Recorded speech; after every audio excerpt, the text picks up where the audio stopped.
Please feel free to adjust the playback speed to 1.25 or 1.5 depending on your preference. Jin-Woo lapped the outer perimeter of the hospital once and arrived back in front of his room. He was currently bent over and panting out heavily. His heart felt like it might explode at any second, but he couldn't give up yet. I worked so crazy hard until now, so no way I would. He somehow managed to open the door and took a step forward. When he did that, total distance ran 10 kilometers. You've completed running 10 kilometers. It was finally over. Jin-Woo fell down to his knees. His breath reeked of something sweet and bitter. His face and back were soaked in sweat. Pant, pant. As Jin-Woo tried to regulate his heavy, rough breathing while thick sweat drops continuously dripped down, a familiar message popped up in front of his eyes. You've completed daily quest. Preparations to become strong. Completion rewards have arrived. Would you like to confirm? Y/N. Jin-Woo momentarily thought about forgetting about everything and simply laying down in defeat, but quickly changed his mind. At least for now, he wanted to confirm what these reward things could actually be with his own eyes first. Confirm. The following rewards are available. Reward 1. Full recovery of the current physical condition. Reward 2. 3 additional stat points. Reward 3. 1 random box. Would you like to collect them all? Why are there so many of them? That was the first thought to enter his dazed mind after he took a gander at the contents of his rewards. But when he thought about it a little deeper, one of those rewards seemed rather useful right now, and there was also one that made him curious about what it could actually mean. For now, he urgently needed the first reward available. He was on the brink of collapsing here. Since there really was a penalty for failure, the odds of completion rewards being real were pretty D*M high as well. Well, trying wouldn't hurt anyways, right? Seriously, this thing wouldn't throw him back into the penalty zone again after it said it'd give him the rewards, now would it? As soon as he muttered that out, a gentle blue aura enveloped him. Isn't this sensation? Right away, he recalled Lee Ju-hyu's face. When he was getting healed by her, he felt the sensation similar to what he was feeling right now. If he were to put this feeling into words, then it'd be like a refreshing blast of air entering his lungs before leaving again, something like that. He felt the blue aura slowly dissipating. For some reason, he kind of felt a bit rueful. Jin-Woo got up from the floor and lightly jumped up and down on the spot and stretched his body this way and that. How can this be? His heart that felt like it might explode was beating calmly now, and his rough breathing had stabilized as well. He didn't even feel a speck of fatigue. His body that was on the brink of collapsing felt refreshed as if he just got up from a night of good rest. The effect, in other words, was top-notch. Isn't this really amazing? Jin-Woo's eyes now resembled circles. He wasn't sure whether this was some kind of magic or not, but this phenomenon could change him in the most astonishing way, without a doubt. In that case, would those stat points be the same? When Jin-Woo shifted his gaze around, he spotted a small box resting on top of the bed as well as his own stat window floating in the air. I guess that thing over there is the random box. The important thing was his stat window, though. This window displayed simple information about himself. He figured that it wouldn't be such a bad idea to leave this hospital right about now. And there was something he wanted to confirm as well. Now, where did I put it? Jin-Woo rummaged around his pockets and brought something out. It was a key gleaming in a golden hue. It featured such a simple design that it could be passed off as an accessory at a casual glance. Jin-Woo observed the key for a long time before he secured it back inside his pocket. While he was in the middle of being discharged, a certain young female nurse hurriedly ran to where he was. Pant. Mr. Sung Jin-Woo, are you getting ready to be discharged today? Pardon? Yes, I am. She was the nurse in charge of his care, Choya. Yura formed a rueful expression when she heard his affirmation. Jin-Woo didn't know why, so he could only stand there looking rather confused. He wondered if he had made a mistake somewhere, but he couldn't think of anything. Yura hesitated slightly before pulling out a small memo pad. Will be okay if you give me your contact numbers? My contact numbers? Only if you're okay with it. Could there be some test results that needed to be sent at a later date or something? Jin-Woo didn't think too much about it and took the memo pad. However, all he got from her was just that, a memo pad and nothing else. When Jin-Woo stared at her, her face reddened. What's the matter? About a pen. Please wait. She must forgotten in her rush to get here. Yura became flustered and hurriedly turned around. Jin-Woo got up to leave. His business was done here. He had already completed the daily quest that never failed to show up every day, and the application for the new phone at the association also ended faster than he expected. Jin-Woo exited from the association building and pulled the golden key out again. Is it now time to check this little guy out, then? The information on the key floated up in green letters. Item: Dungeon Key. A key that transfers you to an instant dungeon. Can be used at the third exit of the Hapjeong subway station. He found this key inside one of the random boxes he got as the daily quest rewards. At first, he wondered why a key would come out from there, but once he saw the rarity category, he immediately realized that this was no ordinary item. This was one of the reasons prompting him to get discharged from the hospital as well. An entrance key to the instant dungeon. Whether it was called instant or not, a dungeon was a dungeon. If it was about dungeons, then he had plenty of painful memories regarding those. This one time, he participated in a raid ranked E and ended up getting wounded so badly that he had to stay in the hospital for over a week.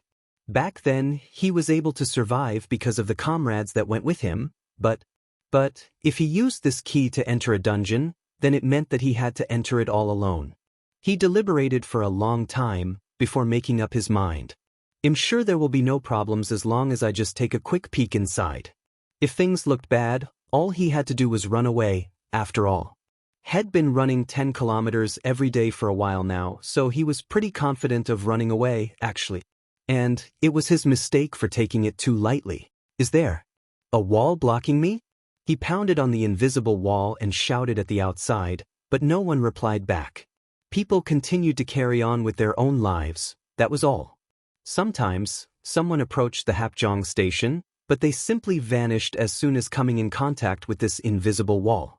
It was quite likely that the place he was in and the outside world were two separate dimensions.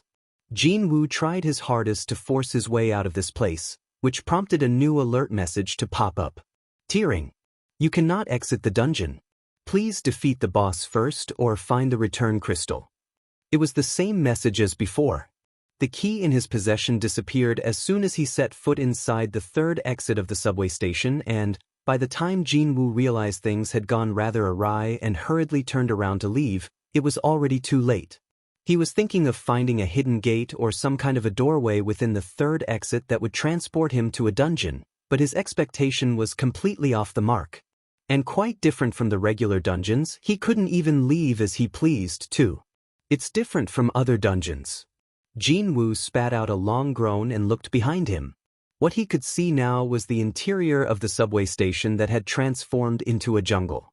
Walls were thick with twisting vines, and rancid odor akin to rotting corpses assaulted his senses. Hell, he even heard the cries of what sounded like wild beasts from afar every now and then, too. It wasn't that there was a hidden entrance somewhere near the entrance of the Hapjeong station, but the entire station had become a dungeon, instead. Jin-Woo pulled the steel longsword out from his inventory. Item: Kim Sang-sik steel longsword. TAC +10. His back was blocked off, and he had no method of contacting outside, so the only option left was to go forward. Jin-Woo nervously swallowed his saliva and slowly descended the steps. He held his breath and surveyed his surroundings, but he couldn't sense anything particular. However, it was truly forbidden to underestimate the dangers in a dungeon. Among the low-ranked monsters, there were quite a few that knew how to mask and hide their presence very well. No, maybe because they were so low-ranked that they had no choice but to hide and wait to ambush their prey. Past the toilets, he entered deeper and encountered the underground shopping center. Shops were worn down and in complete disarray, looking more like a ruin than anything else. Seeing the humanless ruined shells of the shops dimly illuminated by the flickering overhead lamps, something felt rather ominously creepy and sinister. Flicker, flicker. A few of the lamps continued to flicker as if their life was nearing the end. Jin-Woo carefully stepped on the overgrown weeds jutting out from between the cracked floor tiles and continued on forward, but he picked up on a general aura of unease and scanned his surroundings. Everything seemed so quiet and still, but he did sense a gaze of something. And then there was this smell too. A seriously rotten odor of an animal carcass with flies buzzing around was coming from somewhere. For Jin-Woo, who had frequently entered dungeons, this was a rather familiar smell. This smell. An animal-type monster. However, he still couldn't find its whereabouts at all. Just like how a predator would stalk its prey. Oh, so you want to remain hidden and wait for your chance? Is that it? In that case, he should give it one. Jin-Woo deliberately turned around and presented his back. And very slowly, retread the path he had taken until now. An animal would try pounce on the prey as soon as its back was shown. An animal-type monster would be no different. And so, it happened when he took his third step. The shop window of a clothing store behind him shattered into pieces and something jumped out. And this something, as soon as it landed on the ground, leapt towards Jin-Woo's exposed neck in one go. Jin-Woo had been getting ready for a sneak attack like this one, so almost immediately he swung the sword in the direction of the sound. It was a perfectly executed instinctive counter. Swish! The sharp edge of the blade sliced open the creature's maw. The monster spat out a pained cry as it flew away from Jin-Woo and crashed on the ground, rolling around in a heap. SFX for a dog-type whimpering, repeated. It was a huge wolf with a reddish coat of fur. The wolf with its maw sliced away wiggled around and threw a seizure-like fit as if it was under a great deal of pain. When he took a closer look, its name also appeared on top of its head, just like the centipedes from the penalty zone. Iron-fanged Leakin. However, unlike before, its name was in white letters, not red. There is no time to waste here. This was the perfect opportunity while the monster could not move from its wound. Jin-Woo threw his body forward. He ran hard and fast, and chopped down with his sword, separating the creature's head from its body. Rar! Leakin spat out the final roar and stopped breathing afterwards. You've killed an iron-fanged Leakin. However, the joy of victory was temporary. Two more Lycans jumped out from their hiding place from behind the shop's darkness. It was in a pack? Jin-Woo's eyes grew wider. They bared their big fangs and closed the distance in an instant. Jin-Woo's expression crumpled dismally. He must have chopped down too hard from all the excitement, because the sword was lodged on the ground too deep and it stubbornly refused to come out. It stuck somewhere. It was at this moment that one of the Lycans aimed for his face and leapt up. Jin-Woo ducked low. The Leakin flew over his head and landed face first on the ground after failing to stop in time. Stab! When its fangs stabbed into the stone floor, cracks instantly formed on the hard surface. I guess it's not called iron-fanged for nothing. Of course, he didn't have the leeway to stay there and admire this scene. One more monster was still running towards his front at the moment, too. His sword showed no signs of coming free from its earthly prison for the time being. Screw this. Jin-Woo had no choice but to give up on the sword for now and threw a hard punch at the Leakin closing in. Whoosh! Accompanied by a bone-chilling sound of wind parting ways, his fist flew straight forward. Pow! It took just one hit and the head of the Leakin simply exploded. The corpse of the now headless Leakin slammed into the ceiling above and then, powerlessly fell down to the ground. Jin-Woo's eyes opened up very wide and he stared dumbfoundedly at his own fist. What an unexpected destructive power that was. The sole surviving Leakin, the one that flew over Jin-Woo's head just now, lowered its tail after seeing this scene and began taking faltering steps backwards. Was this the result from him raising his strength stat? The utterly stunned Sung Jin-Woo couldn't close his slack jaw as the headless Lycan's legs shook like a leaf, before its movement stopped for good. That was when he heard the familiar mechanical beep going off again. Tearing. You've killed an iron-fanged Leakin. Level up. My level rose up? To make sure that he didn't mishear that, Jin-Woo hurriedly accessed his status window. His level really did go up. And when a level went up, a single point was added to all of his stats. As it turned out, it wasn't only the quest rewards that could impact the values of his stats. It was also possible to improve his stats through leveling up, too. To think, I can actually level up. He only carried a vague expectation, but it actually became reality. His heart began to beat faster and faster. On top of that, I get more additional points from leveling up. The stat points he got from the quest rewards were 3. Meanwhile, he got 5 from leveling up once.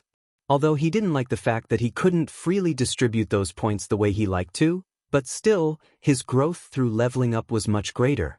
Also, there was the thing about quests only being available once per day, but there was a good chance that leveling up wouldn't suffer from such restrictions. I only killed 2, but my level rose up. This was the same as in video games. When his level was low, he could raise it up by a lot during a short space of time. And currently, Jin-Woo was only a level 2. It was not an exaggeration to say that he was right at the bottom of the pile. However, he was not what one would call a normal low-level player either. His strength stat already exceeded 30. If the strength stat rose up by 1 point every time one leveled up, then the stat value of Jin-Woo's strength was equivalent to level 20 or higher. What if a user possessing level 20's worth of strength stat hunted in the level 1 beginner's hunting area? In other words, explosive leveling up. As if to prove his guess, the destructive might behind that punch easily exceeded his own expectations. The strength stat might have been multiplied by just over 3 times, but the difference in actual, physical strength was well beyond that. Jin-Woo's original strength value was 10.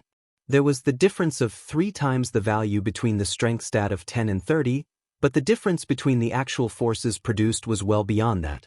Could it be? What if, as the stat's value rose up, the weight was also added as well?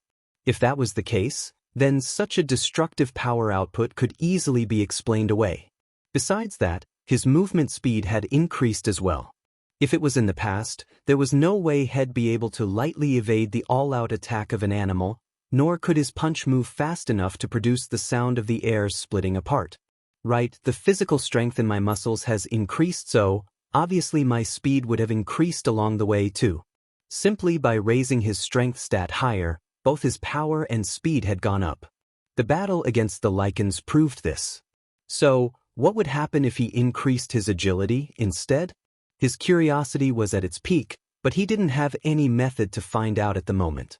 If he wanted to satisfy his burning curiosity, then he simply had to increase his stats ASAP.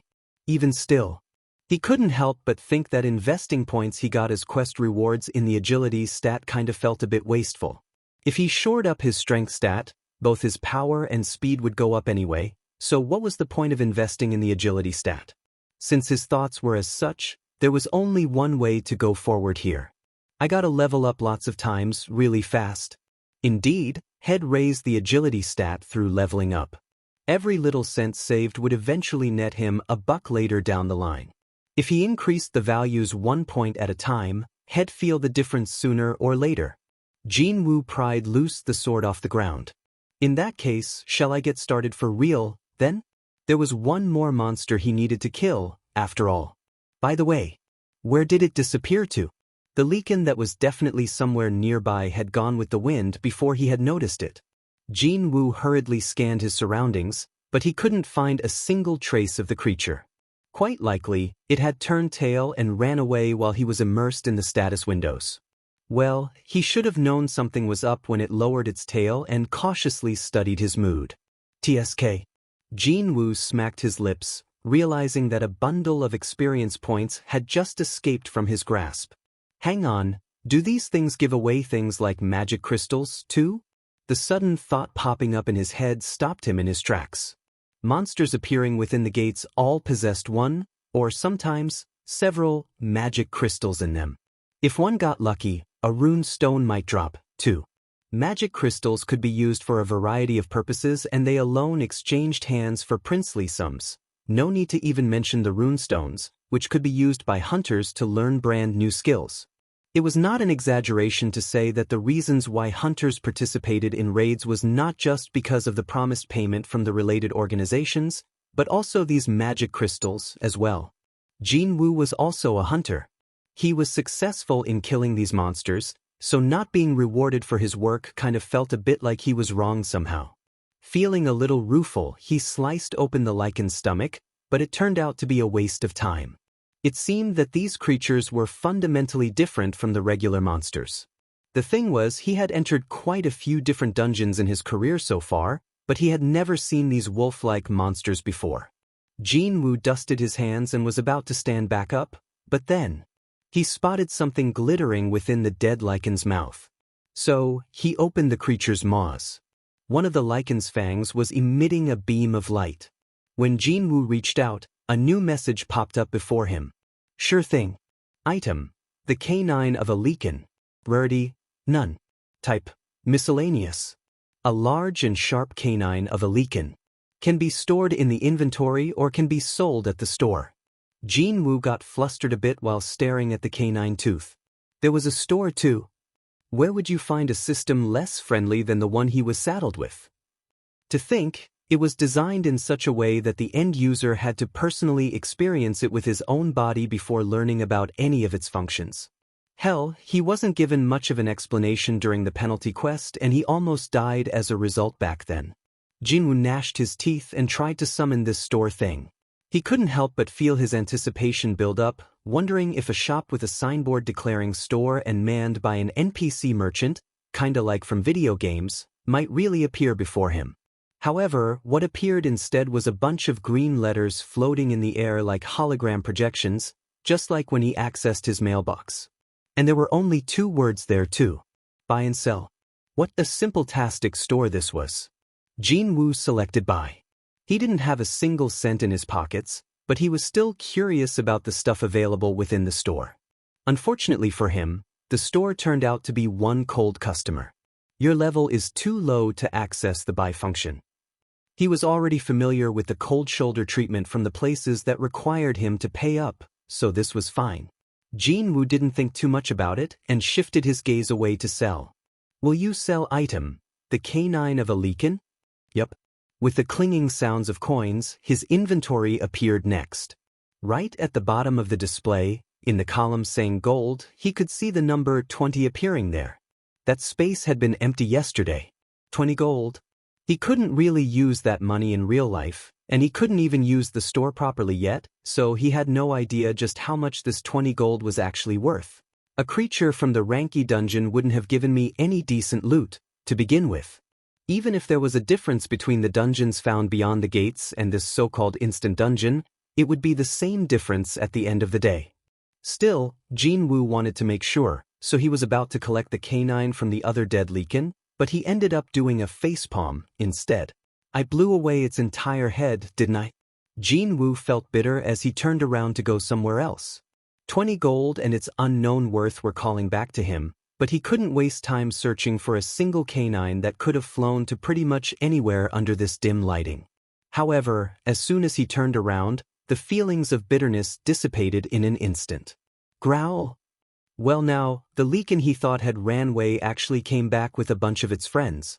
A wonderfully bright smile bloomed on Jin-Woo's face. Even at a casual glance, there must be over 20 of them here. Hang on a minute, was that the right word to use in this sort of situation? Whatever. It was definitely a word to express one's joy, anyway. Jin-Woo tightly grasped the sword and spoke up. With the exception of your canines, I'm gonna massacre all of you. When the chilling glare of a man who was obsessed about making money landed on the lichens, they became intimidated and shuddered slightly. It was at this point that Jin-Woo pounced on them without mercy. Level up. As he expected, his levels rose up quite quickly. Simply from searching every nook and cranny of the first floor and killing all the lichens he could find, Jin-Woo's level shot right up to 7. He had jumped up 5 flights of stairs, in other words. When he caught up and killed the very last monster running desperately away from him, a strange message popped up into his view. You have acquired the title, Slaughterer of Wolves. A title? Title, Slaughterer of Wolves. A title given to a hunter skilled in hunting wolves. When facing animal-type monsters, all of your stats will increase by 40%. When he opened his status window to take a look, the title column indeed had been updated. A bonus boost to his stats when fighting against animal-type monsters. Although the effect was a bit restricted, still, having his stats increase by 40%, now that didn't sound too bad at all. There are plenty of animal-type monsters out there, So would this apply to them as well? If that was the case, then he'd be able to easily kill monsters when participating in the future raids. However, he still earned big time even when disregarding his new title. 34 wolf canines, 2 rusted daggers, a set of traveler's clothes, and 1 return crystal. While killing these wolves, he learned that he could sometimes find loot from their bellies. Of course, none of them was all that useful. The rusted daggers possessed lower attack power bonus compared to the sword he'd been using until now, and the traveler's clothes were not something he could actually wear, but just some random Japtum, vendor trash, essentially, that he could hawk off to the store. When he sold them all off, he earned just over 1,000 gold. Current gold, 1,060. Even then, I can't really celebrate, can I? Well, no matter how much he hoarded this gold thing, he couldn't use them anyways. At least not for now. The only thing remaining, besides the gold, was the return crystal. When he was trying desperately to escape from the dungeon back then, the message said he'd need a return crystal if he wanted to leave. And now, if he wanted to, he could escape at any time. He found himself on a crossroads. In front, the stairs leading down to the second floor. And in his hand, a single return crystal grasped tightly. Do I continue on, or do I back out? If it was in the past, he'd not hesitate and choose the latter. That was how he managed to survive all those raids with his pathetic stats. Everyone said that him surviving until now was a miracle, but well, he was trying to be smart about his choices, actually. However, the story was different now. He didn't want to retreat here. He felt that if he turned away to leave now, then he'd never be able to take another step forward in his life. I've retreated enough times already, right? Wouldn't it be okay for him to jump in headlong, at least once in his life? Jin-Woo pocketed the return crystal. His steps climbing down the steps to the second floor was light. Unlike the dungeons of the gates, there was a thing called respawn within the instant dungeon. While he was sweeping away every single monster found on the second floor, all the monsters on the first respawned. While he went back upstairs to deal with them, monsters on the second floor respawned. So on and so forth. Jin-Woo hopped between the first and second floor and killed monsters until his level no longer rose up. Who knows when he'll ever run into another opportunity like this one. Along the way, he got so used to this place that he was able to predict from where and how the monsters would try to attack him. A monkey, falling from the ceiling. He lightly evaded the claws of the monkey-type monster falling from the ceiling and stabbed it in the chest with his sword. And then, he orderly sliced the necks of the black panther-like creatures jumping at him from his sides. You've killed a blade claw briga. You've killed a black shadow raisin.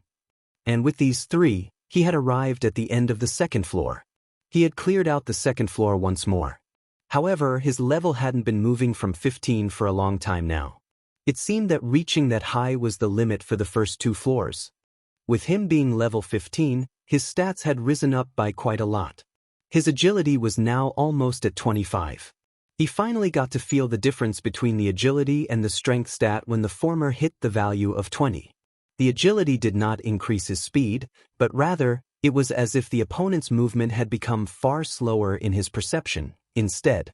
Exactly like watching a slow-motion video. The scenes of the monkey falling from the ceiling and panthers pouncing on him played out in slow motion. Should he describe it as him being able to manipulate the time flow as he wished? It became easier to evade enemies' attacks, and it also became easier to hit them as well.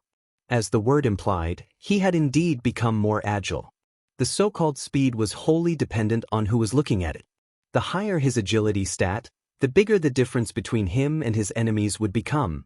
From their perspective, he'd look as if he was moving at an unbelievably quick speed. If both the strength and agility increase concurrently, their synergy should be pretty incredible. That was his final assessment of the agility stat.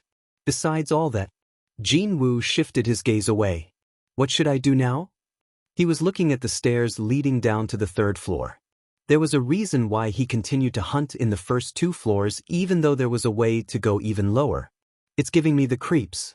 With his perception stats so much higher, he could sense the aura of something ominous lurking down there far better than before. Without a doubt, something really strong was hiding somewhere down below. He didn't have to see it to know. Jin-Woo recalled the message he saw back by the entrance of this instant dungeon. You cannot exit the dungeon. Please defeat the boss first or find the return crystal. The existence of the boss. Jin-Woo had been roaming the first 2 floors in order to raise his levels until he couldn't anymore, all for the purpose of fighting this boss.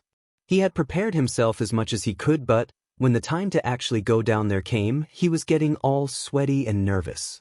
Jin-Woo lightly slapped both of his cheeks. I mean, I've entered a dungeon, so I can't just leave without taking a look at what this boss looks like, now can I? A certain amount of tension was a must in order to maintain the peak condition. And this amount was just about right for him. Jin-Woo gripped the sword tightly with both of his hands, slowly descended the steps. Could he have been mistaken when the steps felt unusually longer than before? He swallowed dried saliva down. The lighting was worse than the first 2 floors, but there was no problem with seeing where he was going. Is it because of my perception stat? He couldn't help but feel that his eyesight had improved greatly. He cautiously climbed lower until eventually spotting the railway tunnel used by the subway trains. No, he saw where the railway used to be. The tunnel that should have been used by trains was now filled with jet black liquid. Instead, what is this? Rather than a subway tunnel, it was more like a lake or a river now. Just as Jin-Woo took one more step forward to take a closer look, a long log-like object shot out from the surface of the black water. It's fast. The thing that arrived in front of his nose in the blink of an eye was not a log, but a snake with the thickness rivaling one, actually. Taken by surprise, Jin-Woo could only swing the sword and strike the head of the snake away from him. Jin-Woo's eyes opened wider. What the hell? He did succeed in deviating that direction of the lunging snake, but his trusty steel longsword ended up breaking apart from the impact. Jin-Woo looked back in surprise. The snake must have been surprised by his counterattack as well, because it didn't try to follow up right away, but instead chose to simply glare at him while coiling itself up a distance away. The ruler of the swamp, poison-fanged blue Kasaka. Jin-Woo could clearly see the orange-colored name of the monster. It was a creature incomparably faster and hardier than those with their names written in white. Even then, for a sword reinforced with magic energy to break like that. Jin-Woo swallowed nervously and cautiously studied the boss monster called Kasaka. Blue scales covering its entire body gleamed in an oily manner. As if it had draped itself with thick armor, those scales had no gaps to speak of. Sword strikes wouldn't have worked in the first place. It'd be the same story for punches too. When Jin-Woo's thoughts arrived there, the Kasaka must have finished its own analysis on its prey, because it finally lunged at him once more. No matter how one looked at it, it was a frightening turn of speed, that's for sure. Jin-Woo narrowed his eyes. It's coming.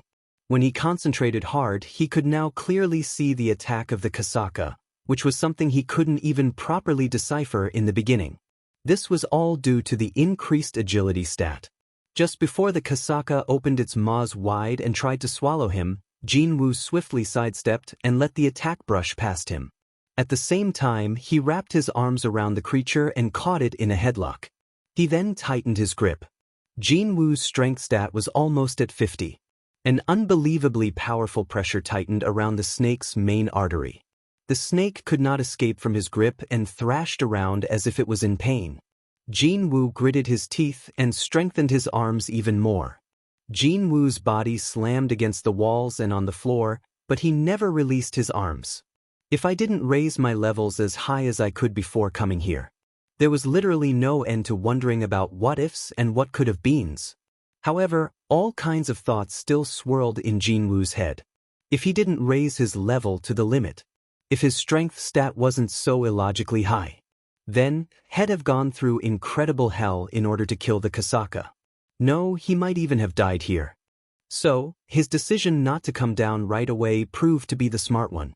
His choice was indeed the right one. Crack. Accompanied by a rather awful noise, the skull of Kasaka gave in and cracked apart. You have killed the ruler of the swamp, poison-fanged blue Kasaka. As expected of a boss mob, his level rose up by 2 after killing the Kasaka. Jin-Woo tightly clenched his fists. The level that had been stagnating at 15 had jumped up to 17. In just a single day, he crazily raised his level from 1 all the way up to 17. However, no one hunted boss mobs for experience points. Indeed, if it was a boss mob, then it'd be all about the loot drops. When he started checking out the dead snake, 2 spots of light began gleaming from somewhere within its limp body. 2 items because it was a boss? His expression one of elation, Jin-Woo reached out towards the spots of light. Tearing. You have discovered item, Poison Fong of Kasaka. Take it? You have discovered item, Poison Sack of Kasaka. Take it? Take them all. As soon as he said those words, a dagger made out of a bone and a small pouch with liquid in it appeared on his palms. Item, Poison Fong of Kasaka. Attack plus 25. A dagger fashioned from the poison fong of the Kasaka. There are traces of the Kasaka's poison on it, so when attacking, it will cause paralysis and bleeding status effects. Can be stored in the inventory, or can be sold at the store. Status effect paralysis. The target will be unable to move. Success rate is fixed. Status effect bleeding. The target stamina will be reduced by 1% per second. Jin-Woo nodded his head. A dagger made not out of bone, but from the fong. It's not a bad item with those options, yeah? Next up was the pouch. Item, Poison Sack of Kasaka. A pouch containing the refined poison of the Kasaka. Can be found very rarely when hunting Kasakas. Drinking this poison will give you strong skin, but the toxicity will permanently damage your muscles. Affect the iron scales of Kasaka. 20% reduction in physical damage. Side effect damaged muscles. Strength minus 35. Jin-Woo's expression alternated between joy and anguish. The poison fong of Kasaka was a good weapon to replace the broken longsword. Not only did it possess over twice the attack power, but he really liked the 2 status effects of paralysis and bleeding too. However, this poison sack is a bit. Initially, he was really pleased to find an item with the A rarity rating, but when reading the description, he realized this was not something he could feel completely chuffed about. Of course, that effect of reducing all physical damage taken by 20% was a great option befitting an A-rank item. However, it also carried a fatal penalty of decreasing his strength stat by 35. It'd be a really painful loss for him, especially when he invested all of his points on increasing his strength stat.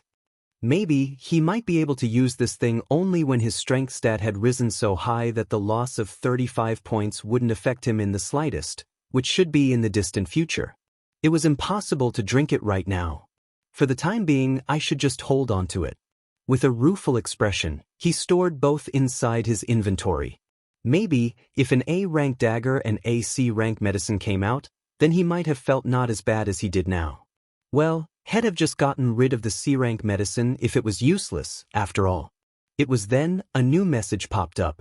With the death of the boss, the interior of the dungeon will revert back to its original state. Suddenly, his sights blurred for a bit, and then they were restored back to normal, along with a slight bit of dizziness assaulting his senses. When he took a look around, he found himself inside a normal subway station. The lights overhead shone brightly, and the black liquid filling up the tunnel was all gone too. But where is everyone? Not just people, but even trains were strangely absent. He even checked the time while thinking that the trains had stopped running for the day because it was so late already, but the clock was indicating 10 p.m. He entered the Hapjeong station around the lunch hour, so he had spent over 9 hours inside that dungeon. I was in there for a long time, wasn't I? If it weren't for his tiredness stat being refreshed every time he leveled up, he'd have keeled over from the accumulated fatigue several times by now. Isn't it still too early for the trains to stop running? Jin-Woo tilted his head as not one train showed up, no matter how long he stood there waiting. He decided to leave the station for the time being.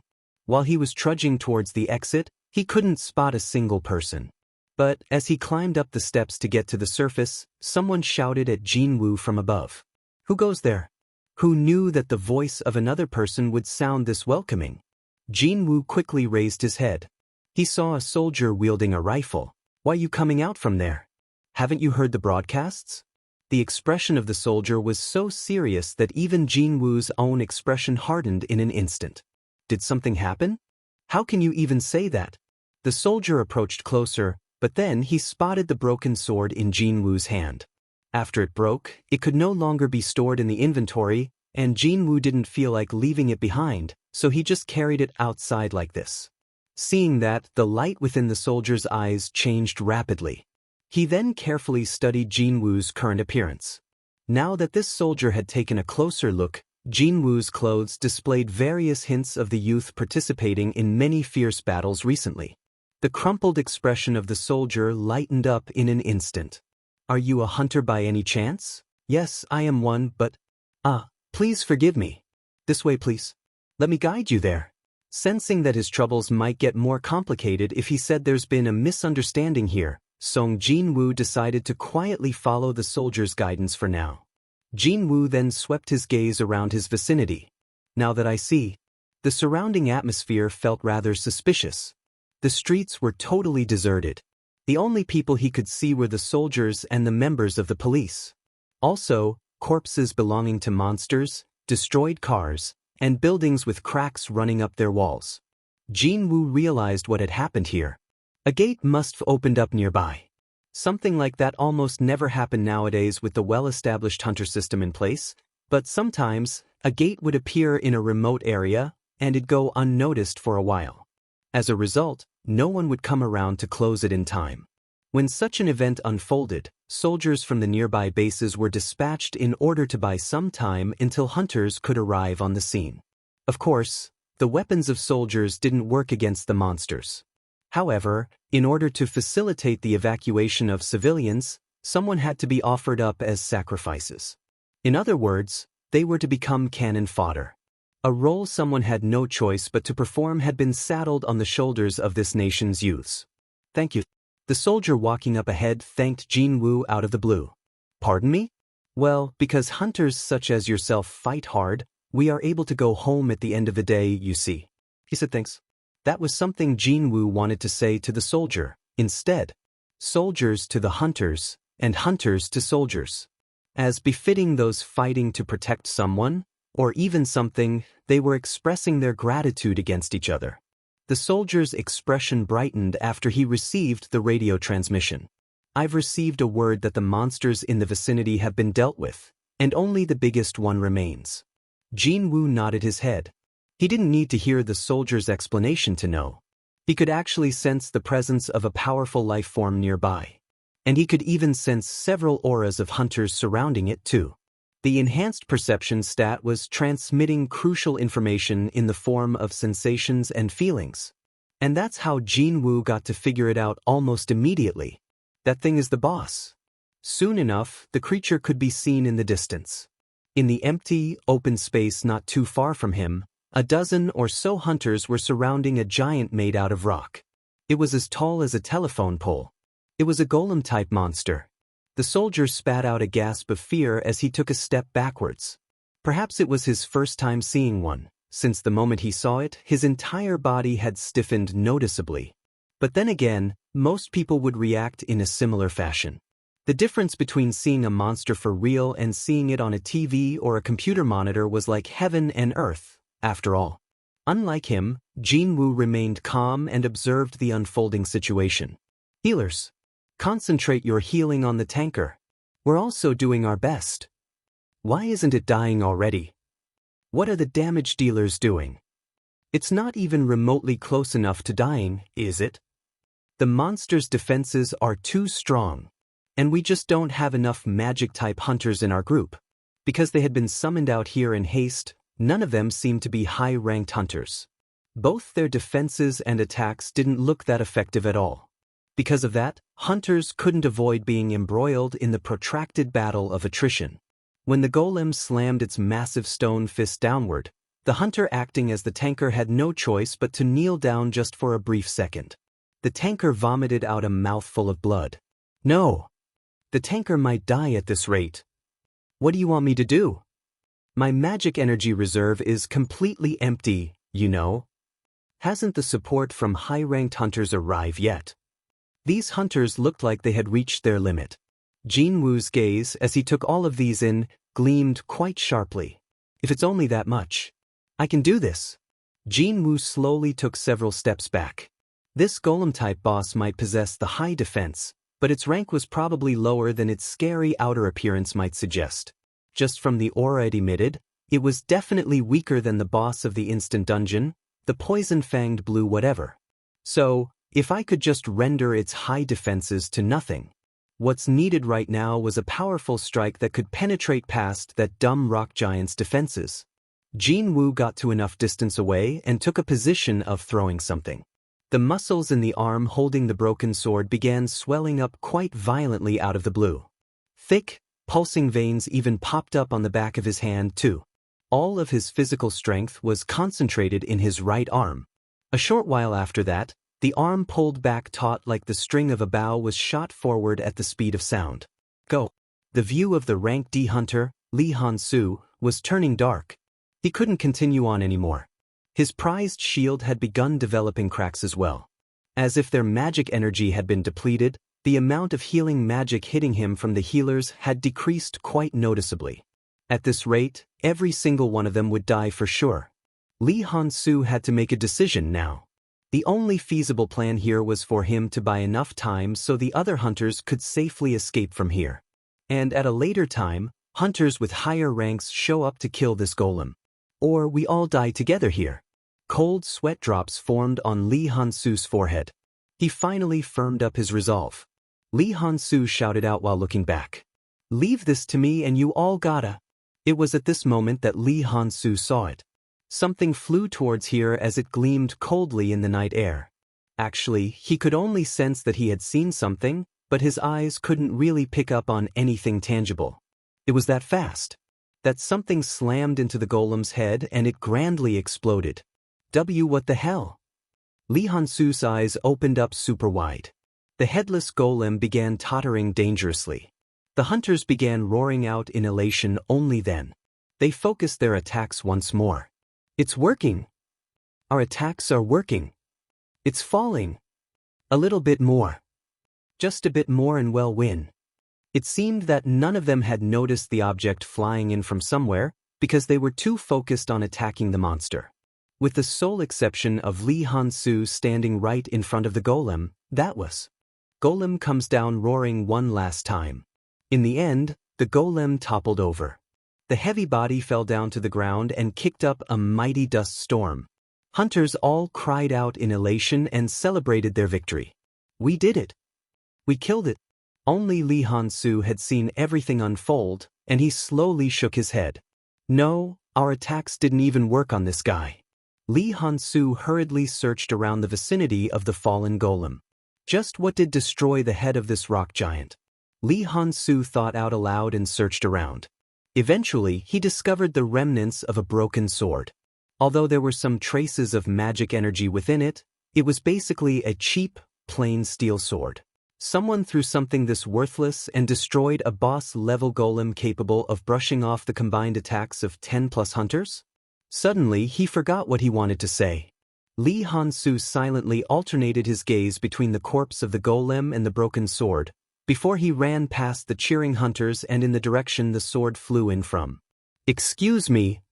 He found a dazed soldier standing there. "Pardon? You talking to me?" "That's right." When a hunter with a hulking physique hurriedly rushed towards him, the soldier couldn't help but swallow nervously with a stiff face. That was how great the pressure a hunter gave off to regular people. Lee Han-soo displayed the broken sword and asked, "Did you throw this?" "It's actually..." The soldier looked behind him, only for his eyes to go round in surprise. "But there was a hunter standing right behind me, though?" Of course, there was no one there now. While the flustered soldier was looking around the vicinity, Lee Han-soo scratched the back of his neck and stared at the broken sword. That power, that destructive power. Could it have been a high-rank hunter? He'd never know, since the protagonist had disappeared already. Around the same time, Jin-Woo was on his way home. An old and decrepit apartment located on the outskirts of the city. Jin-Woo's home was on the 8th floor of this building. A person stepping outside the house in the early hours of dawn would inevitably be cautious in their movements. Well, they might end up accidentally waking up their family members, after all. That was why Sung Jin-woo was silently closing the front door to her home, so that her brother wouldn't wake up from his sleep as she was about to leave for school. But then, You going to school now? She was taken by surprise when a voice came from near her, and she quickly turned around to look. What the heck? Appa, you were up already? Yup, been a while since I was up, you know. Hey, have fun today and be careful on the road. Gina watched her brother's back and tilted her head. Now that is so strange. Appa actually woke up before I did. One would never call Jin-Woo a lazy type, but Gina was always the first one to start the day until now simply because she was unusually industrious, which was quite unfitting for her age group. Now that I think about it, her older brother's back seemed broader than before, for some reason. No way that's true. A human's body wasn't made out of some rubber band, so how could it make any sense for him to expand and contract in a space of a few days? I've probably made a mistake. Gina shook her head again and hurriedly walked towards her school. Jin-Woo entered his room and sat on the edge of his bed. There was a matter he had resolved right away. Stats. Available points to distribute, 12. He had been saving up the stat points earned from the quests of the past 4 days. He made sure to complete the daily quest every day. Of course, he also didn't forget to always check his rewards too. However, he hadn't distributed the points until now. The issue was, this is tough. Indeed, he found it rather difficult to come to a decision. The strength stat? It was a wonderful stat, that's for sure. He hadn't regretted it once, investing all of his points into this one back when he started this thing. Agility. This was also a pretty darn good stat too. Against weak enemies, it only helped a little, but as the levels of his opponents rose up in the future, no doubt he'd be relying on this stat more and more. Well, the speed was a relative thing after all. And then, stamina and perception. It'd be great if his stamina was high, obviously. And this perception turned out to be very useful as well. Finally, intelligence. This was the problem child. He hadn't been able to figure out this stat's uses yet. His level had increased by quite a lot, but he didn't feel any smarter than before. His memories didn't seem to have improved, nor did his ability to calculate quickly either. I think it has to be related to magic. This stat might be something he didn't really need for the time being, which left strength, stamina, agility, and perception. Even then, this is really tough. Although he now had one less stat to choose from, he was still in a dilemma here. He didn't feel too confident at all. At least he understood that the synergy between strength and agility was very good. Even if he could deal big damage, it would be meaningless if he couldn't hit his target. On the flip side, even if he could hit accurately all the time, as long as he could not deal enough damage, it'd be a waste of time, too. In that regard, one could say that strength and agility formed a set. Since my strength stat is so high, I should raise agility up to match it. If he decided to raise his agility stat, then he had to delay raising stamina instead. Well, the synergy between agility and stamina wasn't so good, after all. The thing was, when agility was raised, the odds of getting struck by the enemy would decrease. But on the other hand, stamina was a stat that only displayed its true worth when the opponent actually damaged him. Of course, I do need at least the bare minimum of stamina. But raising both agility and stamina at the same time was a rather inefficient method, at least from his perspective. After a lengthy deliberation, he decided on the order of priority. The first one was agility. The second, perception. Finally, stamina. His strength was plenty high enough, so he'd defer it for now. And as he was planning to raise his agility, perception took priority over stamina. After deciding so, Jin-Woo spent 2 points on strength. Tiering. Strength 50. Available points to distribute, 10. Well, he wanted to raise strength to the round and even 50 for the time being. That was how normal human beings behaved, no? Then he spent 8 points on agility. Agility, 35. Available points to distribute, 2. The reason for that was also not that special. He just wanted the last number to be a 5. It's far more preferable to see the numbers ending in increments of 5. Strength 50 and agility 35. Seeing them end in the multiples of 5, he suddenly felt rather pleased with himself for no reason whatsoever. And as for the last 2 points, Jin-Woo invested them on perception next. With this, the points distribution had come to an end. Perception, 29. Available points to distribute, 0. The only sticking point would be the fact that he couldn't quite bring perception up to 30. Well, I don't have any more points left, so it can't be helped, I guess. Other than that, everything was okay. He figured that it'd be fine to raise stamina and agility through leveling up. So then I guess that's it.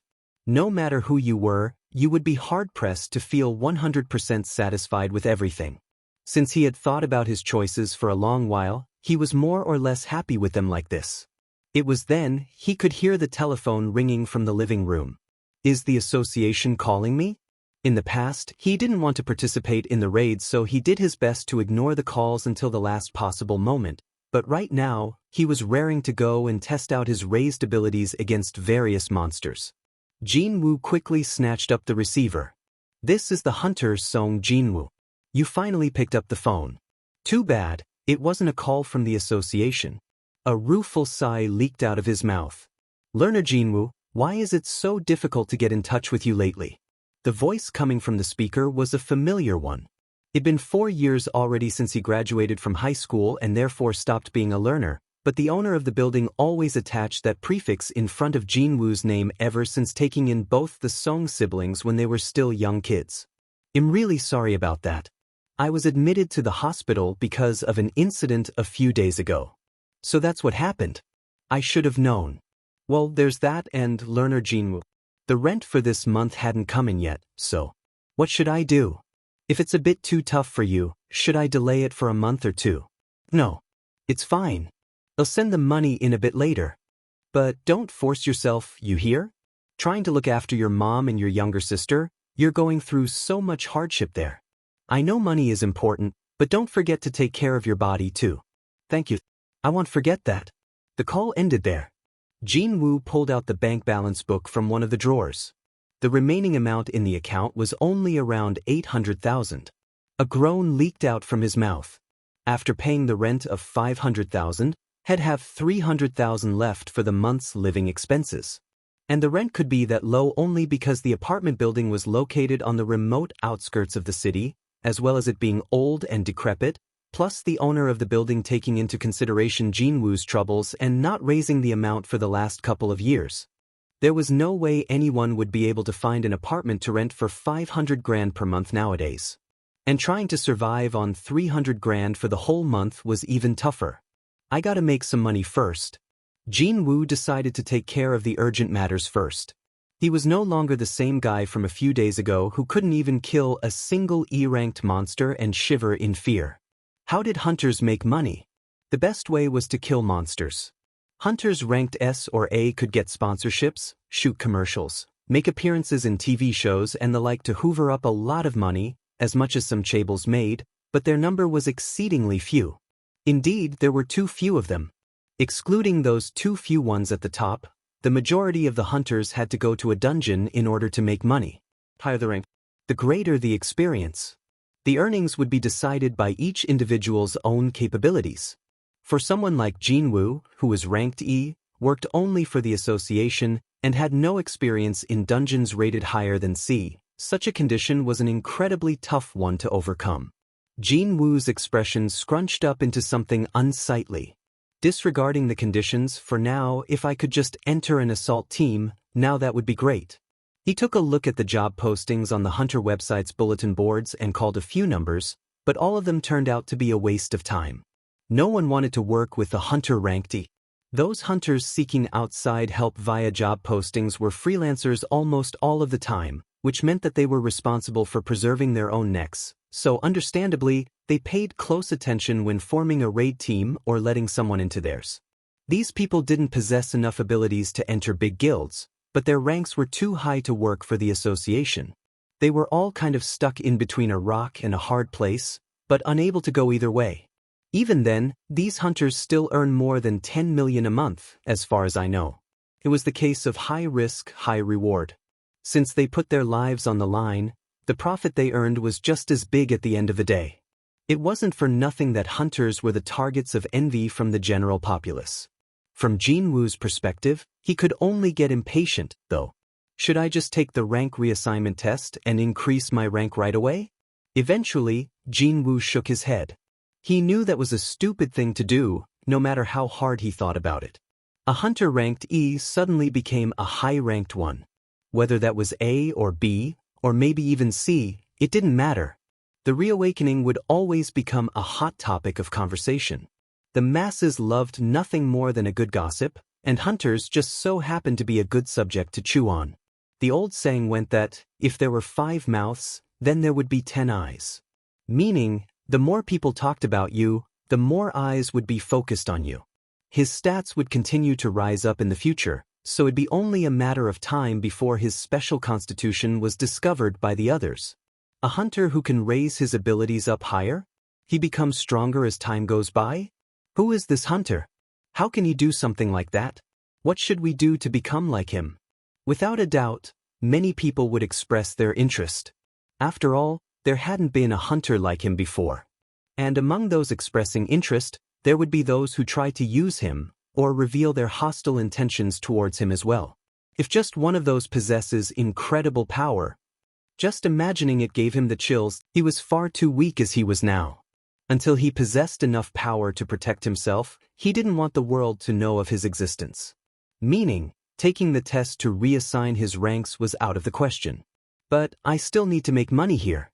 However, that didn't mean he could go out and get a part-time job either. He didn't know when the association would call him for a raid. By raiding a dungeon, he'd get to earn both money and experience, so how could he blow that important chance just to scrounge up a few bucks by working in a local store? While he was seriously deliberating on what he needed to do, he spotted something in the bulletin board that caught his attention. Emergency. Searching for a single hunter, regardless of the rank. Needs to come right away. Jin-Woo's eyes shot right open. This posting had popped up literally a second ago. When he hurriedly checked the contents of the posting, it wasn't too far from his home, too. Jin-Woo quickly picked the phone up. The other side must have been in a hurry as well because he answered the call even before the first ringtone. Jin-Woo stated his reasons for calling as precisely as possible and calmly waited for the answer. "Oh, you are an E rank?" The response from the other side was better than expected. "It's fine. We just need someone to show up and fill up the head count, that is all. However, it's a gate-ranked C, so it'd be hard for you to hunt there. So, well, just split the profits among ourselves and we just give you 2 million in cash. How about it? Can you come right away? 2 million for a day's work." It was a lot of money for simply being there to make up the numbers. A rather tempting offer this was. It was regrettable that he couldn't get to share the dungeon's loot, but he might end up losing out on making 2 million just by trying to be too greedy. For now, let's put out the urgent fires first. Such an opportunity wouldn't come around every day, after all. 2 million was enough for him and his sister's monthly living expenses. Jin-Woo said yes to the offer. "It'll be there in less than 15 minutes. Jin-Woo only needed 1 minute to get ready, quickly grabbed himself a taxi, and headed off to the meeting point. 9 people were already there, waiting for his arrival. The man who looked like the leader of the group waved his hand at Jin-Woo. "Hey, over here." It was a bearded man with a fairly big physique. He smiled softly and walked closer while speaking to Jin-Woo. "Are you Mr. Sung Jin-Woo?" "That's correct." "Egu, it's a relief that you found the right place so quickly. I guess this is fate, so how about we greet each other before we get started?" The bearded man briefly introduced the members of his team. The 8 of them, including himself, were regular teammates that worked together all the time, while the remaining guy was someone who also came here to make up the numbers, just like Jin-Woo. Jin-Woo greeted other team members and studied their countenance carefully. Thanks to his enhanced perception stat, he was able to more or less sense everyone's capabilities. 5 with a similar rank. 4 with a slightly lower rank than them. 5 rank CS and around 4 with D or lower. There was a regulation when attempting to clear a gate rated C. The minimum number of a party had to be 10 hunters, and more than half had to be at least ranked C or higher. Only then did the association issue a permit. It seemed that them claiming to do all the hunting and he only needed to be there to make up the numbers didn't sound like an empty boasting after all. Now we're done with introductions, let me briefly explain the important points to remember. The bearded man introduced himself as Hwang Dong-suk, a tanker rated C. He displayed a relaxed atmosphere as if he possessed plenty of experience raiding dungeons. As he began describing the situations one had to keep an eye out for in the middle of a raid, someone came closer to Jin-Woo. "Excuse me. Looks like we're both pieces of fluff in this party, huh?" He was none other than the other hunter Hwang Dong-suk had brought along in order to fill up the numbers. He was a young man with a bright expression. However, unlike Jin-Woo, he was actually going to participate in battles.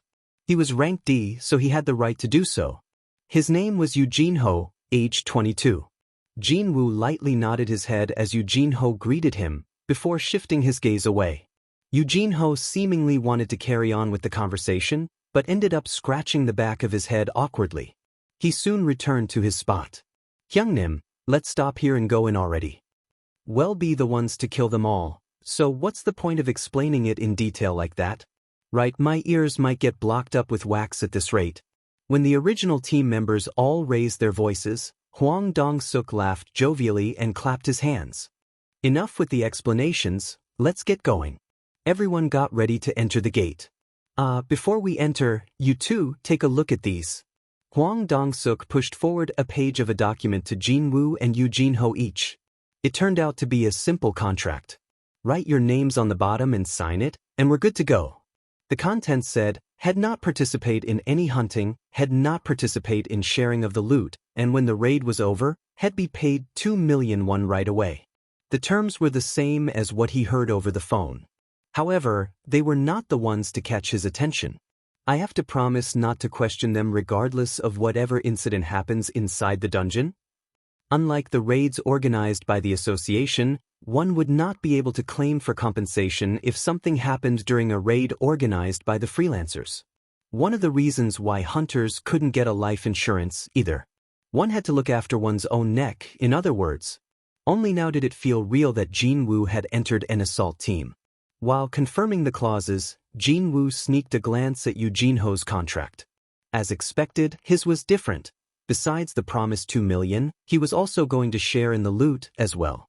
Before signing the document, Jin-Woo asked Hwang Dong-suk, "What am I supposed to do when we're inside?" "Nothing too particular. Just follow us and help us carry the luggage, that's all." "Your luggage?" Hwang Dong-suk pointed at the huge backpack one of his dongsangs pulled out from the minivan. "You'll be carrying around lunchboxes to eat when inside, several sets of clothing and equipment, first aid kits and some other stuff." "Wait, first aid kits when entering a dungeon?" Jin-Woo couldn't help but question this. "You are not entering with a healer? I'm sure you already know that it's not easy to hire a healer if you're running your own assault party." "Well, we've been doing things this way until now, so it'll be fine." Hwang Dong-suk smiled awkwardly. To think, this team just barely met the required minimum number of hunters. One of the additional members mistook a raid as a blind date or something, and the composition of the assault team only happened to feature a tanker and damage dealers, and not one healer. Even after hearing that there was no healer present, that oblivious additional member didn't seem too bothered by the revelation. It was the sure proof that he was a newbie. Jin-Woo smirked inwardly. They are a bunch of wannabes. However, he still signed on the contract. Not because he needed that 2 million, but because he knew very well that he could protect himself now. "Here it is. I'm done." Hwang Dong-suk confirmed the signatures of both men and shouted out in a loud voice as if he was feeling really pleased today. "Okay. Let's get going, everyone." The party headed straight to the location of the gate. It was in the middle of the halted construction site for an apartment complex. The economy nowadays isn't so good, but still. Hwang Dong-suk clicked his tongue. Like large tombstones, unfinished apartment buildings stood still sporadically, imparting a certain sense of foreboding to all who looked at them. Could a cemetery of giants feel this way to observers? "Did you know?" Eugene-ho had walked closer to Jin-Woo and whispered softly. "That, while the employees and the investors are going through hell at the moment, the CEO of the project ran off to overseas 2 months ago along with 900 billion? Jin-Woo gave the other guy plenty of hints, but it seemed like Eugene-ho didn't want to leave his side at all. Well, with the exception of Jin-Woo here, all 8 of them originally belonged to one team, so it'd be hard to get along with them that easily. "Hyung, are you always this quiet?" Before anyone had noticed it, the honorific had become Hyung. Jin-Woo couldn't ignore this kid anymore. "Don't you know how to take the hint?"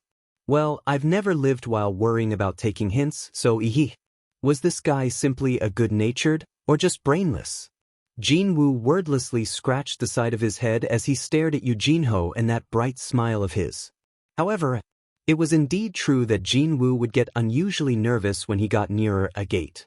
But it was par for the course, really. To other hunters, raids might come across as a legitimate source of income, but to Jin-Woo, each and every one he participated so far had been a desperate, bitter struggle to make ends meet. Head get tense because of all the painful memories stuck forever in his head. It's over here. Hwang Dong-suk's steps came to an end. The hunters all let out a surprised gasp. Hwang Hyung, is this really a gate rated C? But isn't it too big? You think the association was lying to us? They said that investigators came around here twice already. A hole in the air, floating like a black hole. People took to calling it a gate. Its rank was assigned according to the waves of magical energy emission coming from inside. Folks from the association would stop by first to assign a rank to each one. After that, individuals or guilds wanting to clear the gate could follow the procedure and apply for a permit. Gates ranked A or B were, most of the time, left to the big guilds. Well, they were too difficult for freelancers to clear, after all. So, assault parties formed by freelancers took care of the gates ranked lower than that. Which meant that a gate ranked C was effectively the hardest one for hunters not affiliated with anyone to clear. Hwang Dong-suk stood in front of the gate and looked back at his team. They'll be entering first. Do your best to keep up, everyone. The tanker entered first, and the other hunters began entering one by one. You never know, so Jin-Woo lightly stretched himself just in case. Next to him, Eugene-ho began pulling out his own equipment from his bag. The sword and the shield coming out from his bag gleamed attractively under the light. Even a casual glance could tell that they were very expensive. They were definitely not something a newbie hunter could organize on his own. Hang on, he said that he never had to take hints before, so does that mean he's from a well-to-do family? Jin-Woo formed a surprised expression. Perhaps sensing Jin-Woo's gaze on him, Eugene-Woo confidently and bravely stood in front. Hyung, you said that you're ranked E, right? Don't worry, I'll protect you. Just stick close by me. Jin-Woo scratched the back of his head. Just who would protect who? Thanks for the sentiment. Let's go in as well. Regardless of how Jin-Woo felt, they still followed in afterwards and safely entered the gate. The interior of the dungeon was eerily quiet. Not only that, but it was also completely dark too. Hwang Dong-suk issued his first order. Hey Gyuhwan? I need a light. All right. The magic-related hunter Jo Gyuhwan created a ball of a light in midair. The surroundings became bright immediately. Hwang Song-suk lowered his shield and tilted his head slightly. What the hell? Where are all the monsters? I wonder. There's no light in here either. Now normally, there should have been luminous stones found here and there inside cave-like dungeons and emitted some light to illuminate the way forward. However, this dungeon didn't have those. Eugene-ho whispered to Jin-Woo from the side. Hyung, could there be a dungeon without monsters in it? Shush. Jin-Woo gestured the younger man to keep quiet. Because Jin-Woo's ears were twitching. He could hear lots of footsteps coming from the distance. Jin-Woo spoke up. It's not that there aren't any, they just haven't arrived yet. Eugene-ho swallowed nervously after hearing that. Rumble. Soon, the party could hear what Jin-Woo had heard earlier on. Only then did Hwang Dong-suk realize something was amiss here. A dungeon with no luminous stones could mean what moves around in groups, lives in darkness, and rushes towards a source of light. Oh crap! The complexions of Hwang Dong-suk and his dongsangs became ashen all at the same time. It's bugs! Bugs are coming. Fuck it, man. Why the hell did it have to be god d*****************************************************************************************************************************************************************************************************************************************************************************************************************************************̈ They are coming. In front. From the other side of this lone passage, some things were madly rushing towards them in a large group. Wait, could this be an anthill? Don't say something that might jinx us, okay? Out of all the monster types, insects were the most troublesome to deal with. Their shells were quite hardy, they always moved around in large groups, and each individual possessed pretty high combat potential as well. And the worst of that lot just so happened to be the ant types. Countless hunters made a mistake and entered the ant hills only to lose their lives very quickly. Rumble, rumble. The sounds of the insect legs rustling on the ground noisily reverberated throughout the cave. It meant that they had come pretty close now. Hwang Dong-suk raised his shield right up below his chin. However, they couldn't see any insects even then. His dongsangs began raising a fuss from behind him. What's going on here? Why can't I see them? But they are close by, though? Dong-suk-hyung, can you see anything out in front? It was at this time that Jin-Woo shouted out. Above you. What? Hwang Dong-suk reflexively looked up. Rumble. Huge insects were running towards them on the ceiling. If they were discovered late even for a single second, those things would have jumped down on top of their heads. When fighting against monsters such as these insect types that formed large groups, the breaking down of the team's formation would mean death for everyone involved. If those were discovered too late, then Hwang Dong-suk felt a chill run down his spine. The silver lining here was that he couldn't spot a single ant-like creature among the various insects. He raised his voice and shouted out, "Fire! Fire and bring them down. Once they are on the ground, it'll attract the aggro." When a few monsters fell down after getting struck by the attacks of the hunters, the rest of them followed suit and landed back on the ground. Without a doubt, they were planning to engage the hunters. From here onwards, the capability of the tanker would prove to be crucial. Hwang Dong-suk activated his provocation skill to attract the gazes of all the monsters to himself. And as if they had a prior agreement, monsters all turned their heads to glare at Hwang Dong-suk at the same time. Over here, you'd *emin bugs. Dozens upon dozens of monsters rushed towards Hwang Dong-suk's position. His shield managed to defend against the attacks of the bugs without fail. The strong jaws and claws couldn't tear the shield in half. The tanker Hwang Dong-suk defended commendably well from the front, all stable and unmoving. Stand by, get in position, and get ready. Hwang Dong-suk waited for the right timing. Even when the bugs chomped and bit at him with terrifying intensity, Hwang Dong-suk remained steadfast and waited for the chance to counterattack. To make sure that the aggro wouldn't deviate from him even if the damage dealers landed a crippling blow to the enemies. This should be enough. With that thought, the real hunt had finally begun.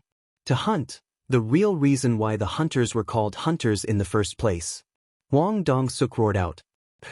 Along with that short but manly shout, all the accumulated firepower of the team poured out on the marauding insect horde. The pained screams of the monsters rose up from here, there, and everywhere.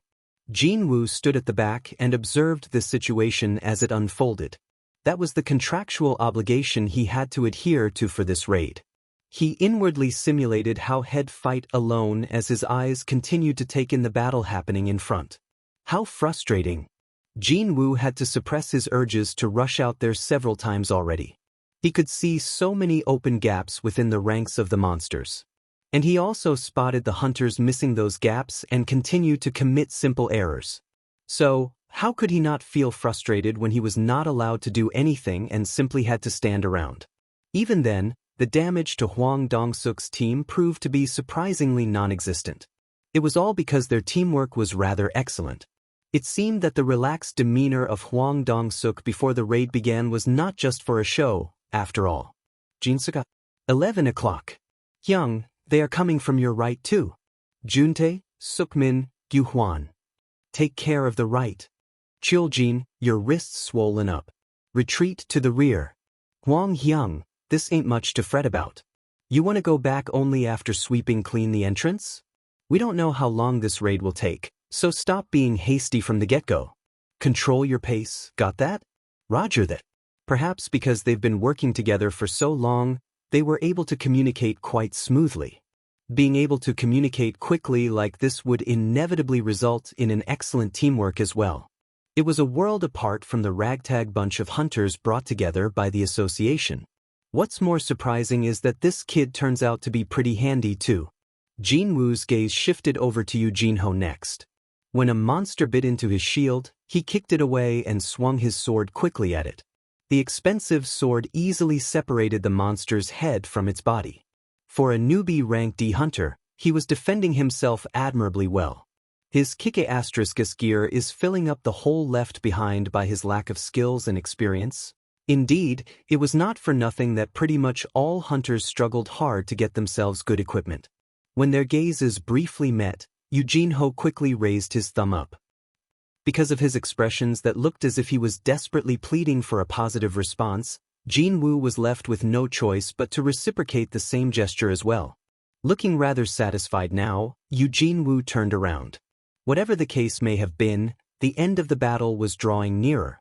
Once the coast was more or less clear, Hwang Dong-suk issued another order to his dongsangs. Don't forget the magic crystals. We split them exactly 9 ways. This is my favorite part of the raid. Me too. Hwang Dong-suk confirmed his giggling dongsangs collecting the loot and walked closer to Jin-Woo. We survived all thanks to you. Excuse me? Well, you were the first one to alert us about the monsters coming up from above, weren't you? How did you know, though? It was a gut feeling. Jin-Woo came up with a half-cooked story on the spot. Quite obviously, he could. Well, we got lucky today. I don't even want to imagine what might have happened if we didn't discover them in time. Fuwu. Hwang Dong-suk patted his chest while speaking up. It was then. One of the hunters rummaging through the carcass of the insect gestured at Hwang Dong-suk to come closer. Hwang Hyung, please come over here for a sec. The dongsangs had all gathered in one spot. So, Hwang Dong-suk went there to join them as well. Something's a bit off about these crawlies. The hunters parted ways when Hwang Dong-suk arrived, allowing the bearded man to squat down and take a look at the surroundings. He couldn't spot anything out of the ordinary, though. No matter where he looked, all he could see was the dead insects. What's off about these? Hwang Dong-suk tilted his head. One of the dongsangs pointed at the leg of the insect monster closest to him. I'm pretty sure that wound didn't come from us. Hwang Dong-suk's expression crumpled slightly. He took a closer look before raising his voice. Something took a big bite out of it, doesn't it? Right? That's not the only one with wounds like that, you see. Looky here.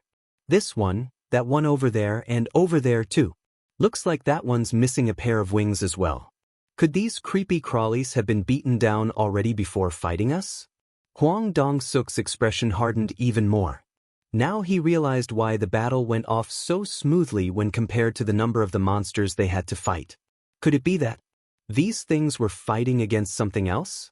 Although it had been for the briefest of all brief moments, Jin-Woo still sensed the gazes of the several members of this team landing on him. Their eyes shifted away as soon as Jin-Woo displayed a hint of sensing them. With this, he was certain now. As I thought. His initial suspicions proved to be correct. Seeing that their teamwork was so good, they must have been fighting together for a long time already.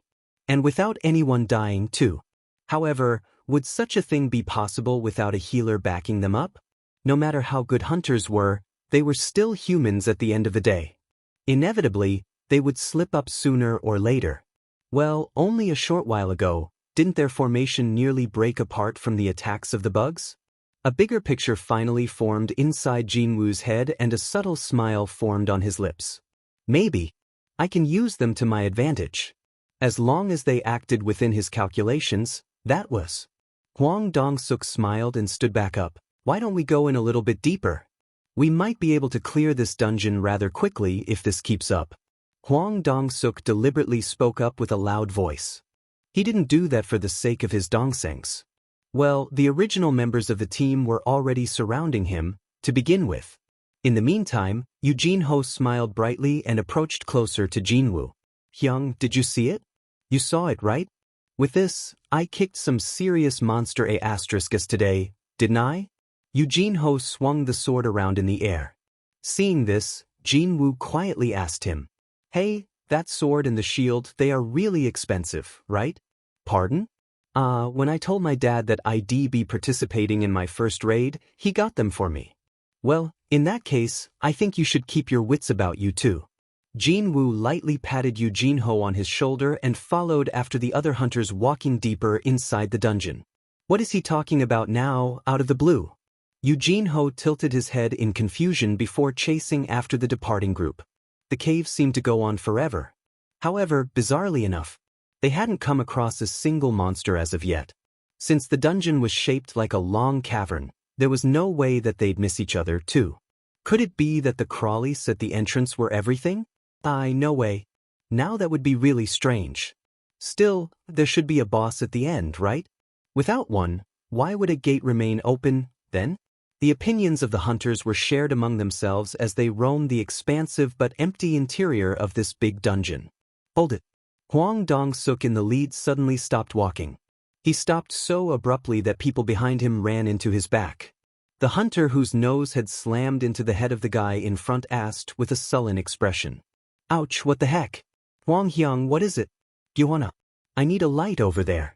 Jo Gyuhwan controlled the ball of light floating up in the air and redirected it further up ahead, exactly where Hwang Dong-suk had been pointing at. Holy shit. All these? All the hunters spat out low groans. The torn wings, legs, torsos, and even heads of the bugs' remains of the various dead bugs were strewn about everywhere as far as the light shone. The further into the cave the light got to, the greater the amount of the remains they could see. And also, a huge chamber located at the end of it all. That's the boss room. Someone muttered out softly. Hwang Dong-suk nodded his head. Everyone, get your equipment ready. The hunters quickly armed themselves. Nervousness was evident on the expressions of everyone present. With Hwang Dong-suk leading them in, the rest of the hunters cautiously and silently entered the boss room. However, their silence only lasted for a few seconds afterwards. Jackpot! The hunter with a red nose cried out. He was none other than the guy whose nose slammed into someone's back of the head.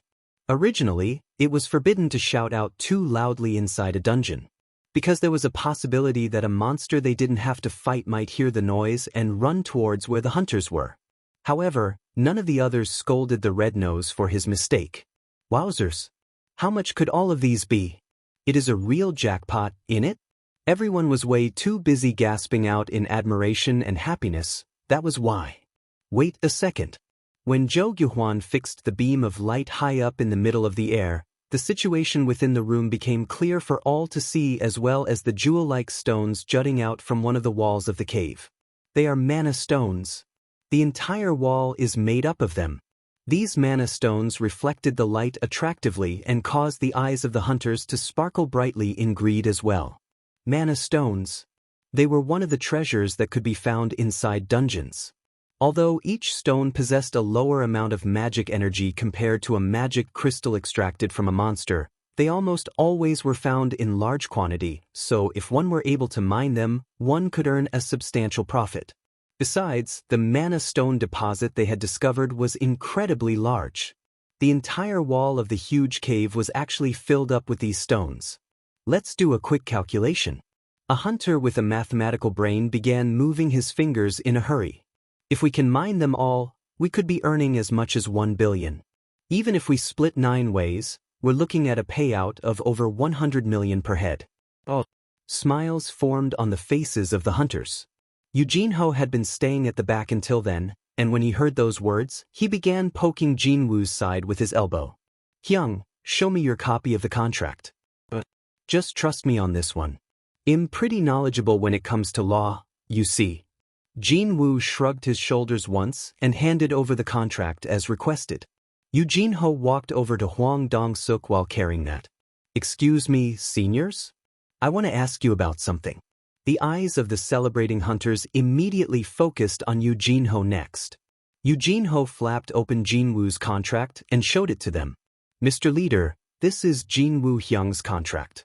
As you can see, there is no clause about splitting the treasure beside the magic crystals earned from the hunting itself. Everyone there caught on to what Eugene-ho was trying to say. It's customary to share the treasures or other rare items found in a dungeon equally among all the participants of the raid.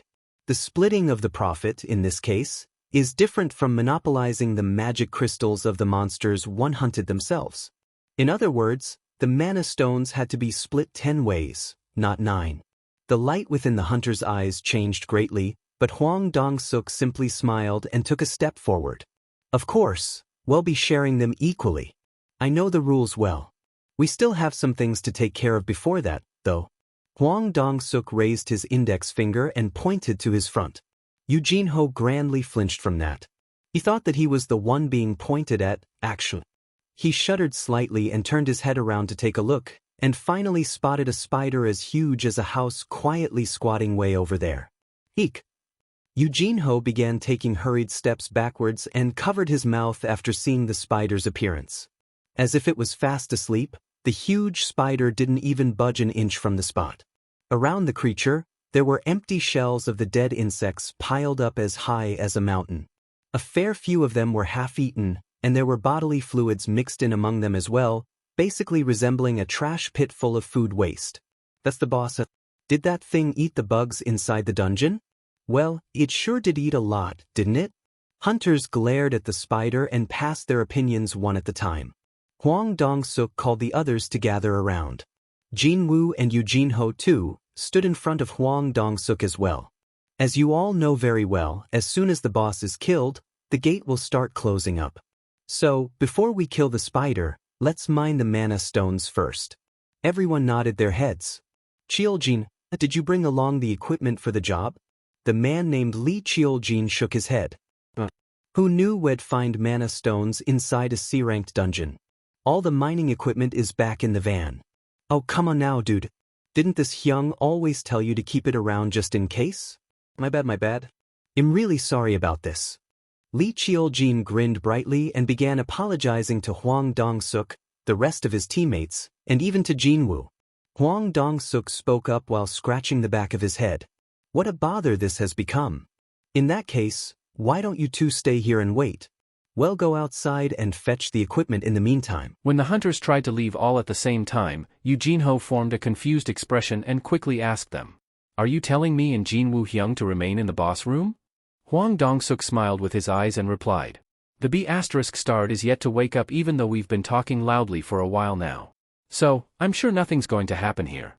Well, there are some things I want to speak to my boys, too, so we'll take a short smoke break as well. But don't worry, it won't take long."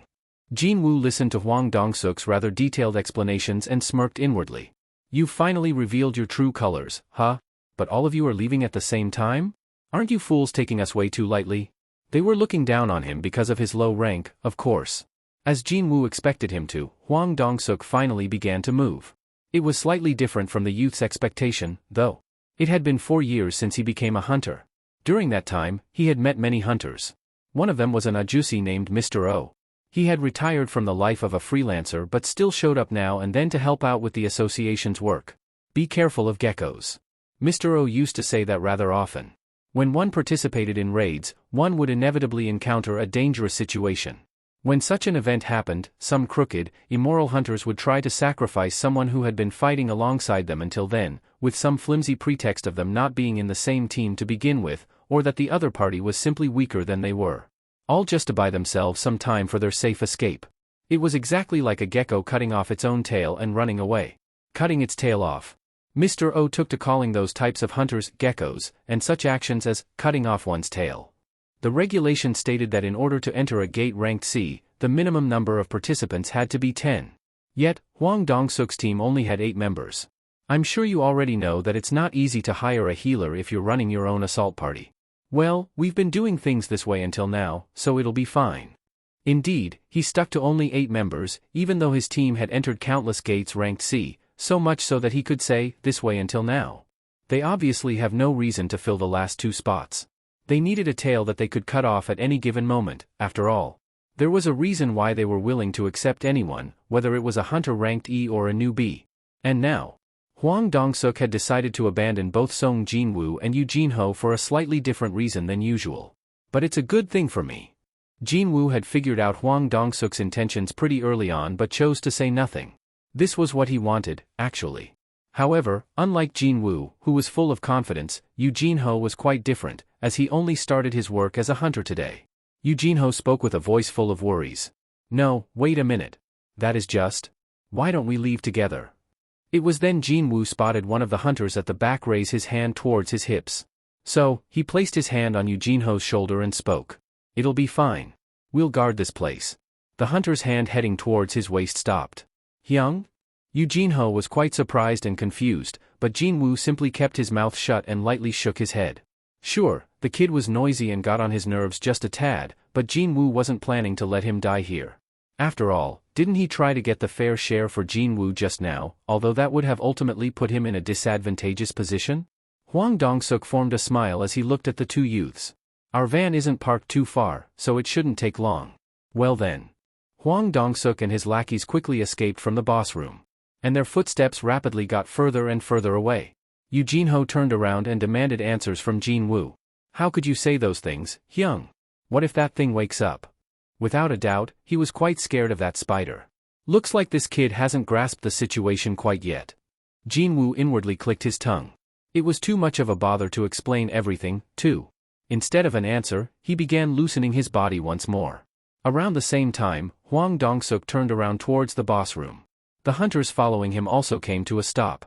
They had arrived at a far enough spot from the boss room now. At this sort of distance, there was no danger of being overheard. Hwang Dong-suk smiled deeply and signaled to Jo Gyuhwan next to him with his chin. Hey, Gyuhwana? Block up the entrance to the boss room. Should I blow it up? That's right. But don't block it up completely, okay? We gotta go in there a bit later, too. Lee Cheol-jin then asked him. Hwang Hyung, is there a reason to beat around the bush like this? Why don't we just kill them now and get started right away? Hwang Dong-suk's expression crumpled, and he glared at the other guy. There was no need for him to maintain the fake smile now. At least that was one less thing to worry about. Am I bad? Lee Cheol-jin averted his gaze in fear. Hwang Dong-suk. What if we start fighting there and the spider wakes up? How will you mine those mana stones and carry them out then? I'm sorry. Jo Gyuhwan butted in. Hwang Hyung, since we are on that subject. Wouldn't that thing wake up while we try to mine the mana stones? If so, we might end up losing big, you know. That creature was strong enough to prey on those already scary insect-type monsters. If the team got sneak attacked in the middle of the mining operation, the losses they incur would be enormous. That is why. Hwang Dong-suk smirked deeply. We're trying to offer those two up as food, aren't we? Ah? Jo Gyuhwan nodded his head as if he had finally understood the plan. Right now, no one knew just when the spider would wake up. It could be 10 hours from now, maybe 1 hour, or it could be a minute later. That was why they had to wake the spider up now and feed it.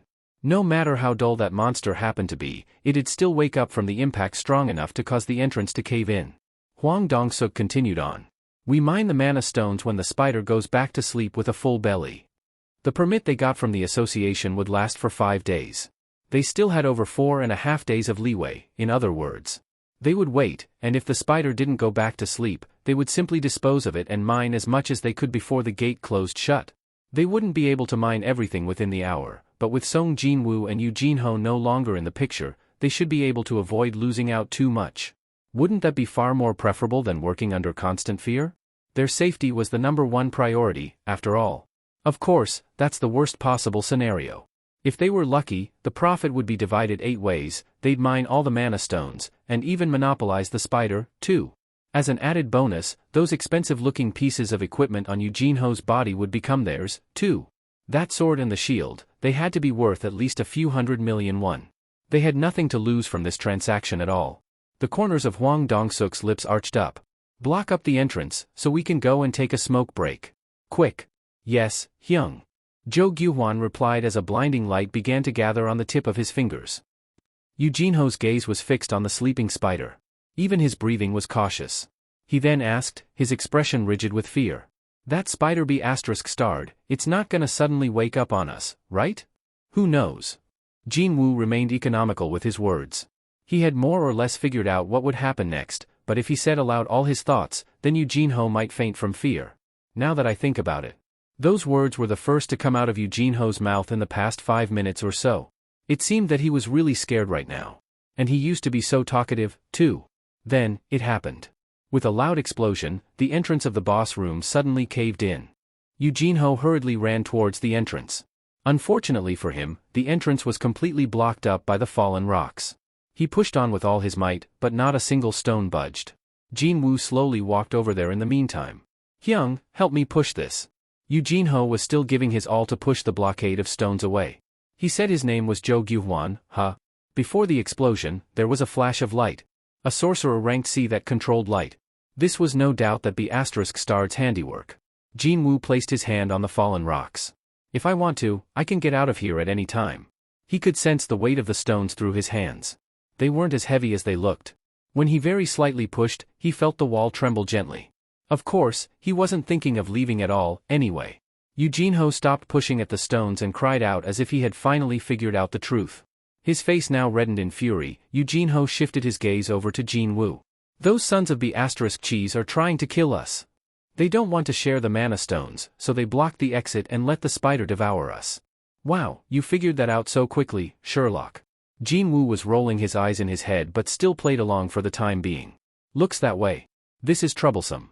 Suddenly, Eugene-ho's reddened complexion paled in an instant. Would that be the look of someone whose blood had gone cold? No need to ask him what happened. There, the silhouette of the giant monster was oh so clearly reflected in Eugene-ho's eyes. Jin-Woo turned around.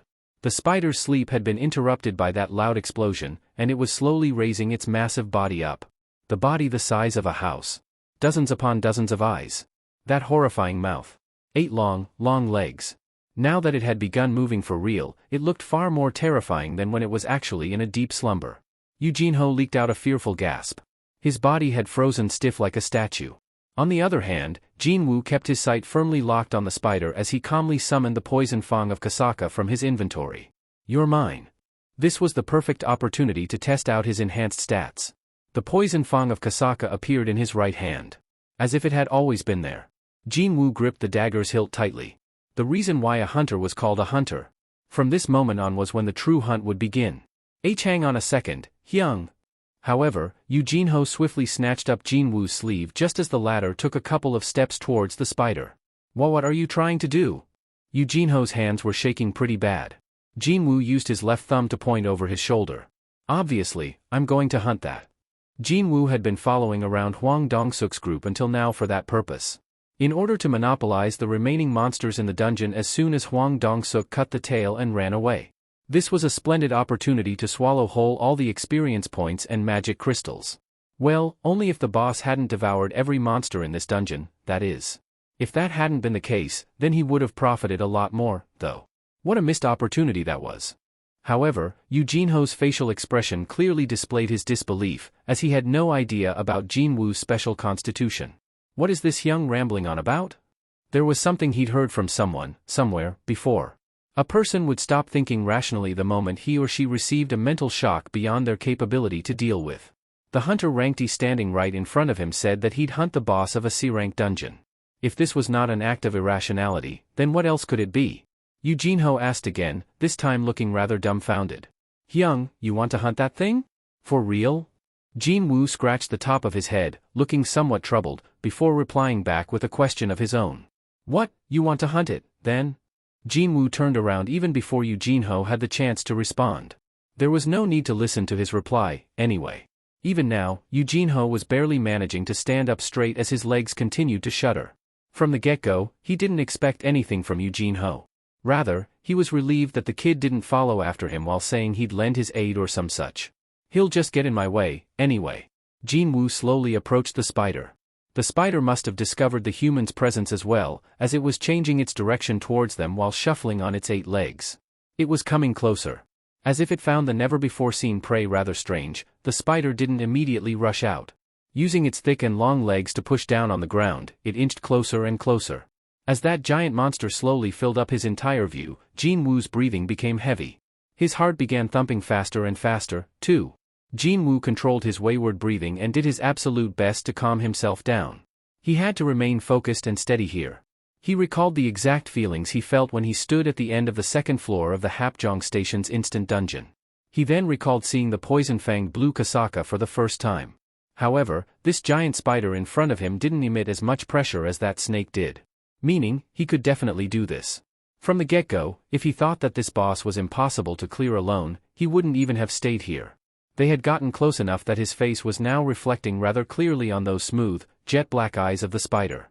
Jin-Woo's own eyes narrowed to a slit. The exoskeleton looks pretty tough. Can my dagger even damage it? Quite obviously, a dagger would have a shorter reach than a steel longsword Jin-Woo used before. So, if he wanted to cause a deep wound, he needed to strengthen his attacks. Protagonist held the dagger in the reverse grip. He figured that it'd be easier to hurt the monster by holding the blade in this fashion. Finally, the spider stood before Protagonist. Then, it raised its 2 front legs up and bent them at an angle. What is it trying to do? His curiosity lasted only for a brief moment. Jin-Woo's eyes shot open wide next. If he didn't instinctively tilt his body out of the way, the spider's legs would have penetrated his chest just now. The spider's legs stabbed into the ground behind him before rising up in the air, its joints folding back up. And from the ends of its legs, pieces of the rocky ground fell. Protagonist sneaked a glance behind him. The stone floor now had a pretty substantial hole in it. If I got hit by that, it wouldn't have ended with me feeling a bit of ache in my chest, huh? Jin-Woo's glare sharpened even more. Now was the time he needed to concentrate even harder. It's coming. The spider's legs that initially resembled bullets being fired could now be captured in his eyes. He ducked his head lower to evade the spider's left front leg. He tilted his body back and let the spider's right leg brush past him, before he took a step closer. He evaded the spider's leg that took aim at his head once more, and took 2 steps forward this time. The spider's legs stabbed and destroyed the ground so loudly that his ears actually felt numb from the pain. Protagonist evaded the spider's attacks one by one and got closer and closer to the monster. Meanwhile, Jin-Woo couldn't quite believe his own eyes. Well, what the hell is up with this guy? Even though he was watching from afar, those attacks were so ferocious that all the hair on the back of his head was standing up. However, that man was evading them all while standing right in front of the monster, not to mention he was actually getting closer too. Seeing that efficient and calm movement, protagonist felt a chill run down his backside. And he is supposed to be an E rank? There was no freaking way. If it was him standing there and not protagonist, then he'd be torn into a rag by now. He didn't have any confidence whatsoever to dodge those attacks even once. However, protagonist was evading them without making a single mistake. An E rank doing something that a D rank hunter such as himself couldn't even dream of doing? There could only be one explanation for this. He is a fake registrant. Jin-Woo's expression hardened. Out of those highly talented hunters, there were a few who could freely control his or her magical energy. If they felt like it, they could easily fake the results and get a lower ranking. Hunters who got assigned lower ranks than what they should have got in the first place simply by hiding a portion of their magic energy, such people were labeled as fake registrants. And perhaps more alarmingly, most of those fake registrants carried around rather sinister motives for doing so. Such as, that serial killer whose hobby was to enter low-ranked dungeons and murder all the other lower-ranked hunters. As only those who were present knew what happened inside a dungeon, there was no better place to commit crimes than the world behind the gates. Jin-Woo nervously swallowed his saliva. Suddenly, protagonist seemed far scarier than the spider. And just why did I have to insist on coming to this place?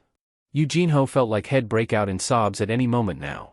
In the meantime, the spider's attacks poured down without a break. Protagonist dodged all of those attacks and grew confident of his victory. Having decreased the distance between them little by little, the head of the spider was almost within his reach now. The attack pattern of the spider was rather simple, so he could get close to it pretty easily. For now, he'll aim for its eyes. It was the basics of all basic rules to attack the monster's weak points. So, he decided to attack the eyes of the spider, which looked to be the weakest point in its defenses. As soon as I stab my dagger in those eyes. Just as protagonist made up his mind. He suddenly sensed that the spider's attacks had slowed down for some reason. Was it because his eyes had adjusted fully to the speed of its attacks? No, that wasn't it. His eyes might have been misled, but his hearing could not be fooled. The loud noises coming from the exploding ground came to him a beat slower than before, since a few seconds ago. Protagonist was already pretty confident of his rather excellent sense of hearing, so he could feel this subtle change. It was then, a certain ominous premonition flickered past in his brain. When he took a closer look, the muscles around the vicinity of the spider's mouth were trembling quite imperceptibly. Why is it trying to open its mouth now? Protagonist had been getting ready to jump up 3 meters and reach the head of the spider, but he sensed something ominous was about to happen. Protagonist hurriedly changed the direction of his jump from forward to his rear. And then, splash! From the mouth of the spider, dirty and turbid liquid spewed out. Protagonist rolled on the floor for a second before regaining his balance. He quickly took a look behind him. The spot on the floor he had been standing only until a second ago was now emitting smoke as it got scorched black. Stones on the floor melted away powerlessly.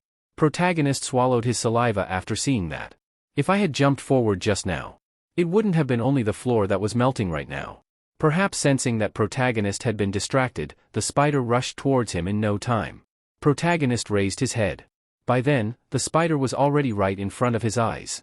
Protagonist jumped up to evade the giant spider's legs. Slam! The B******'*'*'*'*'*************************************************************** star's had recommenced. Damn it! Protagonist got near the monster's head several times more. Every time he did that, though, He had no choice but to retreat in order to evade that disgusting digestive juice. When the spider's attack pattern had become 2, it became that much harder to deal with it.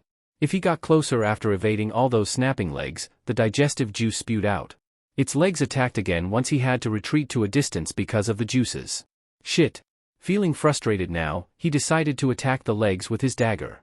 Unfortunately, the legs were also covered in that thick exoskeleton, and no matter how many times he cut it, he couldn't even nick it once. Protagonist bit his lower lip. This isn't going to work. The spider only needed its 2 front legs to attack him, but on the other hand, he needed to use his entire body to evade them. It was obvious who would tire out first here. Tiredness. Tiredness, 57. As he thought, his tiredness stat was rapidly rising up. When this stat hit 70, his speed would decrease, and when it reaches 90, his breathing would become too heavy and it'd become that much harder to freely move about. He was running out of time. If I want to get closer to it, then... Speed. His speed was the issue. Wait. Speed, is it? As protagonist continued to barely evade each of the legs raining down, a thought entered his head. Yeah, I had that, didn't I? He indeed possessed a single active skill. He had forgotten all about it because there was no need for him to use it, until now. You've activated skill, dash. Your movement speed has increased by 30%. 1 mana will be spent every minute during its activation. Along with those messages, Jin-Woo's body became even faster as if a booster had been activated. Evading the spider's legs had become even easier as a result. He swiftly evaded the spider legs slamming down like lightning bolts and in the blink of an eye, arrived before the monster. Taken by surprise, the spider hurriedly spewed out its digestive juice. However, thanks to the increase in his speed, his movement had now this certain composure to it. Protagonist easily evaded the digestive juice and pounced towards the spider's head. His dagger slashed at the spider's eyes. Effect: paralysis has been activated. The effect has been cancelled due to the high resistance of the target. Effect: bleeding has been activated. The target's stamina will decrease by 1% per second. Yes. One of the 2 special effects the poison fang of Kasaka possessed had activated successfully. The spider roared out and staggered about. Protagonist didn't miss this opening. The moment his 2 feet landed back on the ground, he jumped up again and climbed on the spider's body to get to the top of its head. The spider went crazy and swung its legs all over the place, but protagonist wasn't going to let those blind attacks land on him. Holes continued to appear on the poor, blameless ground instead. Now standing on top of the spider's head, protagonist began stabbing the eyes of the spider with his dagger. The spider rampaged around this way and that, but protagonist endured till the end and continued to shove his dagger into the head of the spider. The spider began tottering about dangerously. It was obviously getting damaged now. Seeing this, Jin-Woo's hands picked up speed. And eventually, the huge body of the spider finally tilted to the side. However, protagonist didn't stay his hand. No, he kept going at it, until the spider was dead for sure. Stab. Stab. Stab. Along with the final gasps from the spider, several messages popped up in his view. You've killed the owner of this dungeon. Level up. I did it. While covered from head to toe in the spider blood, protagonist raised his hands up high. Maybe because it was a boss monster, his level jumped up by 3. Status window. From level 18, he had jumped up to reach 21 in one go. And that wasn't even the end. Besides the level up messages, something else also popped up as well. Tiering. Store, by function is now available with your level having reached 20. Oh, so I can finally spend those gold things now, eh? That was a nice message, for sure. However, now wasn't the right time to relaxedly browse through the store. Rumble. The cave began to shake just a little. With the death of the dungeon's owner, the entrance of the dungeon will be destroyed in 1 hour. Remaining time, 59 minutes 58 seconds. Indeed, he had to get out of this place before the gate closed on him, after all. Browsing through the store could be done once he was somewhere safe. Just as protagonist was about to climb down, he spotted something gleaming brightly in the middle of the spider's head. Is that an item? However, unlike the monsters from the instant dungeon, there was no message about recovered items, nor could he automatically claim them. What could it be, then? Protagonist pondered briefly before realizing what it was. Ah, these things have magic crystals, don't they? No matter how busy he was, how could he forget something so valuable like that? Protagonist extracted the magic crystal hidden deep inside the head of the dead spider. This was a C-rank magic crystal extracted from the boss monster, so it should at least go for around 10 million won easy. As the trophy for his glamorous victory, this would do very nicely. Protagonist lightly jumped down from the dead spider's head. I really hit the jackpot this time. He came to earn this month's rent, but at this rate, he'd be earning way more than that. Young Nim. When protagonist looked back, he saw Yu Jin-ho there. Please, put them in here. Yu Jin-ho then proceeded to carefully tuck in the magic crystals belonging to protagonist inside his equipment bag. Next, he reached inside the corner of the same bag and pulled out a thermos, before pouring the flask's content on its lid. Hyung Nim, you must be feeling thirsty. Please, drink this. It's water. Indeed, it was a cold, refreshing cup of water, filled right up to the edge. Why is this kid doing something no one asked him to? Since protagonist was feeling thirsty anyway, he took the thermos lid to drink the water. But, his head never stopped tilting in the meantime. Gulp. The water slid down his throat and refreshed him quite nicely. Hyung Nim, did you enjoy it? Before he had noticed it, the honorific had changed to Hyung Nim, too. Yeah, it's refreshing. Protagonist spoke his earnest opinion and handed the lid over to Yu Jin-ho. And, the things you saw in here. Even before protagonist could finish his sentence, Yu Jin-ho quickly cut in, as if to say that there's nothing to worry about. Of course. I won't say anything to anyone and take this secret with me to my grave. No, hang on. No need to take it to your grave. But, of course, I will. It'll be a promise between Hyung Nim and I, after all. Well, in that case. Okay. If you say so. You don't have to worry about a thing, Hyung Nim. It wasn't as if anyone would believe the claim that a rankie soloed the boss of a rank C gate anyway. Still, the kid was saying he'd voluntarily keep his mouth shut, and that would certainly make his life a bit easier. I thought he didn't know how to take a hint, but he's pretty quick on the uptake on things like this, eh? Is there anything else you'd like to tell me, Hyung Nim? No, not particularly. Well, that sounded a bit suspect, there. Protagonist studied the overly polite mannerism of Yu Jin-ho and inwardly questioned his motives, before coming to a conclusion of his own. Well, yeah. From Yu Jin-ho's perspective, I did save his life and all. Wasn't it the most obvious thing in the world that you'd become really courteous and humble towards a person who saved your life? When looked at that way, his attitude made more sense. The reality of the situation was slightly different from that, though. Rumble. The dungeon shook around for a bit again before its tremor stopped. That tremor was the reminder that the gate would close in a little while. The tremors would progressively get worse as time went by, and just before the gate closed, it'd morph into a full-blown earthquake. Let's get out of here. Yes, Hyung Nim. Protagonist began walking towards the entrance. Before they reached it, though, there was a sudden flash of light, and the rocks blocking up the entrance collapsed. Boom! Afterwards, Hwang Dong-suk and his goons rushed into the boss room. As soon as spotting the dead spider behind protagonist, their expressions became dumbfounded. What the hell? It's really dead. Did those two hunt it? That spider must have been nothing much, even with that big body and all. Well, if a rank D and a rank E managed to kill it, then.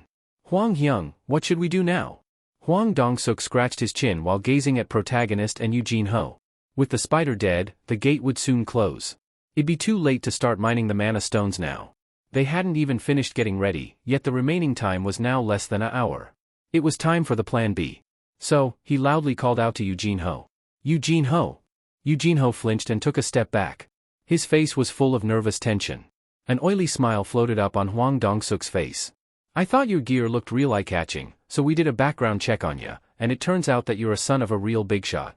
The son of the Yujin Construction's owner, Yu Myung-han, no less. So what? Well, give you a chance. I've got some stuff to discuss with your old man, you see. However, it'd get real troublesome for us if the matters of this place get out. So, if you wish to live, you better become our accomplice. An accomplice?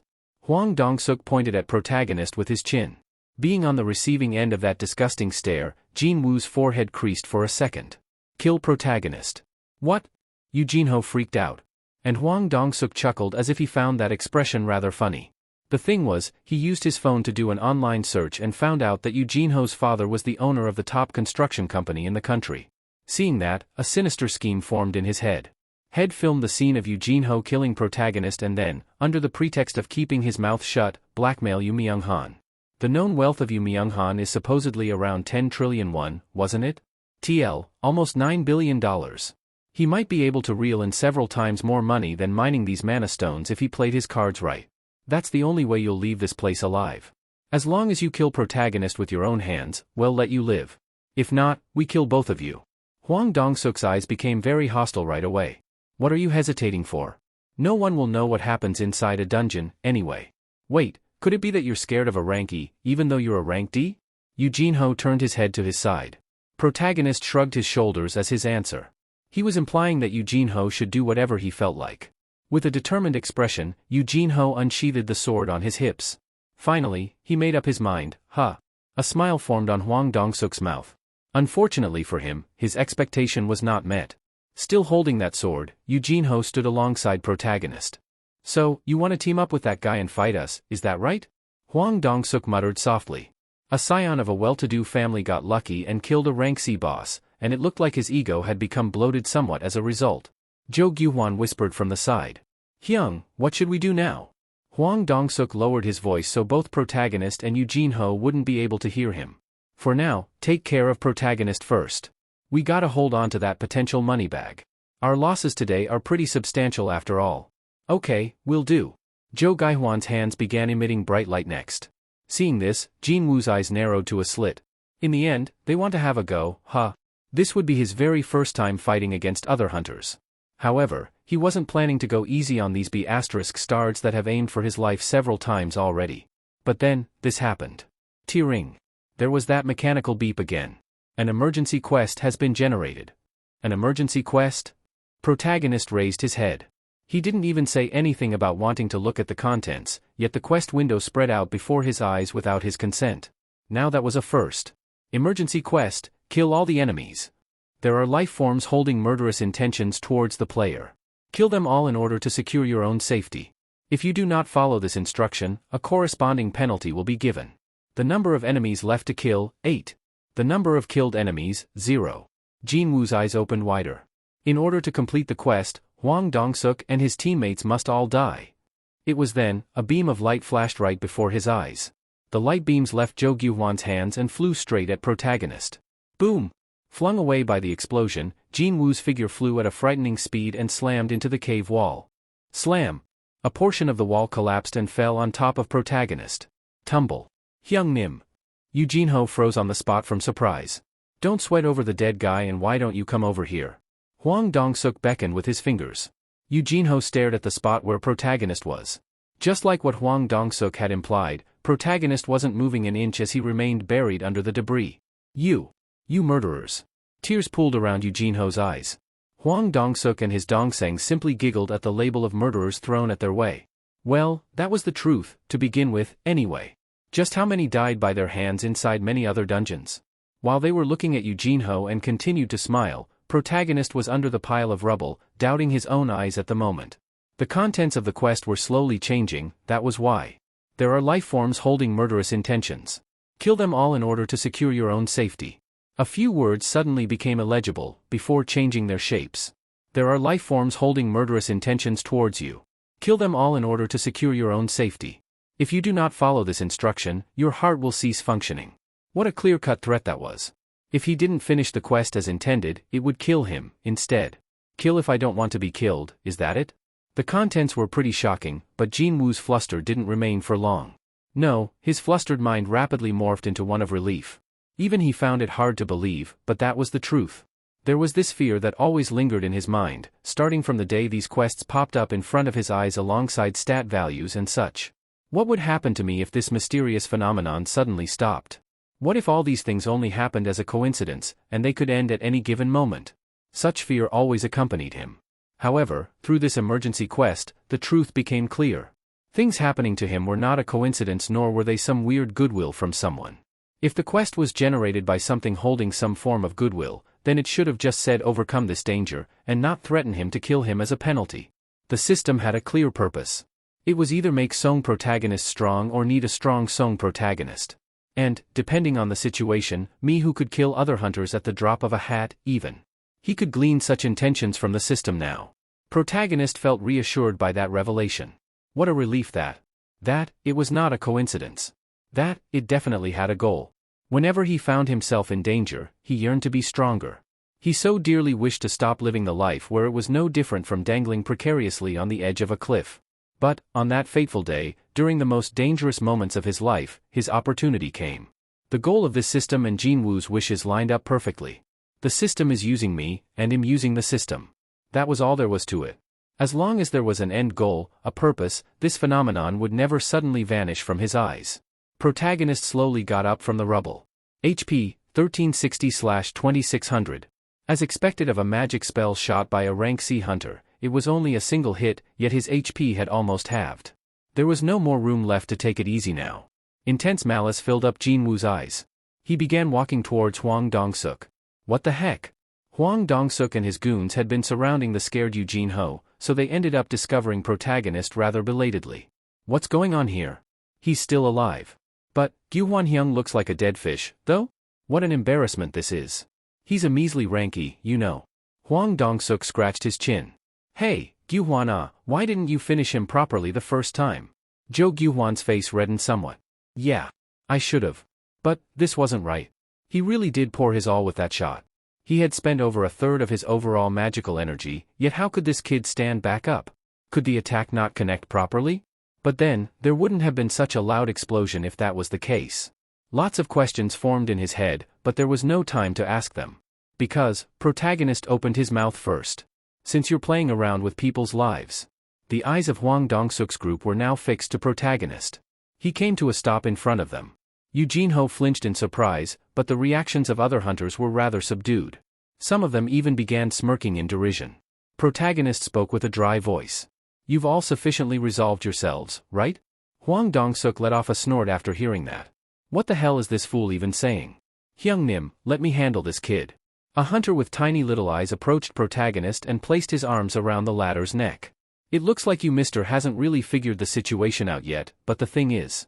The expression of the tiny eyes became weirder and weirder as he strengthened his arms. What the hell? Why can't I pull him down?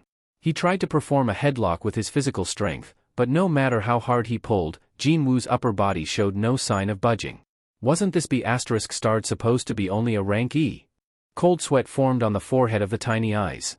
How could he be this strong? It happened then. Slice. The head of the tiny eyes fell to the ground. Thud. Jae-juntae. Hwang Dong-suk's eyes trembled like an earthquake. What the hell? That knife, just when did he? Where did he get that? Hwang Dong-suk and his goons quickly took several steps back and yanked their weapons out. Jin-Woo's hand was already holding the poison fang of Kasaka. Blood dripped from the tip of the blade. The number of enemies left to kill, 7. The number of killed enemies, 1. 7 left. Jin-Woo swept his gaze at Hwang Dong-suk and his group like a predator eyeing his prey. Hwang Dong-suk swallowed his saliva. He was already pretty surprised by the dagger appearing in that man's hands, but more importantly, Park Juntae's death shook him to the core rather greatly. How did an E-rank hunter kill a D rank in one hit? He had no idea what kind of a trick the other guy used, but from now on, underestimating his opponent was definitely forbidden. No, he had to be very meticulous here. Hwang Dong-suk gave a signal with his eyes to his side. Gyu Hwan-ah, hit him one more time. Jo Gyu-hwan lightly nodded his head. This time, he wouldn't make the same mistake again. Jo Gyu-hwan told himself such as lights began gathering in his hands again. But, even before the arrows of light could leave his fingertips, protagonist appeared right in front of Jo Gyu-hwan first. Jo Gyu-hwan's jaw hit the floor. The light in protagonist's eyes gleamed coldly. You first, the magic-type hunter who possesses strong firepower but a weak body. Protagonist had finished his calculations already. The dagger stabbed straight through Jo Gyu-hwan's neck. Stab. Jo Gyu-hwan tried to cover the hole in his neck and collapsed to the floor. Kill him. With that as a signal, the hunters around him rushed towards protagonist at once. Protagonist raised all his senses to the maximum and calmly focused on the movements of his enemies. All sounds disappeared and time slowed down. The agility stat and its 38 points had begun displaying its worth. He then blocked or evaded swords, spears and arrows being thrust at him from the very short distance. The eyes of the hunters became incredibly large. How can an E-rank move like this? Too fast. I can't hit him at all. The complexions of the hunters became ashen. Indeed, speed was a subjective thing. To their eyes, protagonist's movement was absurdly fast. Meanwhile, protagonist waded in among the hunters and calmly cut into their vital spots, one at a time. Effect, paralysis has been activated. Effect, bleeding has been activated. The special effects of the poison fang of Kasaka continued to activate and the hunters all fell into a quagmire of confusion. I can't move my body. Magic? Was that magic? You son of a bitch. What the hell is this guy's real identity? Screams resounded out without a break from here and there. 5 hunters surrounding protagonist all crumpled down to the floor in no time at all. Tearing. The number of enemies left to kill, 1. The number of killed enemies, 7. Protagonist shifted his gaze over to the last remaining survivor. And that was none other the big bearded man, Hwang Dong-suk. He discarded his shield as an expression of determination formed on his face. He then loudly roared out. Hwang Dong-suk kicked the ground and rushed forward. His mind raced as he ran forward. He was a tanker, and was considered one of the top even within the C rank. His opponent most likely was a damage dealer. Although that man seemed to be very agile, judged from his quick movements, there was no way he'd possess enough power to penetrate past Hwang Dong-suk's reinforcement skill. You can't fatally wound me with a measly little dagger. The one to be crushed when they collide would be Protagonist, instead. Their distance closed up in the blink of an eye, and Hwang Dong-suk tackled with his shoulder. Reinforcement! But then, his entire world seemed to spin around, and before he realized how, he was staring at the ceiling of the dungeon. Slam! His brain shook hard and a strong impact force was transmitted into his entire body. He wanted to get up, but his body didn't listen to his commands. Hwang Dong-suk tried very hard, but eventually gave up and lay sprawled on the ground. He coughed out a mouthful of blood. Did he throw me down to the floor? Did Hwang Dong-suk really lose in the contest of strength? In a battle of physical strength? How can a measly rank E? He was now so sure that something had gone terribly awry somewhere. 5 rank CS and 3 rank DS were knocked down in the blink of an eye. There was no way this B***starred was a rank E. Protagonist stood next to Hwang Dong-suk. The bearded man couldn't even properly move his body. His fate was quite obvious now. If this was a sports match or a spar, then this battle would have ended right here. Too bad for the bearded man, though. Protagonist wasn't planning to stop there. Wait a minute. Hwang Dong-suk raised his hand first. Let me go. If you want money, I'll give it to ya. As long as you spare me. 3 times. Protagonist's voice remained cold. Aren't you a bit shameless, asking to be spared by someone you tried to kill 3 times already? First, by blocking the exit of the boss room. Second, ordering Yu Jin-ho to kill him. And finally, Jo Gyu-hwan's magic. Hwang Dong-suk tried to kill Protagonist these 3 times even after excluding the battle just now. Give and take. When he returned alive from the underground temple, Protagonist resolved himself to return as much as he had received. Whether it was kindness or hostility.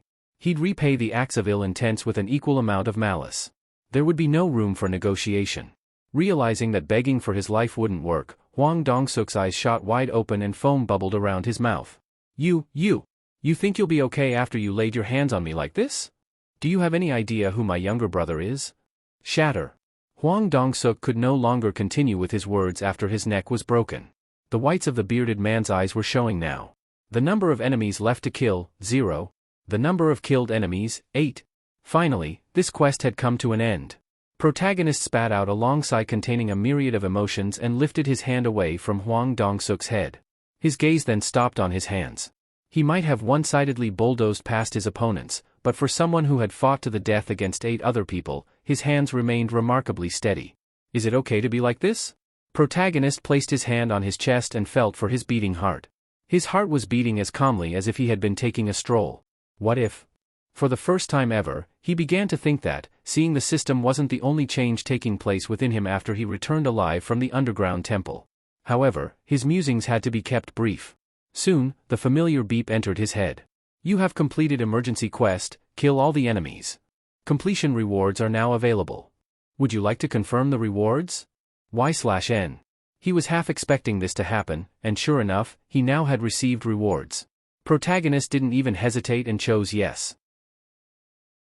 Confirm. The following rewards are available. Reward 1. Full recovery of the current physical condition. Reward 2. 10 additional stat points. Reward 3. Skill, Intimidation. Not only 10 points, but even a skill, too? Protagonist's eyes widened from the huge amount of available rewards. All those stat points were one thing, but this new skill stole away almost all of his attention. If I didn't possess the dash skill when fighting that spider. The only reason why he managed to hunt the boss down was because of dash. There was no need to mention how important a skill was during a battle. It was not for nothing that a rune stone, with which a person could learn a brand new skill, cost several hundreds of millions of won. Protagonist immediately checked this skill called Intimidation out. Show me the third reward. Skill, Intimidation LV1. Active skill.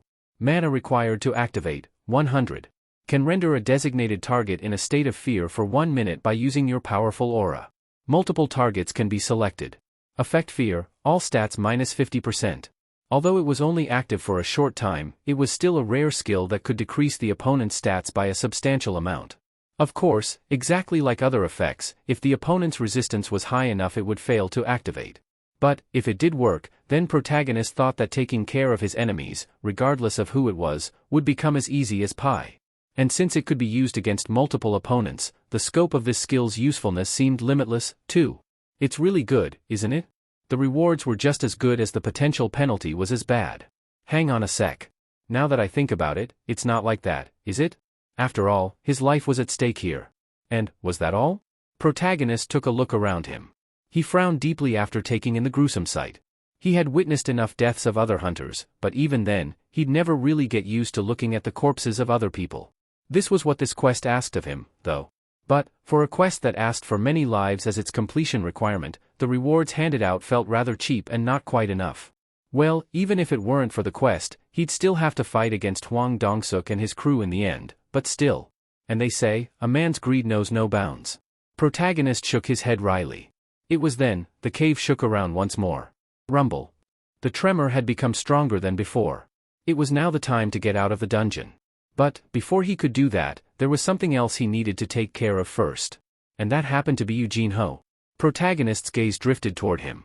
Eugene-ho had been pitifully frozen solid in his spot until then, and flinched rather grandly before hurriedly lowering his gaze to the ground. Now, what should I do with this kid? Of course, he wasn't thinking of harming Eugene-ho. There was no need to, nor was there a reason to do so, either. However, if the events of this place got leaked out to the rest of the world, then there was a good chance that his life would become inconvenienced in a variety of ways. So, I guess I should make sure he doesn't talk, huh? Just as he thought that course of action would be for the best, Eugene-ho rapidly ran towards him, knelt down, and bowed his head. Hyungnim, please spare me. Suddenly, protagonist felt that the following conversation should unfold a lot more smoothly than his initial expectation. Eugene-ho was shaking like a wet dog. His complexion was pale, as well. Well, 8 people died in the blink of an eye right in front of his face, so that was par for the course, really.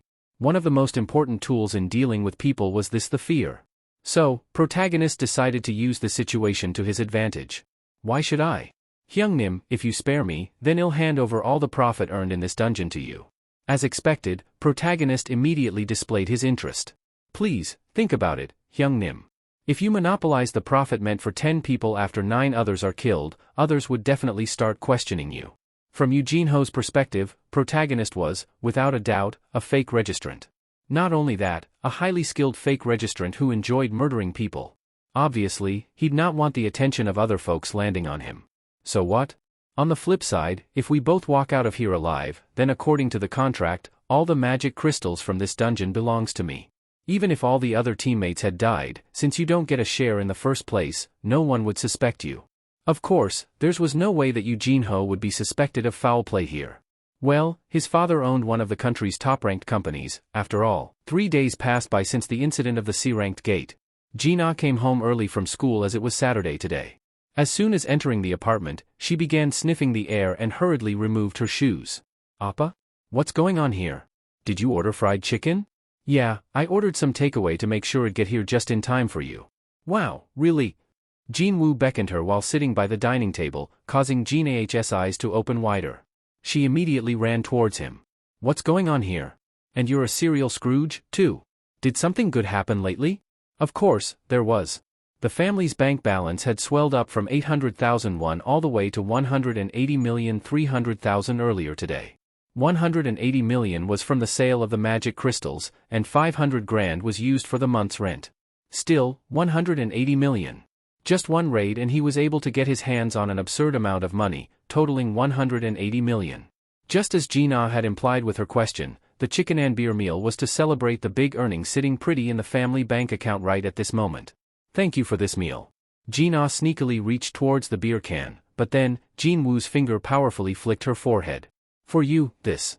He then placed a can of cola in front of her. I was only joking, you know. Not minding Gina and her hands busy rubbing her reddened forehead, protagonist popped the lid open on the refreshingly cold can of beer and poured the contents down his throat. But then, this happened. Tearing. Protagonist couldn't help but react nervously when he heard the familiar beep. Why a system message, all of a sudden? Harmful substances have been detected. Effects of buff, detox will now commence. 3, 2, 1. Detoxification has been completed. You detoxed harmful substances? Are you talking about alcohol? Protagonist drank up the remaining beer in the can, and popped open another just to make sure. And the exact same messages appeared again. He had drank up 2 cans of beer in one go, but he couldn't feel one hint of drunkenness come over. Whatever this buff thing was, it was definitely working as intended. What's this? Protagonist tilted his head. When protagonist's expression became serious, Gina asked him with a worried voice. Nah, it's just that I remembered something pretty urgent, that's all. Eat without me while I take care of this, okay? Protagonist headed back into his room. He then began rummaging through every nook and cranny of his memories, trying to figure out if he had missed anything, even if it was small. Suddenly, he recalled something.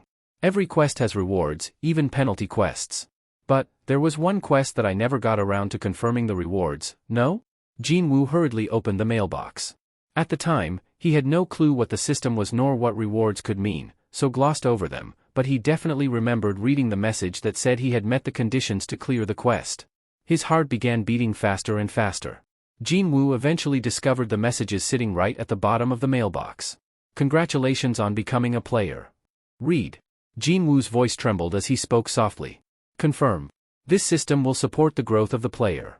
Failing to comply with the system's instructions will result in potential penalties. Your rewards have been delivered. As he thought. There was the mention of rewards. The voice he heard back inside the underground temple clearly said these words. Completion requirements for the secret quest, the courage of the powerless has been met. A secret quest or not, it was still a quest, wasn't it? However, he hadn't checked what kind of rewards he had received until now. Back then, he thought that it was all a hallucination, didn't he? Will result in potential penalties. Would you like to confirm your rewards? Y/N. Yes. Rewards for the secret quest, the courage of the powerless. The blessings from the Grand Sorcerer, Candiaru. The Grand Sorcerer Candiaru has been deeply moved by your courage, and has gifted you with a special spell. When accompanied by the blessings of Candiaru, you'll get to enjoy a healthy and fulfilling life every day. Let there be a bright future laying in wait for the challenger.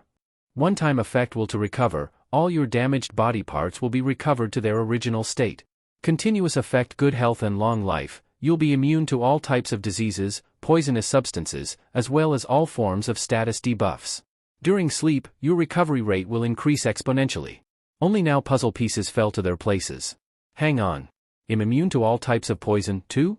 Protagonist's eyes abruptly shot open real wide. If that was the case, then could it be? Protagonist hurriedly extracted a certain item out from his inventory. Item, poison sac of Kasaka. Rarity, A. Type, medicine. A pouch containing the refined poison of the Kasaka. Can be found very rarely when hunting Kasakas. Drinking this poison will give you strong skin, but the toxicity will permanently damage your muscles. Affect the iron scales of Kasaka, 20% reduction in physical damage. Side effect damaged muscles, strength -35. My muscles are supposed to get damaged because of the toxin, but wouldn't this detox buff resist that? There was only one way to find out. Protagonist squeezed his eyes shut and drank the liquid contained within the pouch. Sticky, yucky liquid slid down his throat. The taste was oily and terrible, but he endured it. And they say what's good for you usually tastes bitter. When he finished drinking all of the poisoned liquid, messages popped up in his view. Harmful substances have been detected. Side effect damaged muscles has been nullified. Yes. Protagonist clenched his fists real tightly. Still, he couldn't celebrate just yet, so he quickly summoned his status window. Available points to distribute, 0. Reduction in physical damage, 20%. As he expected, there was no decrease in his strength stat. It still remained as 53 points, and then, he saw the new stat called reduction in physical damage, 2. Sure, it might be limited in the category, but it still was a marvelous stat that reduced all physical damage by 20%. Nice. Just as protagonist began celebrating the emergence of this new stat, Gina called out to him from the living room. Appa? You know a guy called Eugene-ho? He's looking for you. No way, he can't be the same Eugene-ho.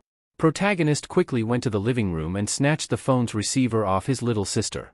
Hello? Hyung-nim, it's me. Eugene-ho. Really now? The voice coming from the other side sounded way too familiar. How did you get this number? There was a person I know working for the association, you see. You didn't want to answer your smartphone, so I had no choice but to call you at home like this. Details only. Ah. Oops, my bad, Hyung-nim. But, it's not something we can discuss over the phone. May we meet up somewhere so I can tell you in person? Protagonist tilted his head slightly. He still wants to meet me after going through such an ordeal? Hyungnim, I really gotta ask you for this favor. Please. What a weird kid this guy was. Protagonist eventually agreed to spare 1 hour after Yoo Jin-ho earnestly pleaded with him. The meeting place was a franchise cafe located not too far from Protagonist's home. Even though it was a weekday, there were quite a few people inside the cafe, perhaps because they chose to meet right after the lunch hour. Hyungnim, over here. Yoo Jin-ho greeted him rather enthusiastically. Before entering the cafe, Protagonist focused his perception to the max, but he couldn't sense any other hunters inside the shop. At the bare minimum, this meeting wasn't for the purpose of revenge, it seemed. Although Protagonist couldn't really remember doing anything that warranted such an ill will towards him and requiring a swift retribution.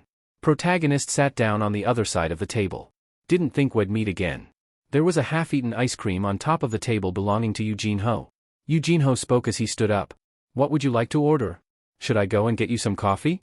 No, it's fine. Yoo Jin-ho looked a bit crestfallen for some reason as he sat back down. Protagonist opened his mouth first. So, what do you want? It was then. I'm telling you, this guy did it for real back then. It was so crazy, really. Why did you ask me for a meeting? Well, that. Hyungnim. I gave this matter a lot of thought. I mean, lots and lots of thought, you know? But, I think I really, seriously, must ask you. What are you talking about now? Hyungnim, actually. Yoo Jin-ho's face reddened as if he was embarrassed about something, before he summoned up his courage and spoke up. Actually, I was thinking of forming my own tea. Protagonist didn't even hesitate 1 second and replied. I'm not interested. Yoo Jin-ho's expression became dumbfounded. Already, Hyungnim? I don't need to hear the rest to figure it out. Jin-Woo was quite decisive in saying no. This wasn't because he didn't like Yoo Jin-ho or something like that. Although he seemed a bit off in the head, his attitude remained courteous and he came across as someone who'd always keep his word. He was quite different from other wealthy families, often seen in mass media. However, Jin-Woo was not interested in becoming a playmate of the son of a wealthy family during the boy's hunter phase. If there's nothing else, I'm leaving. Hyungnim. Just as Jin-Woo got up to leave, Yoo Jin-ho hurriedly reached out and held on to him. Hyungnim, only for 20. No, wait, please partner up with me for the next 19 times. For what? To clear dungeons? Yes. I'll definitely compensate you properly. Yoo Jin-ho's voice sounded rather desperate. Jin-Woo tilted his head slightly. There were 2 reasons why people became hunters. Either it was for money, or for their sense of duty. But, Yoo Jin-ho didn't belong to either camp. Maybe, it was possible that he thought of being a hunter was a slightly more dangerous form of extreme sports or some such. That was what Jin-Woo had been believing until now. True, he was taken aback slightly when the kid declared that he wanted to form his own private raid team, even after going through that ordeal the last time. There are all sorts of people in this world, that's for sure. It wouldn't be too strange to find a scion of a wealthy family who had become numb to the safe environment he had grown up in. However, Yoo Jin-ho's expression seemed far too serious and determined at the moment for that kind of an explanation. Could there be a different reason? Rather than the promise of proper compensation, Jin-Woo's curiosity was being tugged by the idea of raiding dungeons 19 more times. Jin-Woo's brain quickly kicked into gear. Hang on. Let's say that last time was his first raid. And when he completes 19 more raids, then. Could this kid be aiming for? It didn't take long for Jin-Woo to realize the truth. His expression became dumbfounded, instead. Are you perhaps thinking of getting the guild master license? That's correct, Hyungnim. What a smart decision it was not to order coffee. Otherwise, he might have sprayed the bitter liquid all over the table by now while trying to drink it. You want to become a guild master? Well, the story's a bit complicated there, Hyungnim. Yoo Jin-ho's face reddened considerably compared to before as he spoke. Hyungnim. Please listen to my story. Jin-Woo was in a slight dilemma, wondering what he should do now, but in the end, he was defeated by his curiosity, so he sat back down. Fine, I'll listen. Well, the promised hour had not ended yet, so there was that, too. It wouldn't be a problem to listen to the kid's story anyways. Yoo Jin-ho hurriedly parked his butt back down as well. As you've correctly guessed, I want to acquire the guild master license. Acquiring that license was not that difficult, actually. You had to be a hunter who participated in at least 20 raids. As long as you met this base requirement, all you had to do was to pass a written test and you'd get the license. Of course, nobody would join the guild created by a rubbish hunter, and if a guild failed to maintain the minimum number of members, it'd be disbanded as well. Yoo Jin-ho continued on. It's not public knowledge yet, but actually, my father is trying to establish a guild of his own. A guild created by Yujin Construction? Yes. Yujin Construction was one of the biggest corporations in South Korea. It had expanded its business well beyond the fields of construction and into other sectors and had been making a killing there. Jin-Woo had heard that recently, they reaped huge profit after jumping into the hunter-related businesses as well. And they want to form a guild of their own? When Jin-Woo displayed a hint of interest, Jin-Ho became excited and added more explanations. Head scout strong hunters and build a massive guild, and place all our hunter-related business interests under it. That's his plan. If a corporation wished to partake in hunter-related businesses, then it was a necessity to work together with a guild. Well, you'd need the strength of a large guild if you ever wanted to get your hands on magic crystals and remains of the monsters, or treasures such as mana stones found in gates ranked A or B. And so, you wish to become a self-sustaining entity. Is that it? That is absolutely correct, Hyung-nim. With the financial wherewithal of Yujin Construction, creating a guild wouldn't even pose a problem. No, the real issue would be with just who gets to run it. My father is thinking of hiring an S-ranked hunter as the guild master and placing my older brother as the vice master, and run the guild that way, but... Jin-Woo immediately caught onto what Jin-Woo was implying here. If things were done that way, then a source of worry would be created along the way. The power of authority the guild master wielded was simply far too great. Even if it was the vice master who had hired the master, in case of a conflict arising between the two, there was a very good chance that the latter would end up completely overtaking the entire guild. In order to prevent that, there was only one way. All you had to do was to hire a master who'd never ever betray the one who hired him or her. For instance, brothers or even a son. And the chairman of Yujin Construction, Yu Myung-hwan, had a son called Jin-Ho. However, my older brother's business experience is far too good for me to simply take over the position of the guild master. It was his idea to enter the field of hunter-related business, you see. We gained huge profit in that sector because of him. His older brother had become a successful entrepreneur by the age of 31. Compared to him, Jin-Ho was only a 22-year-old university student, even if he possessed a unique plus point of being a rank D hunter. Naturally, the chairman was thinking of entrusting the guild over to the eldest son. The eldest couldn't become a master since he was not a hunter, but he still knew a lot about the hunter-related businesses, and also managed to achieve great success in the sector, too. Meaning, even if there was an element of a risk, the chairman would still take the chance. And you wish to change your father's mind by acquiring the master license, yeah? That's right, Hyung-nim. And so, Jin-Woo figured out why Jin-Ho was here, trying desperately to reel him in. Even if the kid hired a high-ranked hunter and acquired the license that way, it'd be no different from buying it with cash. However, what if the kid succeeded in 20 raids with low-ranked hunters, such as Jin-Woo, and acquired the license that way? Jin-Ho would be able to persuade his father. Simply him being able to lead a group of hunters would be enough to get his approval. That was what Jin-Ho was counting on. If Jin-Ho became the guild master, they would get an S rank as the vice master and scout all the talented hunters. Well, others would only feel secure and join them if one or both master and vice master spots were filled by someone with powerful abilities. If this plan were to come to fruition, then completing those 20 raids was an absolute must. Hyung-nim, please help me. I have no one but you, Hyung-nim. Jin-Ho bowed his head. If it weren't for Jin-Woo, the kid would have died during his very first raid.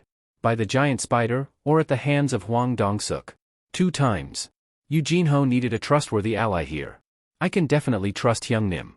He might be a cold-hearted person who would not bat an eyelid when killing his enemies, but he also happened to be a righteous man who'd not treat lightly the lives of those weaker than him, and just as important, he didn't care about getting his hands on ill-gotten gains, as well. Jin-Woo was the perfect candidate. However, Jin-Woo didn't need Jin-Ho. That was why he asked the kid. What would I get in return, then?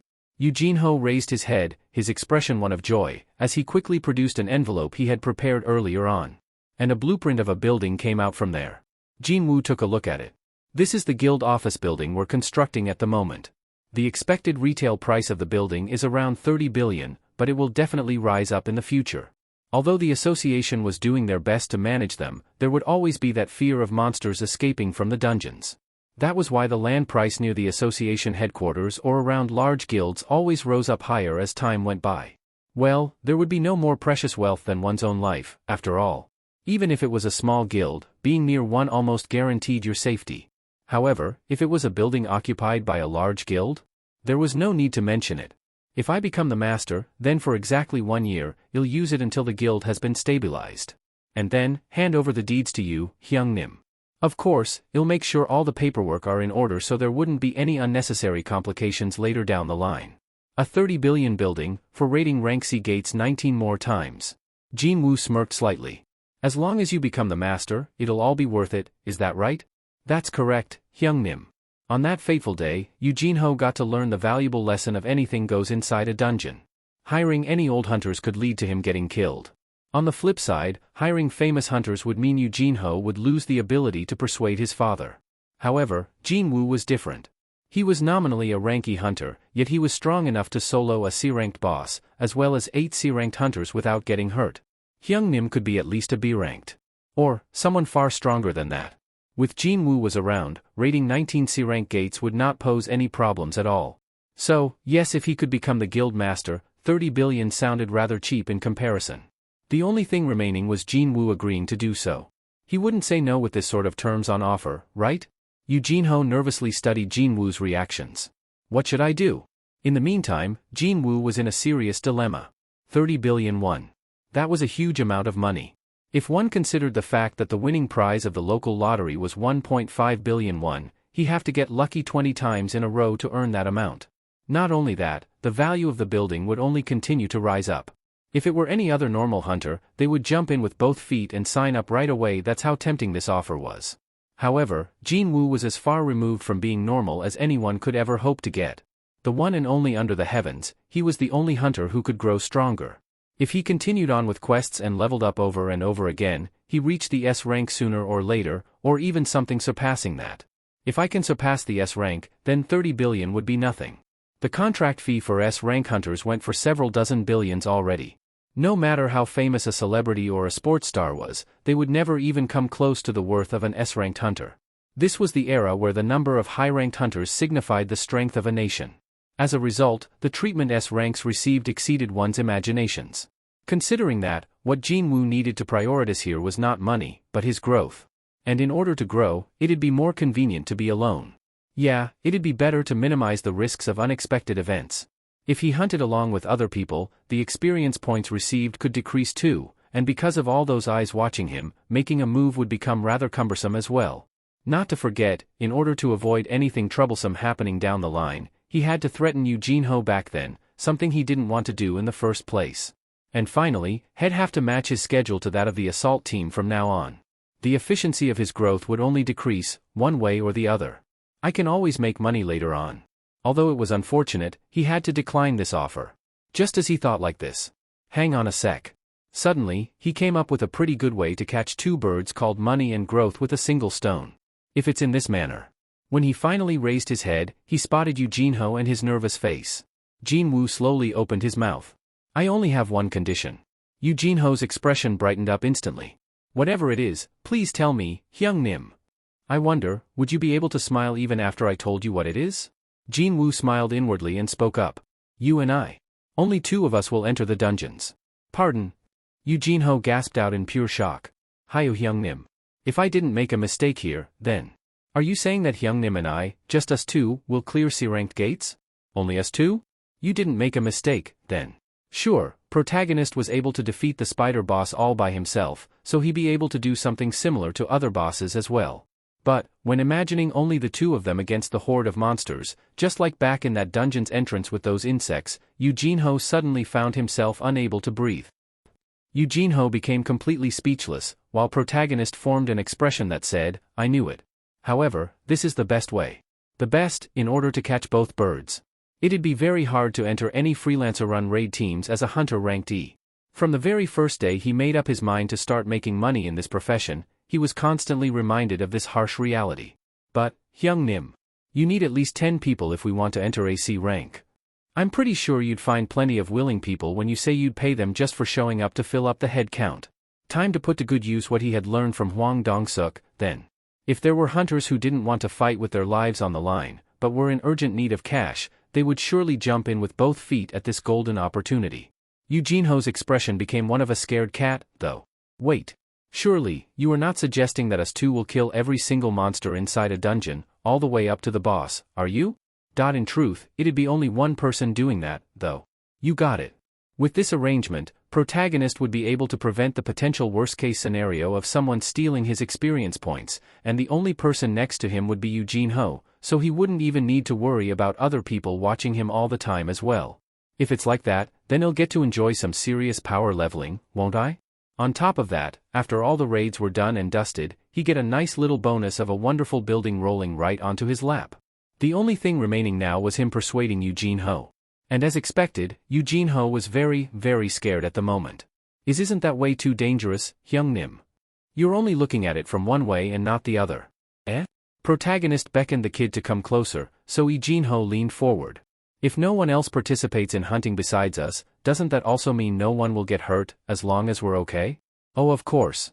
For the first raid, you were like a third wheel being dragged along, so you couldn't do anything about the incident that had happened, but think about for the moment the ramifications of your own raid team finishing up all 19 raids without a single casualty. Jin-Woo's eyes shot open right up. If that was the case, then persuading his father would become one level easier.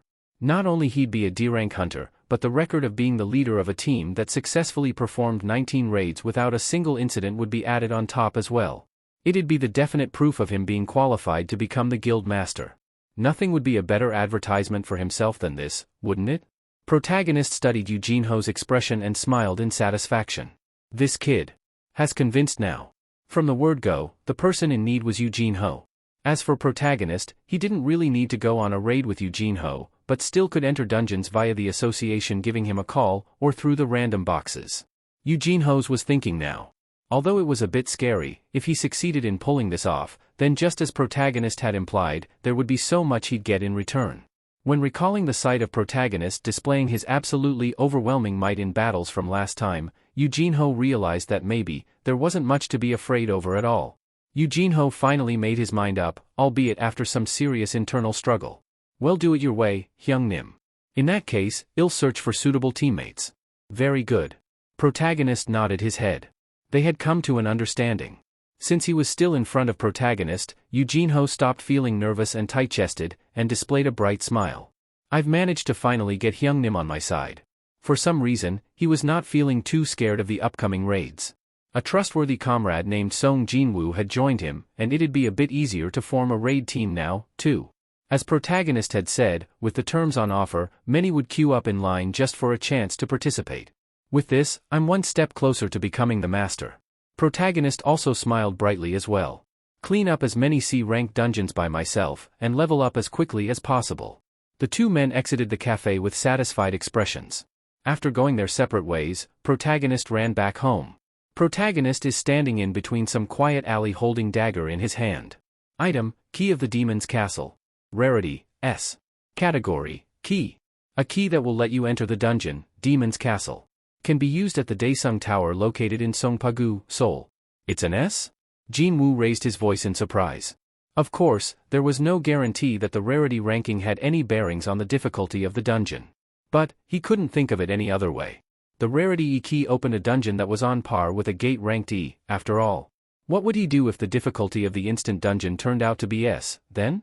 Even with a raid team consisting solely of S-ranked hunters, there was no definite guarantee that such a dungeon would be cleared. The odds were around 50-50?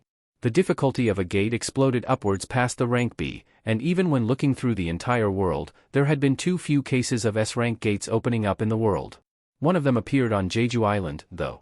Afterwards, the island of Jeju became an abandoned hellhole where no humans could exist. Jin-Woo stared at the key in his hand for a long while. This is what I really wanted? If there was one silver lining to be found here, then that would be the explanation saying he'd be able to enter the dungeon with this key, unlike the previous one which said he'd be transferred instead. The implication being that he could escape at any time if he felt like it.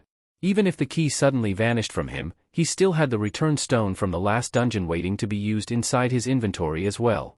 He was no longer worried about getting trapped behind an invisible wall like the last time. I've worked hard to earn this chance, so I can't throw it away like that now, can I? He simply had to confirm right away with his own two eyes whether this was what he really wanted or not. In front of the Daesung Tower, a super tall skyscraper over 100 floors tall was standing straight as if to pierce the heavens above. Indeed, this was what the modern skyscraper should look like. Just looking up at it made him feel extremely dizzy. There were only a few people walking around as it was already late evening now. The streets with not one soul on it gave off an eerie vibe. Still, I can't be sure, so? Jin-Woo took a good look around him, before pulling up the hood attached to his top to hide his face. If someone saw a person disappearing and appearing again in thin air without a gate around, that might cause a bit of ruckus. Not only that, there were several CCTV cameras installed here and there in the near vicinity, so it wasn't such a bad idea to avoid being too conspicuous. Jin-Woo used the key and entered the gate. It's connected to the outside world.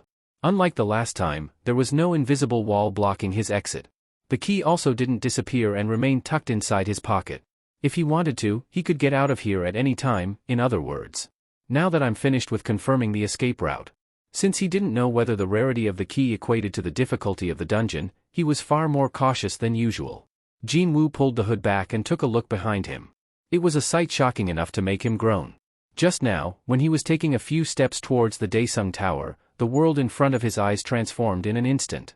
Could this place even be called a dungeon anymore? A completely different world was waiting for him. Instead of the vanished Daesung Tower, a massive tower-like structure stood there. Wait, is that really a tower, or should I call it a castle, instead? A tower rising up high into the air without an end, wrapped in reddish-black flames. It was as if the tower wasn't burning, but it was spewing out billowing flames, instead. A burning tower, huh? Rather than the name of Demon's Castle, maybe that nickname suited it better. Jin-Woo slowly walked towards this burning tower. Crackle. Pop. The closer he got, the louder the noises of flames rampaging around grew. Can I even enter this thing in the first place? However, even if he did, there was yet another problem to consider. Just like the last instant dungeon that was based off on the subway station, there was a good chance that, since this dungeon was based off on the Daesung Tower, he'd have to climb up 100 floors to clear it completely. He couldn't even begin to imagine just how long that would take. Jin-Woo's steps came to a halt. He sensed a strong aura near the entrance. He slowly surveyed the surroundings and spotted a black life form the size of a bull huddled in slumber right in front of the doorway. Jin-Woo carefully summoned the Poison Fang of Kasaka. Tearing. Item, Poison Fang of Kasaka. Rarity, C. Type, Dagger. Attack plus 25. A dagger fashioned from the Poison Fang of the Kasaka. There are traces of the Kasaka's poison on it, so when attacking, it will cause paralysis and bleeding status effects. Can be stored in the inventory, or can be sold at the store. Status effect paralysis, the target will be unable to move. Success rate is fixed. Status effect bleeding, the target's stamina will be reduced by 1% per second. Its attack power wasn't all that high, but the greatness of its added effects was proven in real battles time and time again. It'd be nice if the paralysis works and I get to kill it easily. Jin-Woo walked as quietly as possible while approaching that creature. However, it was impossible to fool the olfactory senses of a monster. Soon enough, the creature sniffed the air and raised its body up. Jin-Woo clicked his tongue. The creature stood up completely and all three of its heads turned in Jin-Woo's direction. Hell's Gatekeeper, Cerberus. It was a huge dog possessing 3 heads. The name written in red letters floating on top of its heads immediately drew his attention. It was proof that the monster's level was very high. Since it's red, does that mean it's around the same level as those centipedes from the penalty zone? Back then, he managed to barely run away from the centipedes. Well, he was only a level 1 back then, so it couldn't be helped. But, it's different this time. He had grown stronger quite quickly during the short space of time. Without a doubt, that black creature was strong, but still, it didn't come across as truly overwhelming. His enhanced, alert perception was telling him that he could do this. It wasn't for nothing that he raised his perception stat. He kept on investing points to this stat so he could easily tell whether he should fight or take flight in cases like this. Growl. The Cerberus sensed the enemy and bared its fangs to threaten him. Jin-Woo's gaze then wandered off to the creature's tail. It kind of resembled a whip, and its end was enveloped in flames as well. Jin-Woo's eyes sharpened in an instant. Fangs and a tail. At the bare minimum, 2 methods of attack, huh? Jin-Woo swallowed his dry saliva. The Cerberus slowly closed the distance before stopping right in front of him and began studying him for some reason. Is it looking for an opening? Just as he thought that, the monster attacked him. Roar. Jin-Woo's eyes opened much, much wider. Too fast. Jin-Woo barely evaded the Cerberus fangs by sliding underneath the leaping monster. The Cerberus landed back on the ground and spun around, before began biting at him with its 3 heads. Woof. Bark. Roar. The sharp fangs gleamed coldly in between the biting snouts. Title, Slaughterer of Wolves buff effect has activated. Title, Slaughterer of Wolves. A title given to a hunter skilled in hunting wolves. When facing animal-type monsters, all of your stats will increase by 40%. He sensed his body getting lighter. Nice.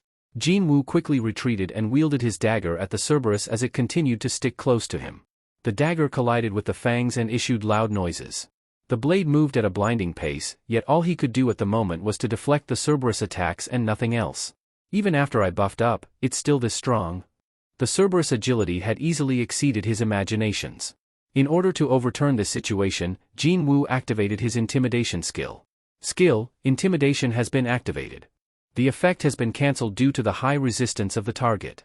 Jin-Woo's eyes widened. It didn't work. It was at that moment that the long tail of Cerberus flew in like a whip. Jin-Woo reflexively ducked his head lower and evaded the tail.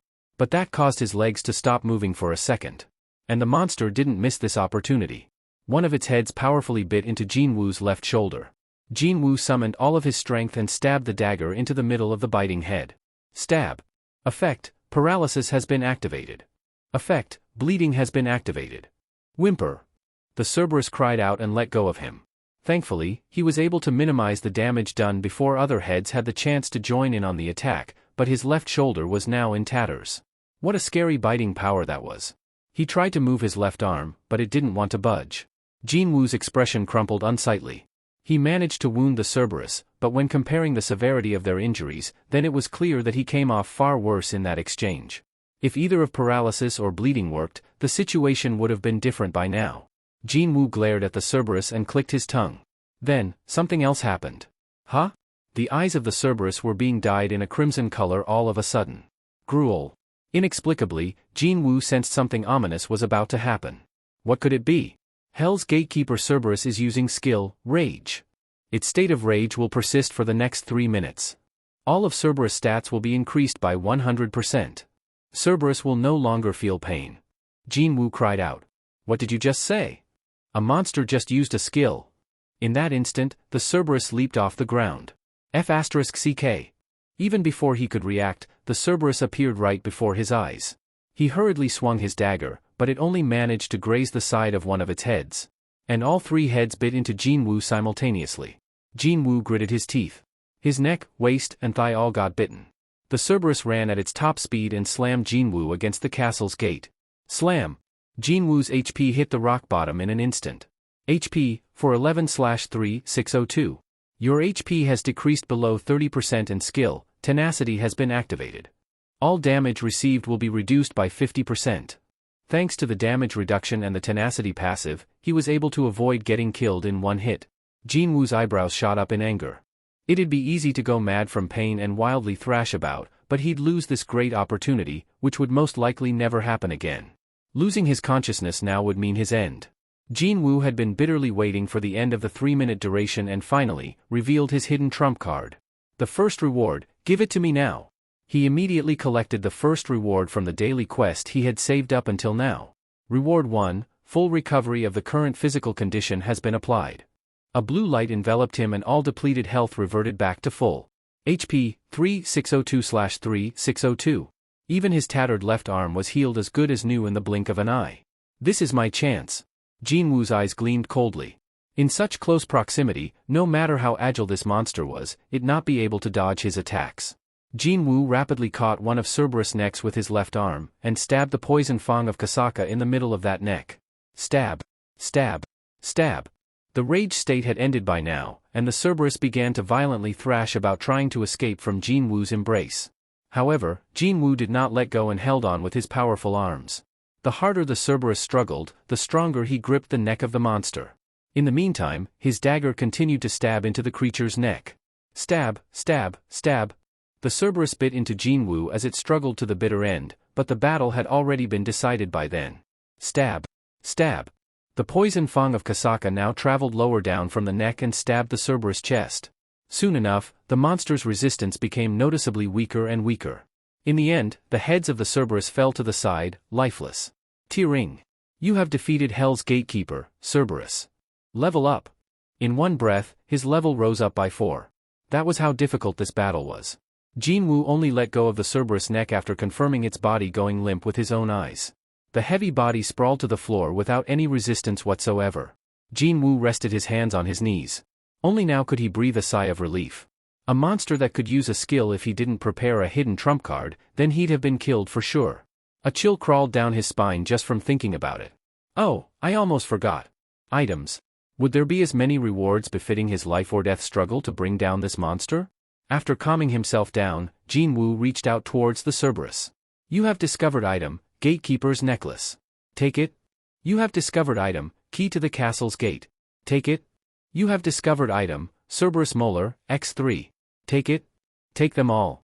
A steel necklace originally found around one of the Cerberus necks, a gray key, and 3 molars of a monster appeared in his hand. Item, Gatekeeper's Necklace. Rarity, A. Type, Necklace. Agility plus 20, Perception plus 20. Item, Key to the Castle's Gate. Type, Key. The key to unlock the gates of the demon's castle. Can only be acquired after killing the gatekeeper. Item, Cerberus Molar. Rarity, None. Type, Miscellaneous. Jin-Woo stared up at the burning tower. The very top of the structure was completely shrouded in some kind of blurry fog. He had to actually enter the tower if he wanted to see what was going on inside. But, Jin-Woo shook his head. Now is not the time. He only barely managed to hunt down a single sentry standing guard by the door, even with his title buffing him up and resorting to using up the quest reward, too. He couldn't even guess just what kind of danger would be waiting for him beyond that gate. So, now was the time for him to back off. Still, he was certain of one thing. Just as the explanation said, this key to the demon's castle was indeed something he wanted. The name Blessed Random Box wasn't wrong. Leveling up quickly, valuable items, and plenty of gold, too. This place had it all. And one day, he'd get to claim them all as his. Only that, today wasn't that day. Although he was slightly unwilling, he stored the gray key inside his inventory. He'll return. Definitely, very soon. Jin-Woo smiled as he turned around to leave. A few days went by without any incident. He asked around association called him regarding a raid and protagonist quickly gotten ready and headed out to meet the raid party. As soon as he stepped in. Pardon me, young man. I see that you're feeling much better now. A rather friendly voice came from behind him and Jin-Woo turned around to look who it was. A hunter he actually knew, too. Mr. Song Ajusi? Jin-Woo's expression brightened in an instant. Mr. Song Chi-yeol looked at Sung Jin-Woo with an expression half in disbelief and the other half in delight. I did hear the news that you were fine, but I still can't believe it, even after running into you like this. Song Chi-yeol formed a deeply moved expression next. Jin-Woo felt kind of embarrassed by the emotional eyes of Song Chi-yeol and sheepishly scratched the side of his temple. Meanwhile, Song Chi-yeol continued on. I should have gone to visit you at the hospital, but for some reason, the folks at the association all tightly shut their mouths and I couldn't hear any concrete information on you until now. Did you know that Miss Ju-hui is also anxiously waiting for your news? Miss Ju-hui? Really? That's right. She said that she'd give up being a hunter, but still, she stopped by at last week's raid location just to look for you. Last week? After listening to Mr. Song's story, it turned out that, rather coincidentally, there was a raid organized by the association on the very same day he entered Instant Dungeons. That was why there hadn't been any word from the association until now. It was not that there hadn't been any calls from the association, but more like he missed it when it did come. A small mystery got resolved pretty easily, just like that. Song Chi-yeol studied Sung Jin-Woo's appearance here and there, still mystified by what he was seeing. By the way, was Mr. Song this tall before? And, with his bad leg and all, too. Song Chi-yeol's gaze naturally headed lower. And then, his eyes grew extra wide in shock. Your leg? Jin-Woo calmly made his reply. When I came to, my leg had been all healed up. Even I'm not sure what happened to me. Song Chi-yeol nodded his head. Ever since Gates appeared for the first time 10 years ago, many illogical things continued to transpire to this day. The people called hunters who had awakened their abilities were a prime example of this. A healer ranked S could reputedly heal a person who was ripped to shreds back to normal, as long as the victim was still alive. What if a high-ranking healer healed Jin-Woo's injuries while he was unconscious? If that was the case, then his severed leg being reattached didn't even qualify as a miracle. It'd do no good to see a young man such as yourself become disabled like that. What a relief this is. What a relief. Song Chi-yeol lightly patted his chest as if a big weight of his had been lifted off his shoulders now. It was then, Jin-Woo's gaze drifted toward Song Chi-yeol's left arm. The older man's sleeve was empty. Song Chi-yeol chuckled and massaged his left shoulder. Don't you worry about it. A hunter getting injured during a raid is a normal occurrence, after all. No, I've been lucky for not running into an accident until then. The two men arrived at the meeting place. The gate had formed in the middle of the road pretty close to residential areas, so the police officers called in to control the access to the location. However, there were almost no onlookers present here, to begin with. The majority of gates the association took on were those dangerous ones that had been left alone for too long after their initial discovery. Besides, even if one were to stick around a gate, one would still not get to see how hunters fought, anyway. It was only a couple of curious, naughty kids loitering around who got chased away by the officers every now and then. With a thud, the door to the taxi was closed shut. Jin-Woo and Song Ji-yeol had exited from the taxi and made their way towards the location where the other hunters had been gathered. There were other hunters who had arrived earlier who were standing near the gate. Well, there were only 2 other hunters there, however. The number of those willing to come had decreased sharply after that huge incident. Jin-Woo heard from Song Ji-yeol on their way here that, besides those who died, many other hunters decided to quit this life from the shock of that underground temple incident. One of them happens to be Miss Ju-hui. Jin-Woo took a look around, but he couldn't see her. When Jin-Woo and Song Ji-yeol approached closer, the 2 hunters awkwardly averted their gazes. Jin-Woo narrowed his eyes. But, of course. These 2 happened to be Kim Sang-sik, who ran off trying to save only himself, and the other male hunter who had discarded the injured Jin-Woo. Of course, they would find it rather awkward to face him. Excuse me, Mr. Song. Kim Sang-sik was thinking of at least greeting the youth, but when he was subjected to Jin-Woo's cold glare, he eventually shifted his gaze away. Kim Sang-sik shut his mouth, studied the mood for a bit, before shuffling further away from there. He stopped at a bit of distance away and sneaked a glance at Jin-Woo, before he tilted his head in confusion. Is he really the Song Jin-Woo that I know? I mean, his eyes are as fierce as a monster, man. Like a real monster. Kim Sang-sik shuddered deeply. As he thought, his arm was covered in goosebumps. Jin-Woo withdrew his glare filled with hostilities. Thankfully, quite unlike you Jin-ho, Kim Sang-sik was quick on the uptake.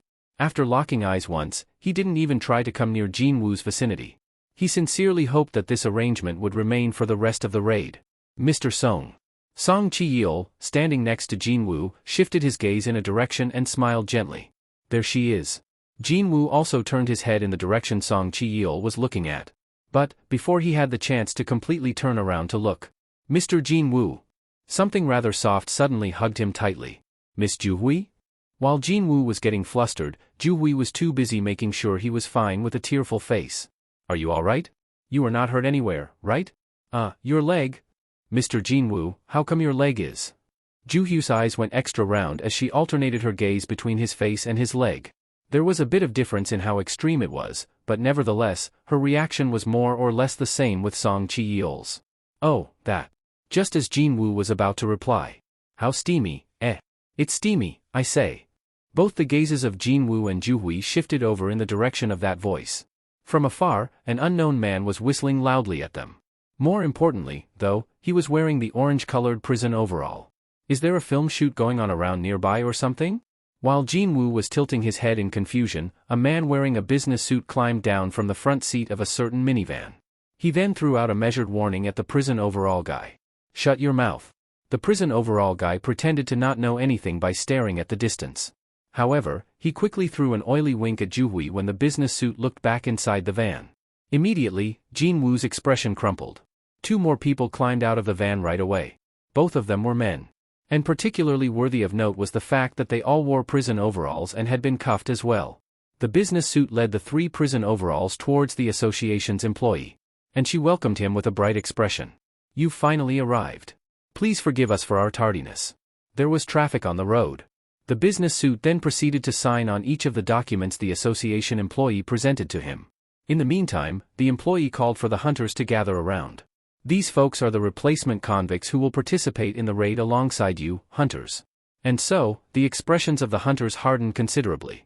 Kim Sang-sik was the first to step forward. What? Replacement convicts? Are you telling us to go on a raid along with a bunch of criminals? Hunters who had committed crimes had 2 choices. Either spend their allotted time behind the bars, or cooperate with the association and reduce their sentences. Most chose the latter option, and they were referred to as the replacement convicts. The association employee repeatedly lowered her head. I'm really sorry about this. It's only because the number of hunters active in our district has declined so much that the association has no choice but to do this.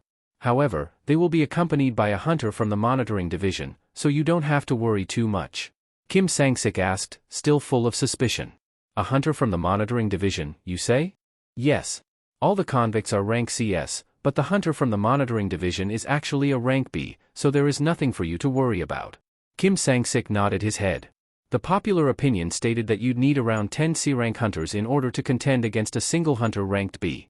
Well, a B rank was personally coming to monitor the troublemakers, not to mention participating in the raid itself, so there was no reason to say no here. 1 rank B and 3 rank CS, huh? Jin-Woo quietly studied the faces of the monitoring division's agent as well as the 3 replacement convicts, before tilting his head slightly. Something's off here. He could sense a minute trace of murderous intent flowing between those 4.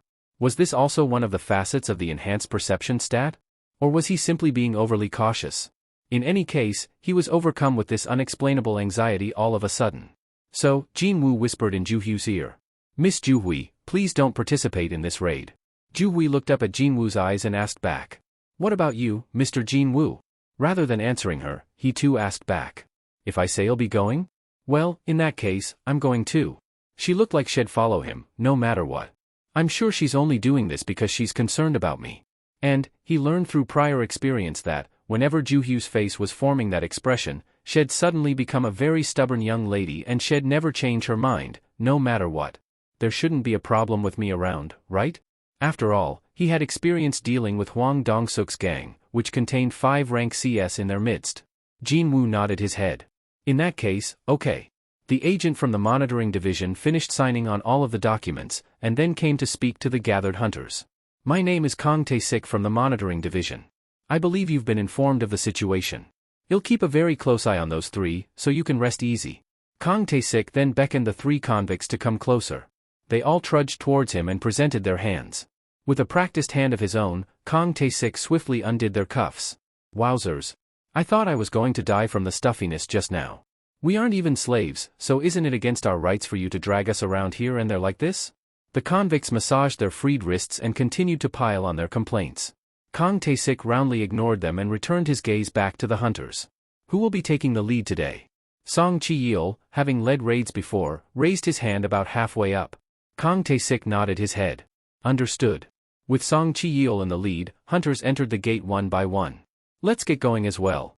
Jin-Woo and Ju-Hui also entered the gate, albeit at the same time. Perhaps the trauma from the last incident remained with her, because she ever so slightly held onto Jin-Woo's sleeve. Goblins were the main enemies for this dungeon. They were the weakest of all man-type monsters out there. So, clearing the dungeon itself wasn't hard at all. These strange-looking creatures were weak enough for Jin-Woo to fight evenly one-on-one even before he got his power boost. Still, Jin-Woo did his utmost best to carefully hunt goblins with his bare hands. When Jin-Woo displayed the combat prowess that easily exceeded their imaginations, both Ju-Hui and Song Chi-yeol's eyes became extra round in surprise. Wow!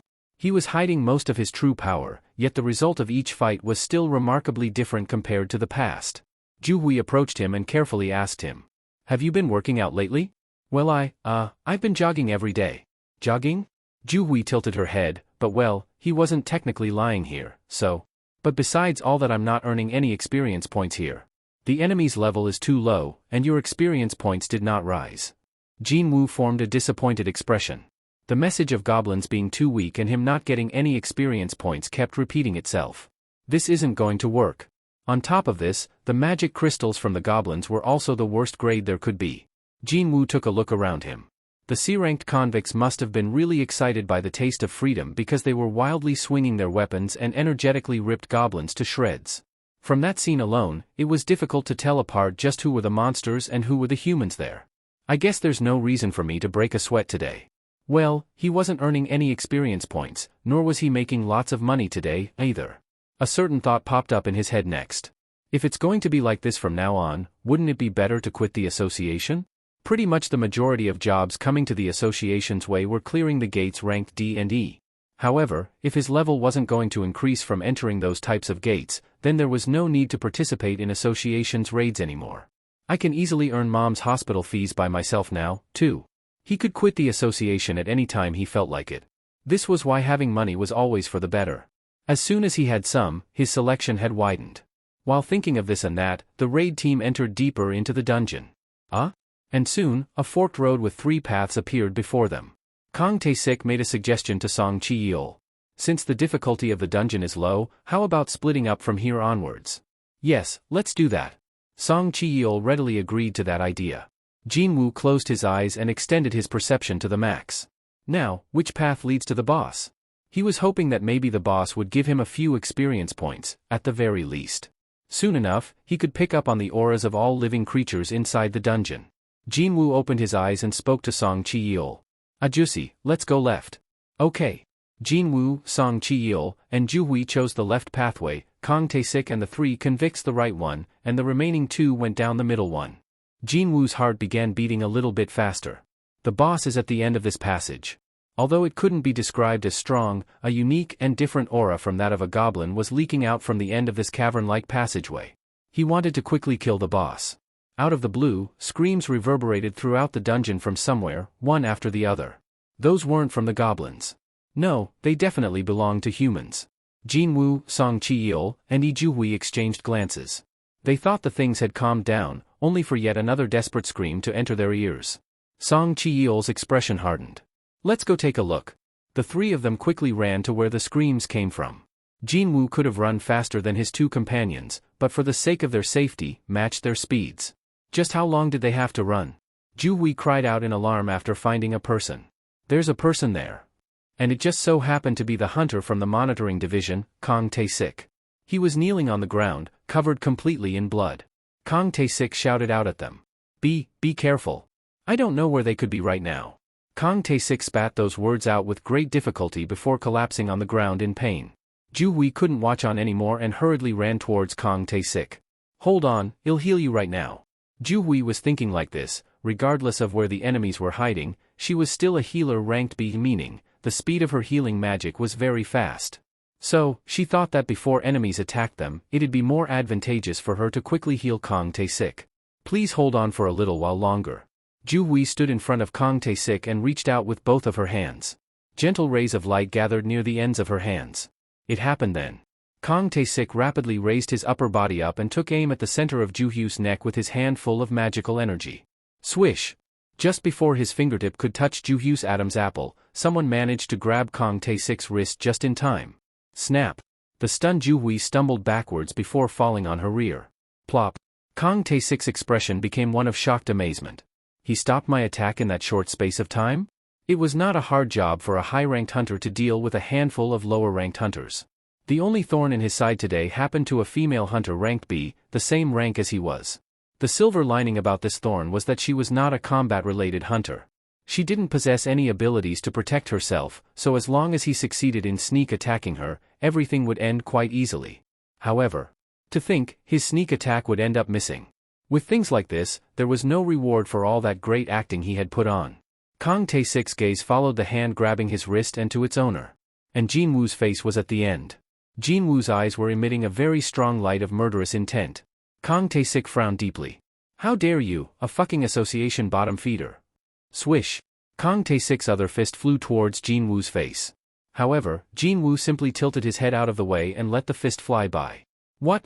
Kang Tae-sik hurriedly yanked his arm loose from Jin-Woo's grasp. Huh? Jin-Woo displayed his shock next. As expected from a high-ranked hunter and his power. Now that both of his hands were freed, Kang Tae-sik began pouring out attacks without a rest. However, Jin-Woo also moved at the speed that didn't lose out to Kang Tae-sik's and went on the offensive of his own, too. Fists and arms belonging to men endlessly collided and traded countless blows. None of them showed any signs of backing off. Seizing this opportunity, Song Chi-yeol quickly dragged Ju-hui away from the area. Ah, juicy. Ju-hui couldn't finish what she wanted to say because of the sheer shock from seeing what was happening right now. However, there was one person here who was even more shocked than Ju-hui, and that was none other than Song Chi-yeol. Just how on earth is this possible? This fierce battle unfolding at a scarcely believable speed he was having a hard time trying to follow with his eyes. Something like that was expected of a high-ranked hunter, so that was fine, but then, the Sung Jin-Woo fighting that man couldn't have been the same person from Song Chi-yeol's memories. The youth was definitely not losing out against a rank B hunter at all. I'm a C rank, and even I can't follow his movements with my eyes. Indeed, his gut feeling proved to be right. The Jin-Woo in front of his eyes right now was not the same youth from his memories, an E rank who was weak but possessing a good head on his shoulders. In the blink of an eye, the two traded hundreds of blows and they quickly stepped back while trying to catch their breaths. Jin-Woo glared at Kang Tae-sik and frowned. The blood on your clothes, I'm guessing it's not yours. Kang Tae-sik loosened his wrist and answered back. That's right, it belongs to those bastards. Besides all that, I never expected to run into a hunter of your caliber in this shitty place. Honestly speaking, Kang Tae-sik was really impressed. He hadn't heard of any information regarding a high-ranking hunter slumming it out along with those bottom feeders working for the association. This is going to cost me big time. He thought that today would be the best time to act, so he did his deeds, but quite unexpectedly, he ran into a pretty steep hurdle here. Kang Tae-sik couldn't control his curiosity and asked out aloud. Who the hell are you? What rank are you? Jin-Woo, grasping poison fang of Kasaka tightly in his hand, replied rather curtly. Sung Jin-Woo. I'm rank E. Kang Tae-sik felt like someone had hit him in the back of his head.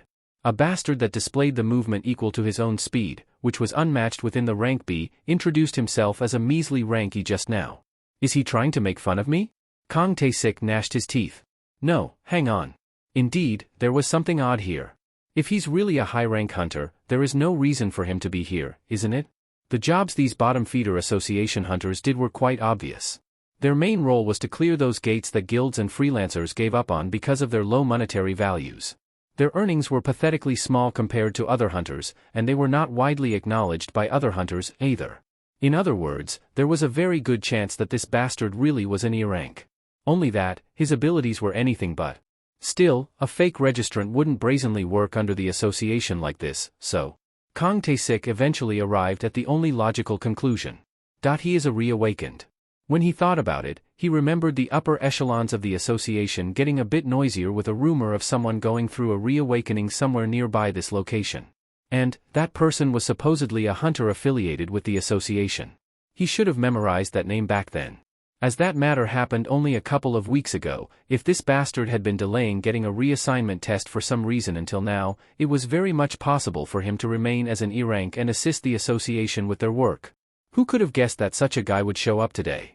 Kang Tae-sik had made sure to perform thorough background checks on the hunters participating in today's raid, but he had missed the existence of this one. I really have terrible luck, don't I? That's the only conclusion he could arrive at. I should have asked for more money, if things turned out this way. Kang Tae-sik recalled the events of a few days ago while licking his dried lips. A few days ago. A cafe near the headquarters of the association. Kang Tae-sik asked the moment he settled down in his seat. What business do you have with me? The middle-aged man sitting his opposite side seemed rather haggard for some reason. He said that he's an owner of some company, didn't he? Kang Tae-sik definitely did not know who this man was. However, he still decided to free up some time after this man continued to call him on the phone, sounding quite desperate and all. The middle-aged man muttered as if he was speaking to himself. I've heard that no one knows what happens exactly inside dungeons. The man's voice was so soft that Kang Tae-sik had to ask again. What did you say? This is every cent I have in my name. The man suddenly presented his bank account book. Kang Tae-sik alternated his gaze between the book and the man's face, before confirming the bank balance printed on the book's pages. There was a substantial amount of 2 billion printed there. And why are you showing me this? When Kang Tae-sik formed a questioning expression, the middle-aged man's head dropped lower. Among the criminals you're in charge of, there is one who had hurt my little girl. Because of that, she took her own life, and my wife is still in the hospital from the shock. The middle-aged man's voice became tearful. Yet, such a bastard will be able to roam the streets again in a few years' time. You think he'll be able to rest easy knowing that? The man raised his sorrow and rage-filled face. I'm sure you can already tell what I'm implying here. The man lowered his head again. I beg of you, Hunter Nim. A deafening silence descended between these two men. Kang Tae-sik leaned against the back of his chair and fell into a deep contemplation. Only after a long while passed by did he open his mouth again. Can you guess why I chose to work for the association's monitoring division? Pardon me? The middle-aged man raised his head. Kang Tae-sik explained himself. As a B-rank hunter, I'm considered as one of the higher-ranked hunters. Large guilds continue to send their scouting offers in my direction all the time. Yet, can you guess why I persist in doing this job while getting a pittance in return? I don't know. The corners of Kang Tae-sik's lips arched up. You see, I find it more enjoyable to fight against people rather than monsters. In that sense, the monitoring division was like the heaven-sent job for Kang Tae-sik. Well, he could beat up other hunters in the name of the law, after all. And he'd end up killing one or two due to unavoidable circumstances, too. Due to unavoidable circumstances. Kang Tae-sik inwardly smiled and spoke. Stepping on that insect you told me about isn't going to be difficult at all. However, there will be other hunters inside the dungeon besides the insect, as well. I might view that bastard as an insect, but will other hunters think that way, I wonder? The middle-aged man formed a disappointed expression after hearing Kang Tae-sik's rather pessimistic-sounding words. And here he was, thinking that he'd finally get to avenge the death of his little girl. It felt like the heavens were crashing down on top of him. However, Kang Tae-sik formed a sinister smile as if to mock the other man. This money, plus 1 billion won on top of that, to deal with the other hunters as well. Can you do it? However, if a reawakened hunter was among those other hunters, then the amount of 3 billion won was not quite enough. Well, his own life was on the line, after all. The self-proclaimed ranky hunter was still emitting a sharp, observant air even now. He looked as if he'd seize any slight opening there was. Kang Tae-sik swallowed his saliva. I can't take him lightly. Kang Tae-sik was confident of winning here. He had never lost a single one-on-one fight even before he underwent the awakening process. However, even though he could win, it would not be an easy victory at all. Right now, he had to revise his plans ever so slightly. With a nice timing, the ranky hunters asked a question. Those convicts, why did you kill them? The father of a girl who was raped by those bastards came to ask me for the favor. Those bastards were animals worthy of getting killed. And I simply took care of animals that hurt other people, that was all. The ranky hunter was listening without saying anything. It seemed quite likely that talking might work here. Kang Tae-sik went straight to persuading the other man. Although the matter had come down to this, I don't wish to hurt you. How about ignoring today's matter altogether? As long as we make this deal here, I promise I won't try anything to you and your group. Of course, he couldn't let a potential source of trouble fester. That was why Kang Tae-sik was thinking. There was a chance that a head-on fight would result in him getting badly injured, so he'd get out of here first, wait for an opportune moment, and dispose of all the witnesses one at the time. However, the ranky hunter snorted derisively. You should have said those things before you tried your little tricks. You want us to ignore everything just because you failed your sneak attack? That man didn't say anything wrong there. Kang Tae-sik smirked in dumbfounded. In the end, you want to have a go, is that it? Well, in that case, he'd have to go all out, then. The light shimmering in Kang Tae-sik's eyes became colder. His sharp glare quickly swept across the ranky hunter top to bottom. And his forehead creased up for a second. Where did he get his dagger from? Since before he had noticed it, the E-rank hunter was holding a dagger. Well, it shouldn't be too important, is it? It didn't matter where that weapon came from, indeed. What's important here, though, was the type of the weapon. Kang Tae-sik quickly concluded his assessment. The class that used daggers and utilized quick movements, his opponent was a super close type damage dealer. Most likely, his speciality was assassination. What a coincidence that their specialties happened to be the same. However, this guy only underwent his reawakening not too long ago. The difference in experience should be absolutely massive. He might not even be able to properly utilize the skills at his disposal. Let me teach you a thing or two as your senior. Kang Tae-sik extracted a knife from his hips and smirked derisively at the ranky hunter. Can you do something like this? And then, Kang Tae-sik activated his stealth skill, thereby disappearing from the spot. That caused the ranky hunter to get flustered and he hurriedly looked around his vicinity. Kang Tae-sik could see his naked panic and confusion quite clearly. But, that's so obvious. The stealth skill didn't only make one's body go transparent. The body, the sound, and even the smell. The skill that cloaked everything about the person activating it. That was the stealth skill in a nutshell. There were only a handful of assassin-type hunters who could use this skill in the entire world. Utterly unrelated to one's ranks, you just had to be a lucky few who unlocked this skill when going through the awakening process. Let's end this in one hit. Kang Tae-sik swiftly moved to the rear of the E-rank hunter. His back was wide open, unguarded. This is the end. He was expecting to engage in a bitter battle, but it turned out to be a rather simple fight in the end. If the opponent was getting ready to counter the stealth skill, then it'd not be this easy at all. As expected, the difference in experience decided the victor today. Die. Kang Tae-sik's knife aimed at the spot just below the E-rank hunter's ribs and powerfully stabbed forward. However, clang! Two daggers collided in the air and sparks flew off. With his stealth skill deactivated, one could now see Kang Tae-sik's wide-open eyes. What? But how? The E-rank hunter's dagger had accurately blocked off his own dagger. Unable to hide his shock, Kang Tae-sik raised his eyes and looked up at the E-rank hunter's face. And that hunter opened his mouth with a totally unimpressed face. Oh, so now you decide to pop up. Well, what did you say? Unable to understand the words of this ranky hunter, Kang Tae-sik suddenly felt this inexplicable fear in his heart. Tearing. Emergency quest, kill all the enemies. There are life forms holding murderous intentions towards the player. Kill them all in order to secure your own safety. If you do not follow this instruction, a corresponding penalty will be given. The number of enemies left to kill, 1. The number of killed enemies, 0. Jin-Woo confirmed the emergency quest message and breathed a sigh of relief. It wasn't a waste of time. He was kind of worried that if Kang Tae-sik didn't take the initiative, Jin-Woo wouldn't receive the emergency quest notification. It was quite unlike how it was with Hwang Dong-suk and his gang back then. That was why he tested the system out, and it was as he expected. The moment Kang Tae-sik revealed his murderous intent, the message popped up. He wasn't just mindlessly chatting with the guy, or revealing his panic, or showing off openings for nothing until now. I really didn't know he could use stealth, though. Actually, when Kang Tae-sik did disappear in front of his eyes, Jin-Woo was slightly taken aback. Well, stealth was a pretty rare skill, after all.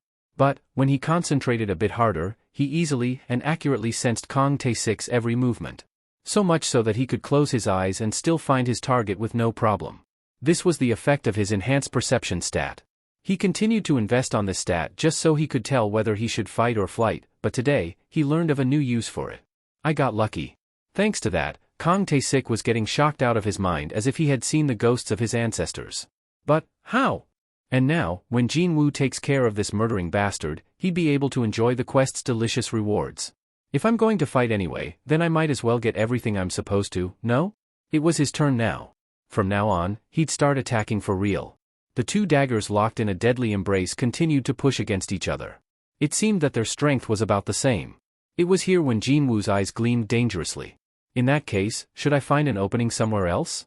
Jin-Woo's leg moved in an instant, and he stomped on Kang Tae-sik's foot. Jin-Woo didn't miss this opportunity. Skill, dash has been activated. Your movement speed has increased by 30%. 1 mana will be spent every minute during its activation. Jin-Woo rapidly got closer to his target. Kang Tae-sik's eyes grew wider still. He got faster? Jin-Woo had been displaying an already high level of agile movements, but now that he had gotten even faster, Kang Tae-sik found it quite disorientating. Jin-Woo closed the distance in the blink of an eye and sank his poison fang of Kasaka down on Kang Tae-sik's thigh. He aimed there precisely because Kang Tae-sik was focused on defending his upper body only. Effect, paralysis has been activated. The effect has been cancelled due to the high resistance of the target. Effect, bleeding has been activated. The target's stamina will decrease by 1% per second. Nice. The added effects of the Kasaka dagger kicked in as well. It was a bit regretful that the paralysis didn't work, but still, this fight had become just a tad easier now. However, Kang Tae-sik was a high-ranked hunter himself. So, his resistance was nothing to scoff about. His dagger aimed at Jin-Woo's vitals and continued to fly in. Swish, swish. Jin-Woo evaded the blade with only a hair's breadth and also attacked Kang Tae-sik's vital spots. Even though his thigh was badly damaged, Kang Tae-sik calmly defended against Jin-Woo's attacks, as befitting an experienced hunter. Clang! Cling! Cold sweat drops formed on the foreheads of both men. Our speeds are about the same. We're moving at the same speed. Two men were inwardly admiring each other's agile movements and continued to clash in a dazzling display of super-close proximity knife fighting. Several powerful attacks, each one capable of ending this fight if hit, were exchanged without rest. It was a truly scary and gripping battle that caused the onlookers' blood to go cold. I got to break this stalemate somehow. Jin-Woo gathered strength in his eyes. Skill, intimidation has been activated. The moment his eyes met Jin-Woo's, Kang Tae-sik flinched slightly for some reason. What was that? Effect, fear has been activated. The target's, all, stats will decrease by 50% for 1 minute. It worked. Jin-Woo knew that he had won now. On the other hand, a small earthquake erupted in Kang Tae-sik's eyes. How come my body is? After he had met Jin-Woo's gaze, his body felt as heavy as if he was floundering in deep water or some such. His trusty speed began decreasing as well. Wounds on Kang Tae-sik's body increased quickly one by one. This isn't possible. Kang Tae-sik's thoughts became confused and messy. This was, without a doubt, a depuffing effect. But, he had never, ever heard of a case where an assassin class was able to use a debuff magic. Assassination was not his speciality, then? If that was the case, then what was up with his crazy speed? However, Kang Tae-sik had stopped his train of thoughts there. His confusion had rapidly morphed into panic, instead. Because he had spotted Jin-Woo abruptly rushing in closer. Kang Tae-sik hurriedly took aim at Jin-Woo's eyes. Swish! Jin-Woo quickly tilted his head out of the way, but the dagger still managed to graze his cheek. Of course, he knew he'd get hurt, at least by this much, or even worse. In order to get that decisive strike in, he decided to take the risk. Kang Tae-sik's expression crumpled. Fuck. Jin-Woo succeeded in getting close to Kang Tae-sik's chest and stabbed down on the latter with the poison fang of Kasaka. Kang Tae-sik's eyes shot open wider. Both men knew right away at that moment. The victor had been truly decided with that one move. Crimson-red blood pooled in Kang Tae-sik's mouth. It was gushing up from his chest. As blood leaked out from the side of his lips, Kang Tae-sik formed a smirk. To actually run into a reawakened hunter inside a lowly rank D dungeon. Me and my seriously rotten. The dagger in Kang Tae-sik's hand fell to the floor. He continued to pant heavily as he leaned his head closer and whispered something in Jin-Woo's ear. Jin-Woo silently listened to those last words, before pulling the dagger out from Kang Tae-sik's chest. Just like a dress slipping off a clothes hanger, Kang Tae-sik crumpled to the floor, lifeless. Plop. T-ring. You have completed emergency quest, kill all the enemies. The expected messages did pop up, but Jin-Woo's expression wasn't so good. Just like the last time, the aftertaste of killing someone remained bitter and nothing to feel too happy about. Even though the other guy attacked first and initiated this fight. Completion rewards are now available. Would you like to confirm the rewards? Y/N. If there were no rewards, then this would be one hell of a loss-loss situation, that. Jin-Woo consoled himself with that line of thought and confirmed the rewards. The following rewards are available. Reward 1. 5 additional stat points. Huh? Jin-Woo formed a confused expression. The reward on offer was far less than when compared to fighting Hwang Dong-suk and his goons. But, it was a far harder opponent this time, though? Did this mean the number of enemies was more important than the skills of the opponent? Or, was there something else he hadn't figured out yet? Jin-Woo tilted his head slightly. It was here that Jin-Woo lowered his gaze and ended up spotting something rather odd. There was a spot of flickering light about as big as a coin gleaming on the corpse of Kang Tae-sik. Jin-Woo's eyes grew wider and wider. No way, could it be? Although he could hardly believe it, that light seemed far too similar to the one emitted by the loot found on the dead monsters from the instant dungeons. That light also indicated the position of the magic crystal inside a monster from the gates. But now, the dead Kang Tae-sik was emitting this light. What does this mean? Jin-Woo calmed his trembling heart and quietly reached out towards the chest area of Kang Tae-sik where that flickering light was coming from. T-ring. Indeed, he wasn't seeing things just now. You've discovered rune stone, stealth. Take it? A rune stone? Are you talking about that rune stone? His heart began pounding even harder than before. The skill Kang Tae-sik used had now become a rune stone and was waiting to be discovered on his body. Stealth was a rare skill that only a select few hunters could use. If this message was indeed talking about the rune stones he knew, then acquire it. Suddenly, a small rock with mysterious runic letters carved on the surface appeared in his hand. Rune stone, stealth. You can absorb the skill by breaking this rune stone. Absorbing skills by breaking the stone. As the description said, this rock was definitely a rune stone. By breaking it, he'd be able to use stealth from now on. It was then, he heard the voices of 2 people coming from his rear. Mr. Sung, are you alright? Mr. Sung Jin-Woo. Protagonist hid the rune stone inside his pocket and turned around. And he found Song Chi-yeol and Lee Ju-hui busy gawking at him with eyes filled with disbelief. The rank E hunter protagonist, who used to struggle like there's no tomorrow in a rank D dungeon, just defeated a rank B hunter Kang Tae-sik. Protagonist, of course, knew what Song Chi-yeol and Ju-hui wanted to say here. That was why he opened his mouth first. I'm really sorry. When the right time comes, I'll tell you both everything, so please, don't ask me anything for the time being. When protagonist made a request in a grave voice, Ju-hui nodded her head first. Eventually, Song Chi-yeol nodded, as well. If you're saying that, then you must have your reasons. I understand, young man. Protagonist then turned his head in the direction where the boss was. Although the situation had become complicated somewhat, his plan of killing the boss hadn't changed. He wanted to kill the boss by himself if possible. Also, there was another thing he had to, meaning these 2 couldn't be here. Protagonist looked back at Song Chi-yeol. With what has happened here, I think it's impossible to continue on with this raid anymore. For the time being, you 2 should leave the dungeon and contact the association. I'll remain here and search for other survivors. Song Chi-yeol instantly realized what protagonist was trying to do. He's going to close the gate all by himself. Even from the older man's perspective, doing that would ensure the least amount of suspicion. That would be a good idea. Miss Ju-hui, let's go ahead first.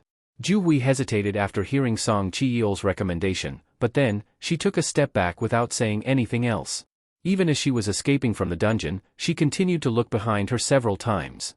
Protagonist only let out a sigh once the shadows of the two people were gone for good. The dungeon that emitted magical energy waves equaling a rank D only had a bunch of rank E goblins inside. In that case, there was a good chance that the magical energy wave was actually coming solely from the boss. A boss like that should give him enough experience points for a level up.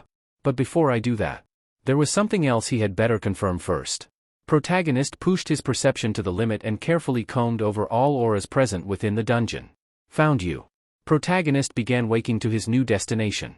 On the way, he discovered the cold corpses of Kim Sang-sik and the other hunter. This was the power of a high-ranked hunter. If such a hunter really wanted to, then killing a few lower-ranked hunters could be done in the blink of an eye.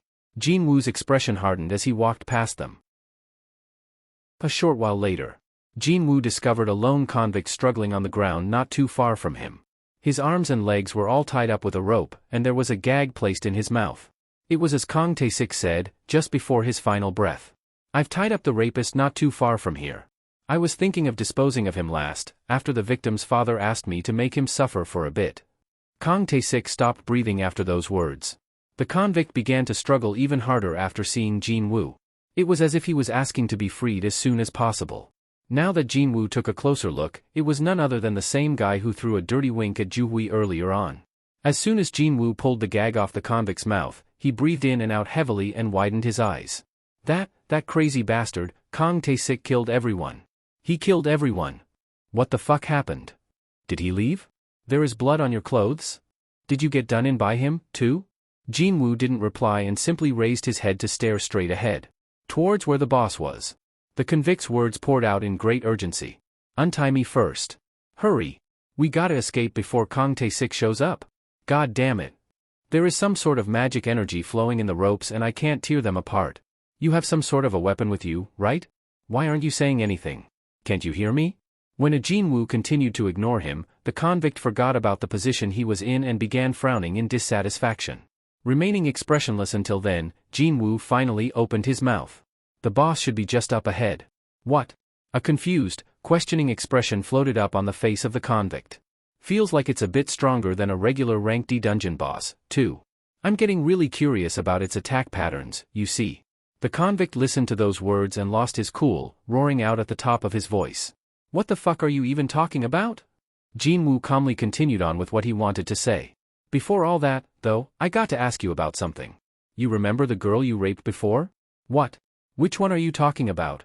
You a family member of the victim?" Jin-Woo's brows quivered. Just now, this man asked which one, rather than answering with yes or no. Meaning, he had hurt well more than one or two girls. With that, Jin-Woo's mind was made up. He coldly stared down at the convict and spoke. "Now I know, so there's that." "What?" Before the convict uttered out more rubbish, Jin-Woo swiftly gagged the bastard again. Then, he began slowly dragging the convict by the ankles towards the boss room. The convict struggled even more desperately as he got dragged along. Both of his wide-open eyes were now completely bloodshot. Not even slightly fazed by the criminal's desperate struggle, Jin-Woo successfully dragged him into the boss room. And inside the boss room, there was a large group of hobgoblins waiting for their arrival. These monsters reputedly enjoyed snacking on human entrails. Apparently. The convict finally realized what Jin-Woo was planning to do here. He cried out and shook his head around wildly after seeing the group of hobgoblins. The blue convict's pants began dyeing in a yellow color, as well. Jin-Woo took a deep breath, and he chucked the convict among the waiting hobgoblins. Picking up on the smell of a fresh, living prey, hobgoblins pounced on the convict all at once and began tearing into his stomach. As the convict desperately struggled on and thrashed about, the vessels in his eyes burst open one by one, dyeing his eyes utterly crimson red. Even though the convict gradually lost his consciousness, hobgoblins greedily and restlessly tore into him. Just what would it feel like to be devoured alive by the disgusting monsters? Jin-Woo frowned deeply as he quickly scanned the interior of the room, searching for the boss. There it is. A huge hobgoblin, definitely the boss of this dungeon, sat arrogantly over yonder on the other side of the boss room. With its subordinates all too preoccupied with the fresh prey, there was not one guard around the boss itself, which meant that this was the perfect opportunity. Dash. Jin-Woo immediately dashed past the hobgoblins in the blink of an eye and arrived before the boss. The surprised hobgoblin boss quickly stood up, but before it could complete the action, its head fell and rolled on the ground. Tearing. You've killed the owner of this dungeon. Level up. With excellent timing, agents from the association's investigation department arrived in front of the gate. Their eyes grew real round after spotting Jin-Woo leisurely exiting from the gate as it gradually closed behind him. Hunter Nim. Are there any other survivors besides you? No. No one else. You. The expressions of the agents hardened in an instant. 9 people entered it, yet only 3 walked out alive. This undoubtedly qualified as a huge incident. What with several similarly bad incidents occurring within a single district, it was little wonder why these association agents felt like they had stepped on an almighty pile of dog poo at this very moment. They wanted to make sure there were no other survivors, but the gate closed on them, so that was no longer possible, too. This was precisely the reason why Jin-Woo waited around until the time limit was almost up, however. Well, I can't let them know that there indeed was a survivor, now can I? With this, the testimonies of the 3 survivors would have to suffice. One of the agents spoke with a complicated tone of voice. Just now, the investigation department has received a telephone call from the chairman of the Jumgang Industries, wishing to hand himself over. It was here that Song Chi-yeol entered into the conversation. The chairman of the Jumgang Industries, you say?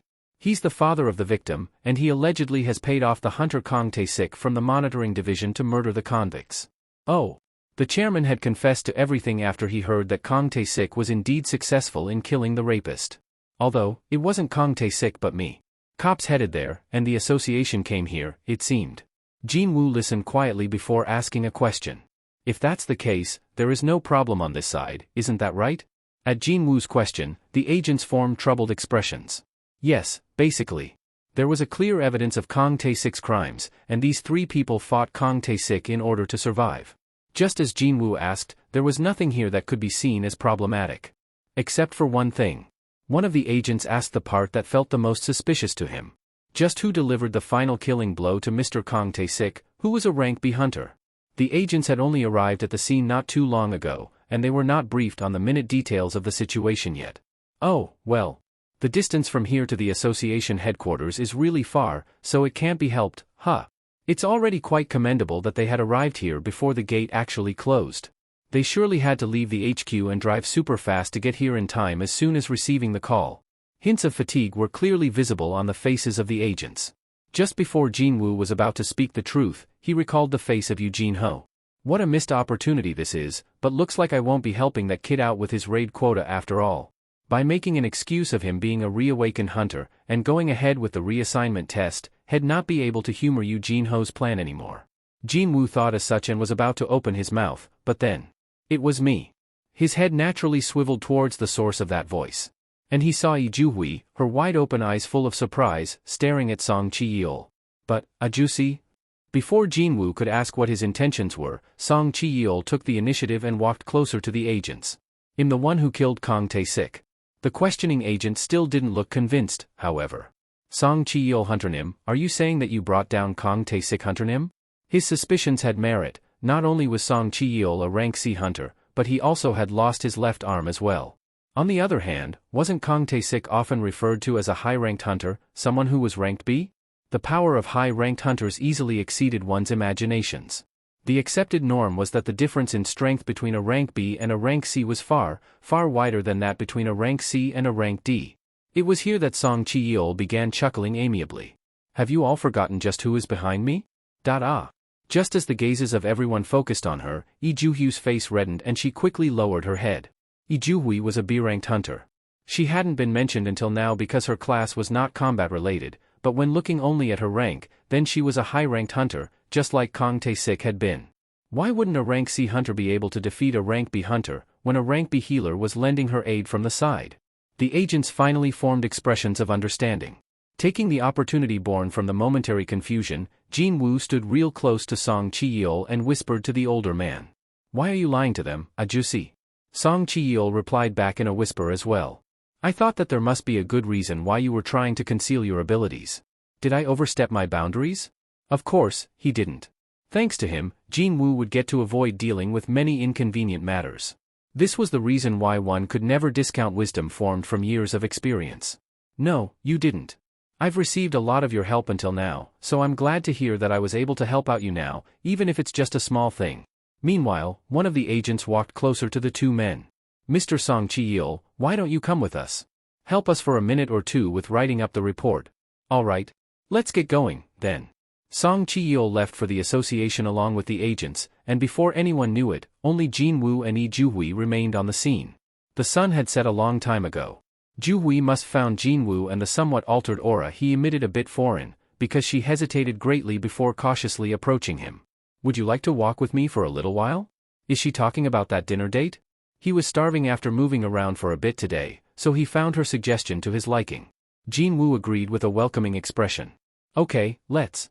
As if they had made a promise earlier, the two young people began quietly walking side by side under the soft lights of the street lamps. Ju-hu's eyes remained fixed to her toes. Because, if she tried to raise her head, her gaze automatically drifted towards to her side.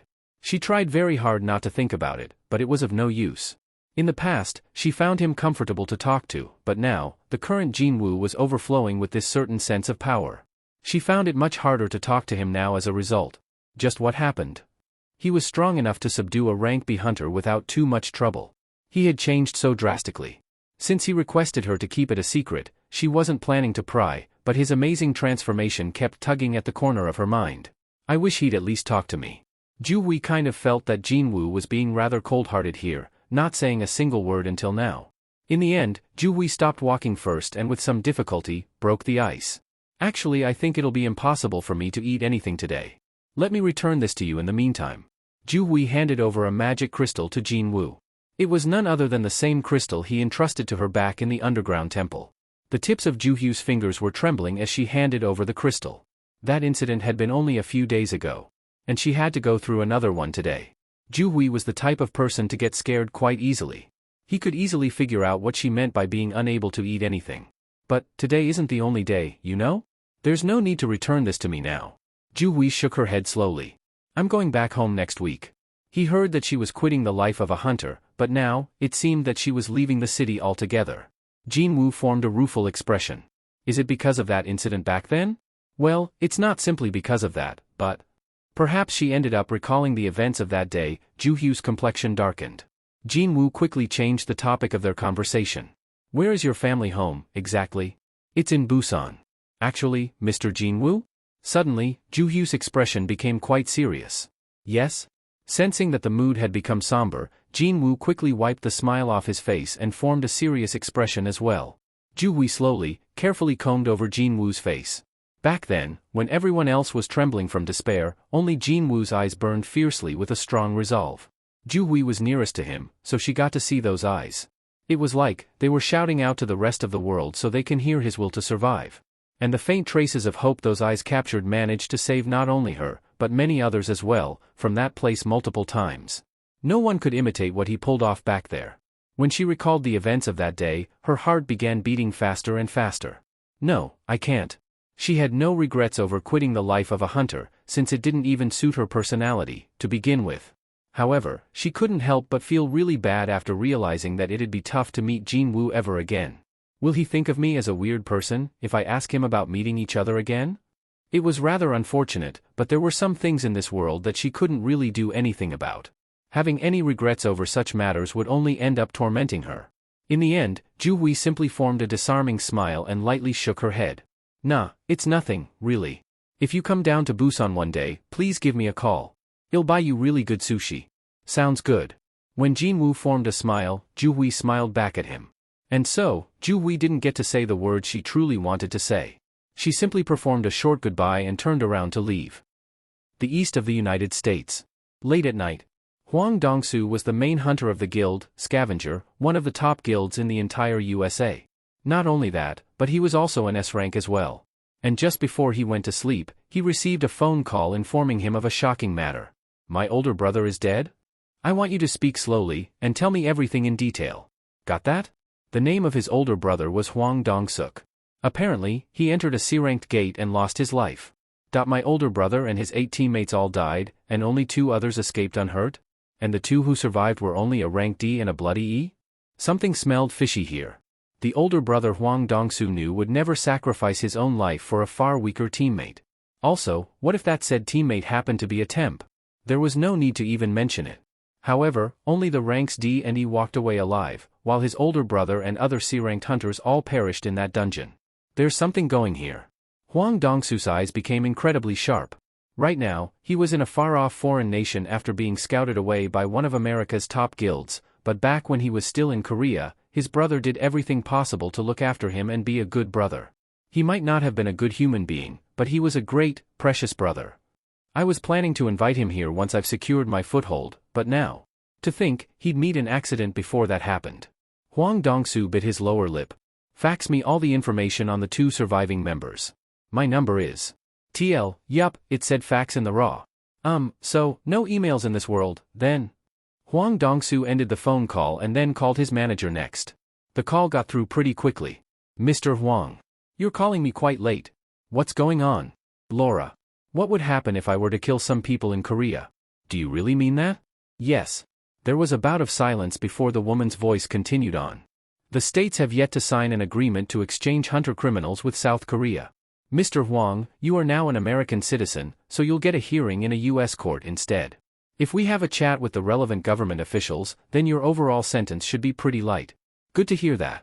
Looks like you'll have to make a trip to Korea for a while. Something happened there. Can you clear up my schedule for a bit?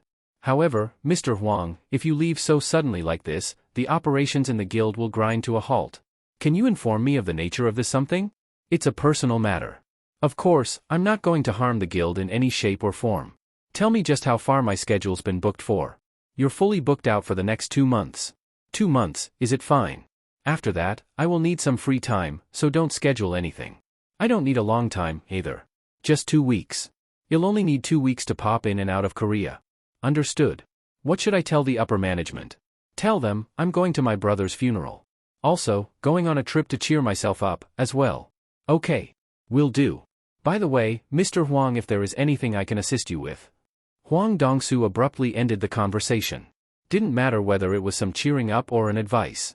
He was not in the mood to hear either of those at the moment. It was then, the fax had arrived. Hwang Dong-soo took a look at the documents arriving one by one. On the white pages, photos of 2 hunters, their names, and their brief bio could be seen. The rank D hunter, Yoo Jin-ho, and a rank E, Sung Jin-Woo. Hwang Dong-soo alternated his gaze on the 2 men's photos and gritted his teeth in determination. I'm sure he'll get some answers from either one if I asked them personally. And, if he found anything even remotely suspicious, then you will regret coming out of that place alive.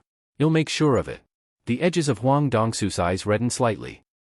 We have arrived. There were 8 people waiting for the duo in this meeting place. The gate scene behind the waiting group seemed a bit too small for AC rank. After Jin-Woo and Yoo Jin-ho exited from the van, the waiting hunters quickly gathered around them. For some reason, there was almost no normal person in this group. Most of them seemed to have some difficulty with their mobility. There was one person who looked to be suffering from an illness, while another was clearly an alcoholic. Not only that, there was an underage girl too, someone that neither the association nor the guild would admit to their ranks. From a casual glance, she looked to be a high schooler. Is it okay to bring a child here? I asked for a professional advice, and apparently, there is no problem according to the law, Hyung-nim. Actually, the only reason why people don't hire underage hunters is that there would be hell to pay if something went sideways. Jin-Woo nodded his head. In that case, it should be fine. Really now, only Jin-Woo and Yoo Jin-ho were going to enter the gates anyway, so the odds of something going wrong were as good as 0%. Indeed, these people were only here to make up the numbers. In order to get the permit to clear a C-rank gate, one needed at least 10 hunters, after all. That was why 8 extra people had to be recruited. And sure enough, these 8 understood very well why they were here, too. These people all possessed the hunter license, but couldn't act as one due to their circumstances. Most who answered the call to gather were suffering from the hardships of life in various ways. Yoo Jin-ho took a step forward. My name is Yoo Jin-ho, and I'll be taking the lead in this operation. And this gentleman beside me is Sung Jin-Woo Hunter-nim, who will accompany me to the dungeons. Everyone, your role is to wait outside the gates until we return. One of the hunters cautiously raised his hand. Excuse me, if we really do that, we can get 3 million won? No need to participate in any hunting. No actual need to even enter the dungeon itself. 3 million won per raid. For a payment of simply lending one's name so they would be permitted to enter the gates, it sounded just too good to be true. This man named Yoo Jin-ho didn't even look like that Seandal character who sold the Taedong River, but the terms on offer were so good that the gathered hunters couldn't help but be anxious. I guarantee you that the terms offered are for real. Yoo Jin-ho stood stiffly, looking rather serious now. Even his expression had become grave. However, you are not to discuss any facet of the events that'll take place here with anyone. Do not forget that the moment you break the vow of secrecy, you'll be forced to pay back 10 times the money you were paid, as per the contract you all signed. Hunters murmured to each other in hushed whispers. Just what were these two young hunters planning to do inside the gate that they offered up such enticing terms? They were curious, but no one came out and asked. That was also the part of the vow of secrecy clause within the contract. Absolutely no questioning what happens inside dungeons.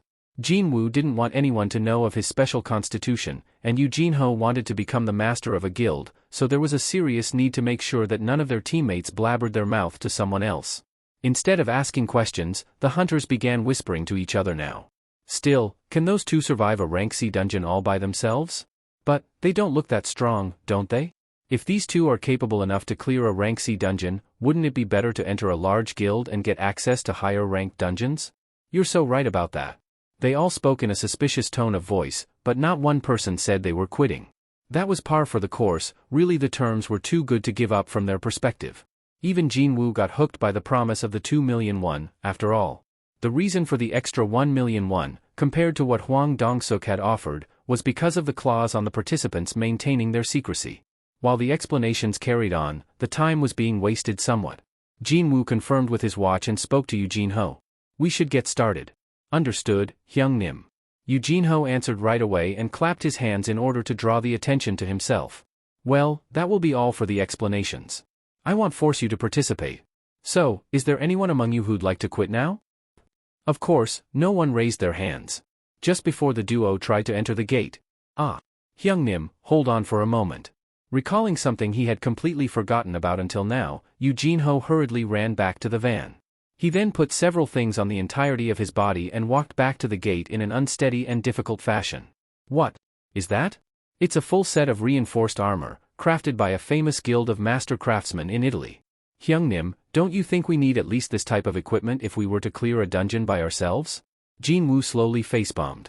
Simply staring at that hunk of steel covering the kid from the tip of his toes all the way up to the crown of his head, Jin-Woo felt like his own breathing was getting all choked up and the like. What's the matter, Hyung-nim? Unable to watch on any longer, Jin-Woo reached out, yanked loose the longsword attached to Jin-Ho's waist, and dropped it on the ground. Jin-Ho tried to bend down in order to pick up the sword only to lose his balance, and he toppled over ungainly. Plop. Jin-Woo did his best to suppress the rising tides of anger and spoke with great difficulty. While I'm still being civil, take them off. Yes.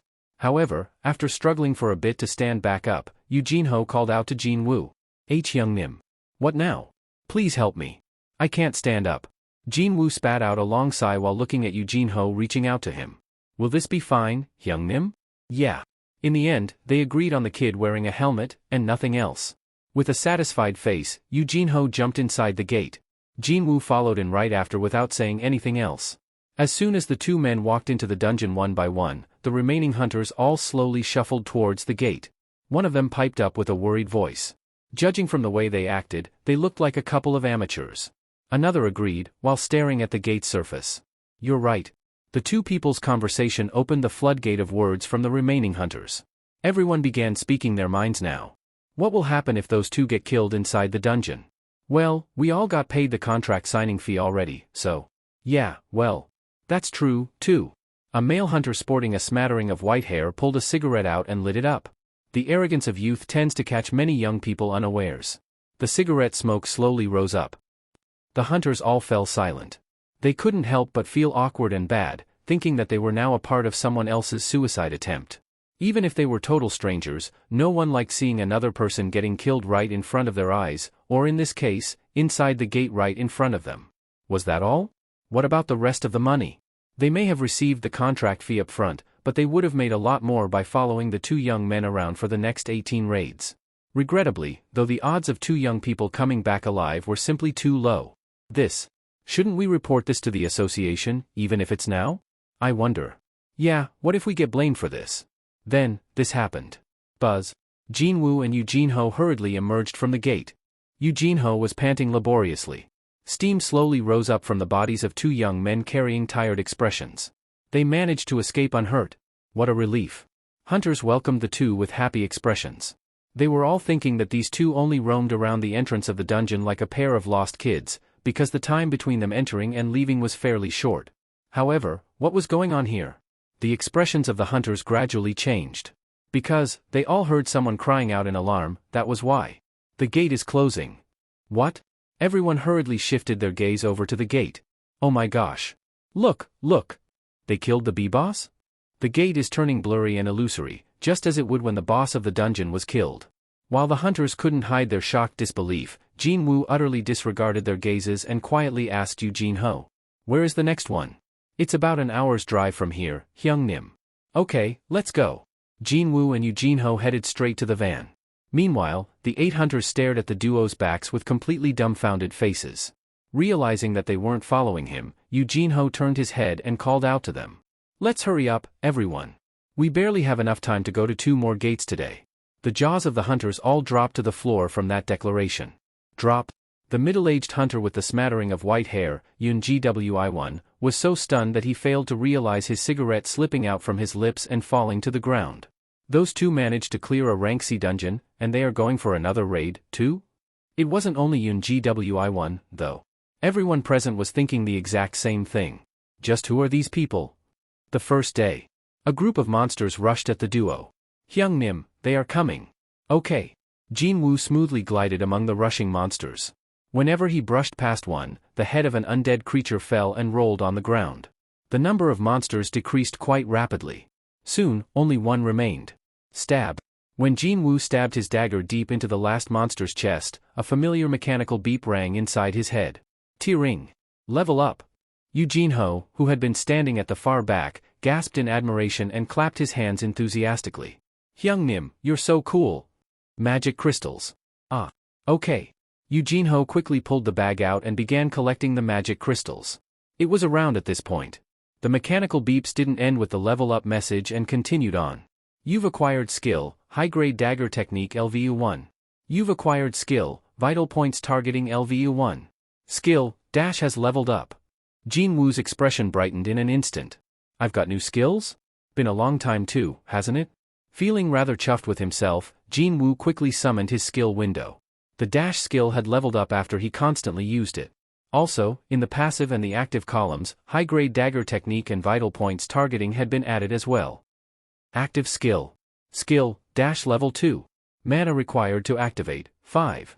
When this skill is activated, your movement speed will increase by 40%. During its activation, 1 mana will be spent every minute. My movement speed has increased. The rate had climbed up from 30 to 40%. The difference in 10% was huge. Well, the leveling up of the skill seemed appropriate, since he used the dash skill quite often. Skill, high-grade dagger technique level 1. Passive skill. Mana required to activate, none. Exclusive to daggers. You used daggers for a long time. And now, you are able to wield daggers more proficiently. 33% additional damage will be applied when using daggers. Additional damage effect when using daggers. A dagger-specific skill had been created as the result of him continuously sticking to daggers, it seemed. I guess wielding other types of weapons will be inefficient for me now, huh? Of course, it also meant that the effect when using only the daggers would be even greater. Besides, he was already well used to using daggers. He also had grown fond of the poison fang of Kasaka and wasn't planning to switch to another weapon anytime soon, so this was a huge boon for him. And finally, Jin-Woo's eyes gleamed in great anticipation as he checked out the details of the last new skill that appeared. Skill, vital points targeting LV1. Mana required to activate, 70. You've learned the most optimum way to attack with your daggers. This skill will search for the enemy's vital points and inflict fatal damage. This skill was also exclusive to daggers. The most optimum way to attack. Now that he thought about it, the attack he used to land the final blow to Kong Tae-sik and on that last zombie felt roughly the similar to him. Should he say he definitely felt it in his bones? The moment the dagger pierced through, he knew instinctively that the battle was over. Ah, so that was me aiming at the vital points, huh? To think, something he did as an accident would become an actual skill, and he'd get to use it whenever he felt like it. His heart was now beating like crazy. To Jin-Woo, who had no other method to attack other than to swing his dagger around this way and that, this attack skill vital points targeting was like the sweet, sweet rain falling at the end of a long drought. Very nice. He leveled up and got new skills. It had only been the first day, yet things were going really smoothly already. Inside the offices of the White Tiger Guild, located in the same district. The chief of the second division, An Sang-min, found himself shouting at the top of his voice early in the morning. Mr. Hyun. What are you trying to do here? Tomorrow's the day for the new recruits to start training, yet how could you have failed to book a single gate until now? Answer me, Mr. Vice Chief. The Vice Chief Hyun Ki-cheol lowered his head in embarrassment. My apologies, Chief. The thing is, there is a raid team that quickly bids for every gate ranked C opening up in our jurisdiction. What? Well then, why don't you just get them back with higher bids? Does our guild lack funds or personnel? Just what's the problem here? I tried to do as you said, but... Ha! How dare you answer back as if you did something nice?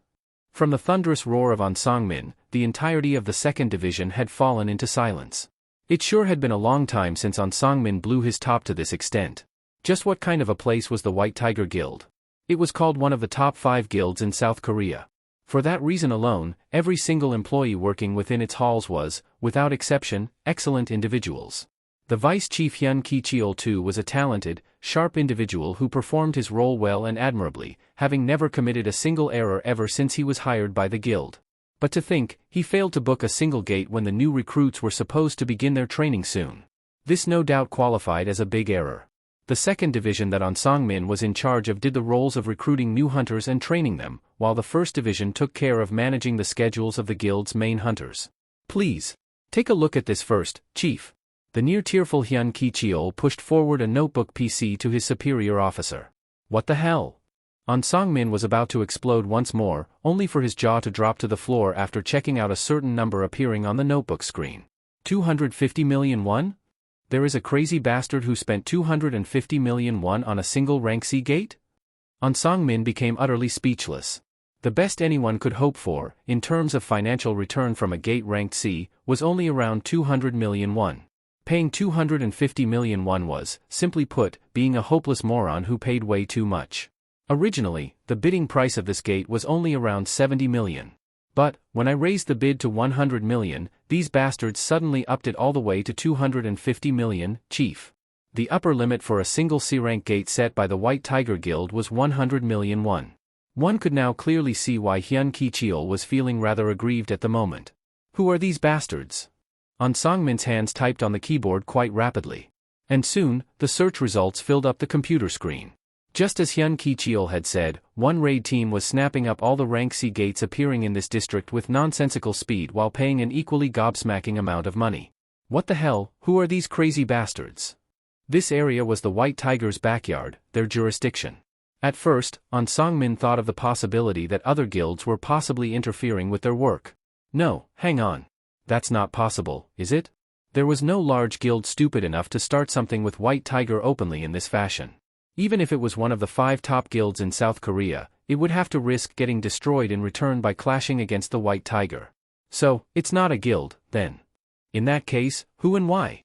An Sang-min swallowed his saliva and accessed the information on this strange raid team and its members. The leader's name was apparently Yoo Jin-ho. First time I hear that name. It was An Sang-min's job to scout new recruits for the guild.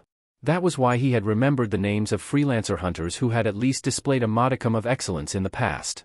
However, this Yoo Jin-ho really was someone he didn't know. Okay, I'll come back to you later.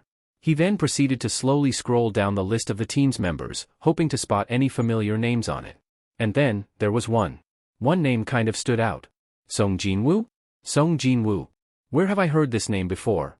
An Sang-min did his best to dig through his memory, until he finally recalled the incident of the dual dungeon from 2 months ago that had been the topic of a rather lively discussion among those who went there.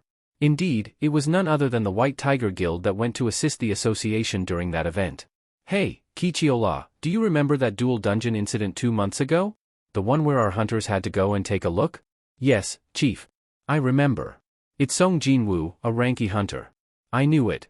He wasn't sure of it, but well, he was proven right once more.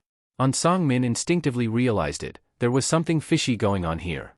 Not once did his instincts that activated only in these sorts of situations let him down. Never. An Sang-min shouted out an order to the rest of the employees in the second division. Everyone, stop what you're doing, and get me every single data and information on the hunters Yoo Jin-ho, rank D, and Sung Jin-Woo, ranked E. Right now. The responses from these excellent employees, when facing a dangerous situation regarding their own survival, simply exceeded one's imaginations. It wasn't for nothing that they were called the elites of all elites. Reports came in one after the other, fast. As it turned out, Jin-Woo didn't possess any particularly noteworthy background that required an immediate attention. Disregarding the fact that he was the second son of Yujin Construction's owner, he could be described as ordinary, even. However, Sung Jin-Woo was quite a different story altogether. Since that dual dungeon incident, he's been involved in 3 more incidents, and he walked away from all of them unscathed? When An Sang-min spoke in a questioning tone of voice, Hyun Ki-cheol quickly followed up. Not only that, he's a ranky hunter too, chief. The first time Sung Jin-Woo and Jin-Woo met was when the latter went for his very first raid. Only the 2 of them walked away alive. And now, these 2 had formed a raid team and were going around like a pair of madmen, clearing 2-3 dungeons in a single day. This definitely stinks. What could they possibly be doing in the dungeons? I wonder. Hold on. I remember now. There was a rumor about a really influential owner of a big company busy wooing S-ranked hunters in private doing the rounds, wasn't there? Yes, there was a rumor like that. And that Jin-Woo is the son of a really influential owner of a company. Indeed, Myung-hwan, Jin-Woo's father, showed some movements of wanting to create a guild of his own. It was one of the most tightly guarded secrets only a few in the world of hunters were privileged enough to know. If that was the case, then what Jin-Woo was doing right now wouldn't be completely unrelated to that. Could it be? A single puzzle piece fell to its place inside An Sang-min's head. If his guess was right, then it made sense.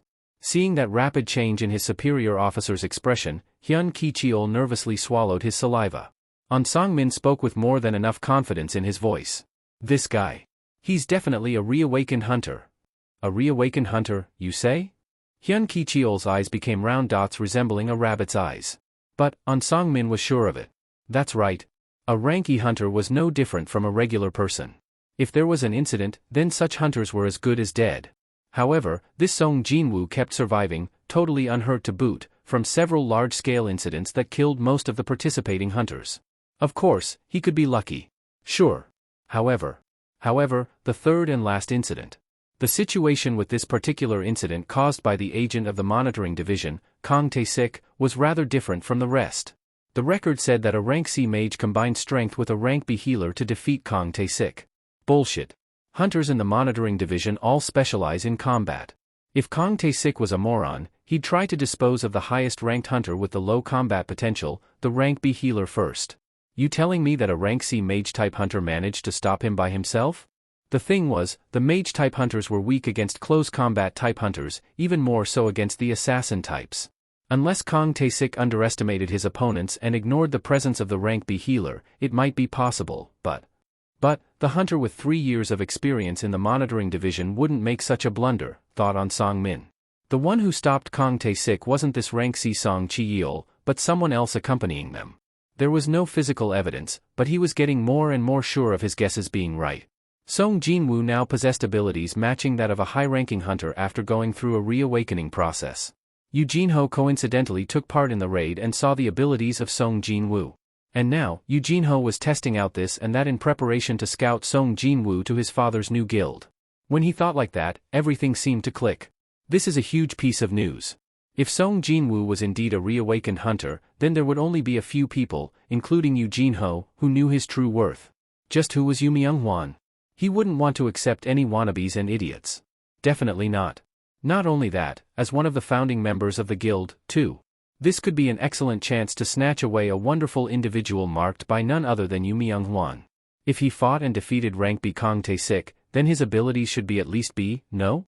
The priority now was to snatch this talent before other guilds, Myung-hwan, managed to scout him. Well, after the inevitable reassignment test, the competition would become really hectic, after all. Besides all that, even if Sung Jin-Woo wasn't as strong as he suspected, it didn't really matter.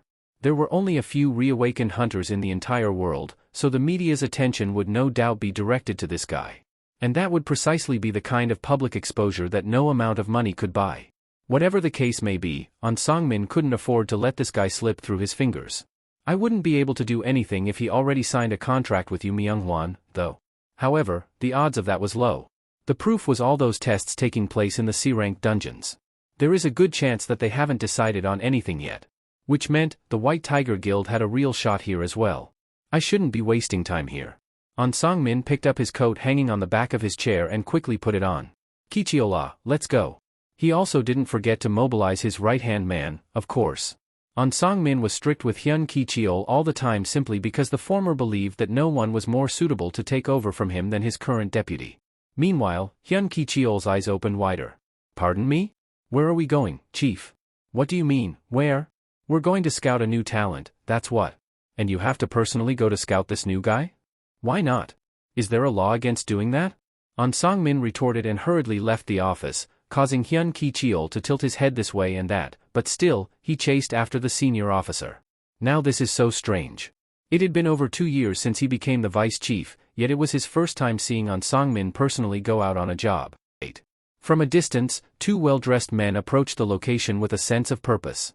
One is Sung Min, the head of the 2nd Management Division of the White Tiger Guild, one of Korea's top guilds. Beside him is his assistant, Hyun Ki-cheol, a stoic man with sharp eyes. They arrive expecting the usual tension that surrounds dungeon raids, but what they find is strange. Outside the gate, several hunters are lounging casually. Some are eating. One is even dozing off. It feels more like a picnic than a raid. Confused, Sung Min scans the area until Han Song-yi, a young female hunter, walks up to them. She appears protective and suspicious, demanding to know who they are. When she learns they're not part of the raid team, she warns them this is restricted space. Sung Min notes her attitude with mild amusement, asking if she's a hunter too. She confirms it. More importantly, she casually reveals that the dungeon is being cleared solo, by Sung Jin-Woo. That name grabs Sung Min's full attention. He tries not to show his surprise. He's inside, alone, he repeats in disbelief. Han Song-yi nods. Yeah. He said the rest of us don't need to do anything. Sung Min exchanges a glance with Hyun Ki-cheol. Everything they'd heard about Jin-Woo's rapid improvement and mysterious power seems to be true. Clearing a dungeon alone is no small feat, even for an A rank. They don't linger long. After offering a polite thanks, the 2 men walk away to observe from a distance. As they leave, Sung Min mutters to himself, we can't let a guy like that get away. A while later, the dungeon gate shimmers and Jin-ho walks out first, sweat on his brow. Behind him, Jin-Woo steps out calmly, perfectly composed. It's as if he'd been on a stroll, not battling for his life in a dungeon. Jin-ho offers him a bottle of water, and they chat briefly. Let's take tomorrow off, Jin-Woo says. Jin-ho is confused at first, but Jin-Woo adds that he has something he needs to do, his job change quest is coming up. It's clear he's taking the next step in his power journey. Jin-ho agrees, saying he'll just shift the scheduled gates to the day after. Then he adds with admiration, man, how are you so strong? Jin-Woo shrugs it off with a smile. As the group begins to disband, Sung Min makes his move. He approaches Jin-Woo directly, business card already in hand, and introduces himself formally. Sung Jin-Woo SSI, I'm Sung Min from the White Tiger Guild. We've been watching your performance. May I have a moment of your time? Moments later, they're seated at a nearby cafe. Jin-Woo sits calmly across from Sung Min and Ki-cheol, listening quietly as the guild representative speaks. Sung Min launches into his pitch. He explains that the White Tiger Guild is one of the 3 major guilds in South Korea. They've been tracking Jin-Woo's rapid improvement, especially since the double dungeon incident. He expresses deep admiration for Jin-Woo's ability to survive situations that kill others, and to emerge stronger every time. We'd like you to consider joining us, Sung Min says confidently. The guild would fully support you, gear, resources, and a team. Whatever you need. That was why Sung Min was confident of doubling whatever terms Yujin offered this man. No, he was confident of offering something even better. However, Jin-Woo's stare became even colder. How did you know? Pardon me? Being on the receiving end of a reaction utterly contrary to his expectations, Sung Min ended up stuttering slightly, which was quite unbecoming of an experienced headhunter working for a large guild. How did you find out about me? If Sung Jin-Woo's voice actually had any physical weight, then that sentence would have crushed him to death, thought Sung Min. What is this? This incredible pressure? It was almost as if the other party was considering him as an enemy. Well, it was true that he had Jin-Woo followed, and one-sidedly demanded to meet like this. From Jin-Woo's perspective, it would be perfectly reasonable to consider Sung Min as his enemy. Sung Min hurriedly explained himself.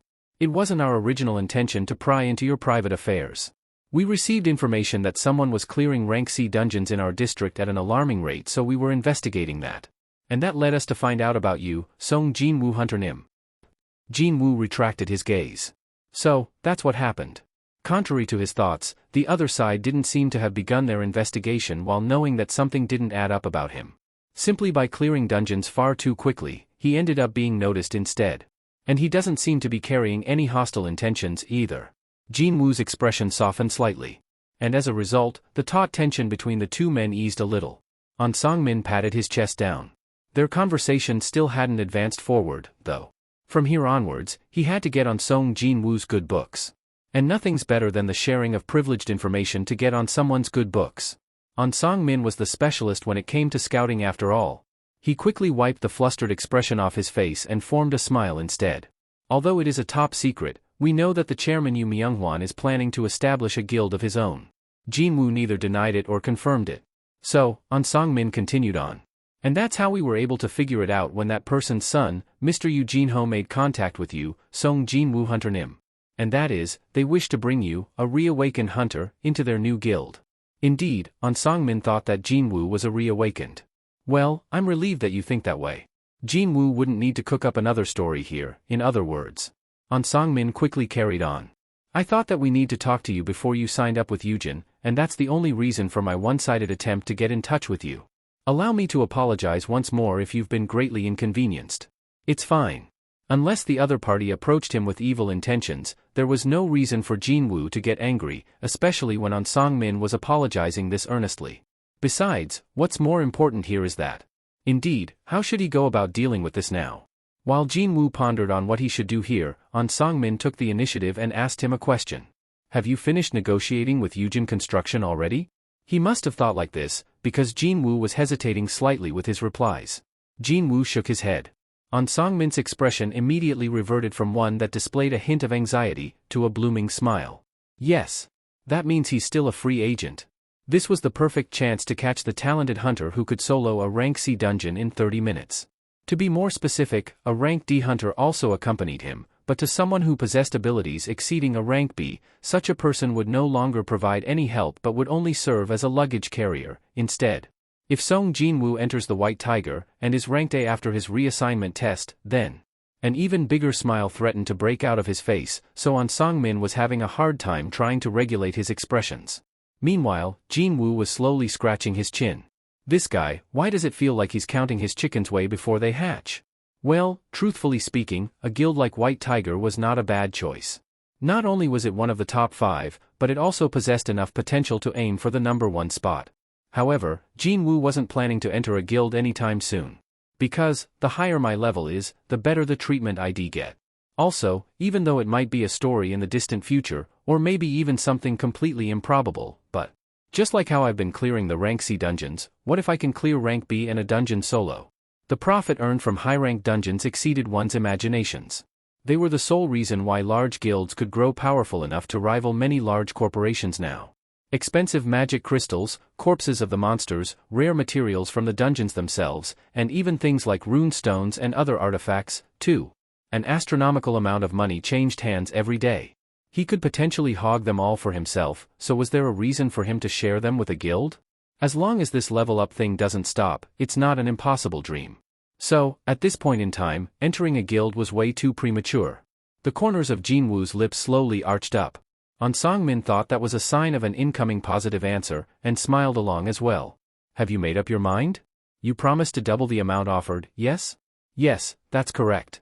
If you find my offer not to your liking, then I'm prepared to offer you more. In that case, how much is the building the White Tiger calls home? Sung-min's face froze for a second there. Is he questioning the financial muscle of the White Tiger? But, there was no need to get worked up here. Indeed, this was a great opportunity to advertise his guild. There was nothing to hide, and absolutely no reason why he couldn't talk, either. This was for the better, he thought. The estimated price is around 50 billion won. Also, although there are different businesses using the building aside from us, it still belongs to the White Tiger Guild. Sung-min proudly spoke. In the beginning, the guild was renting some space in that building. But once they stabilized and found their footing, they simply bought it outright. It took only 1 year to do so, too. It was one of the easiest ways to learn just how much large guilds made in a year. If the other side wanted, Sung-min was willing to disclose the annual profit and the overall revenue, too. But then, after hearing a single sentence uttered by Jin-Woo, he became completely speechless. Can you hand over that building to me, then? I beg your pardon? Sung-min's eyes opened up real wide. He doubted his own hearing, so he asked back. Can you explain what you mean by that? Jin-Woo calmly explained himself. You see, Yujin has promised to hand over a building worth around 30 billion won. If the White Tiger's building is indeed around 50 billion, well, it's not exactly the double the price, but I can overlook such things. 30 billion? An Sang-min couldn't close his slack jaw. Sung Jin-Woo's career spanned 4 years. However, most of those were spent as a rank E.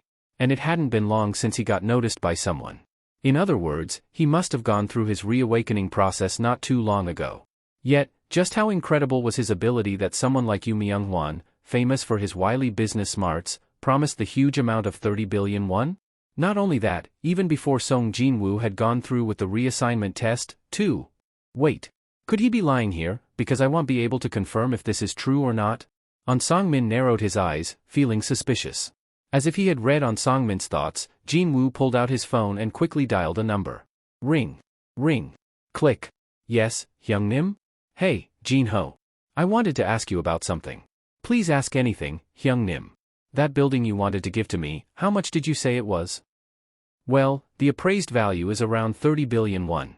An Sang-min wiped the cold sweat forming on his forehead and shook his head. Hey, Jin-ho. It's fine. Thanks. I'm hanging up now. Okay, Hyung-nim. See you later. After ending the call, Jin-Woo noticed that the look on An Sang-min's face had changed completely now. Indeed, An Sang-min's eyes were trembling nonstop. Even before their guild is established, Yujin has promised 30 billion as the contract signing fee? And then, the second son of Chairman Yu Myung-hwan continues to use honorifics, too? An Sang-min was now deeply mired in uncertainty and confusion.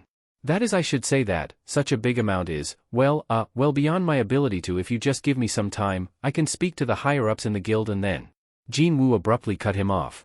In that case, our discussion ends here. An Sang-min became speechless. His head drooped slightly, as his head was quickly filled with the reason for this failure.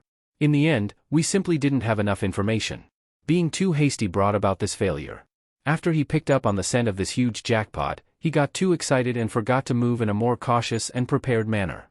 If he had learned of what Yujin's offer was like, get the full backing of his guild, and go about his business step by step, then. For now, I need to report this to the guild master.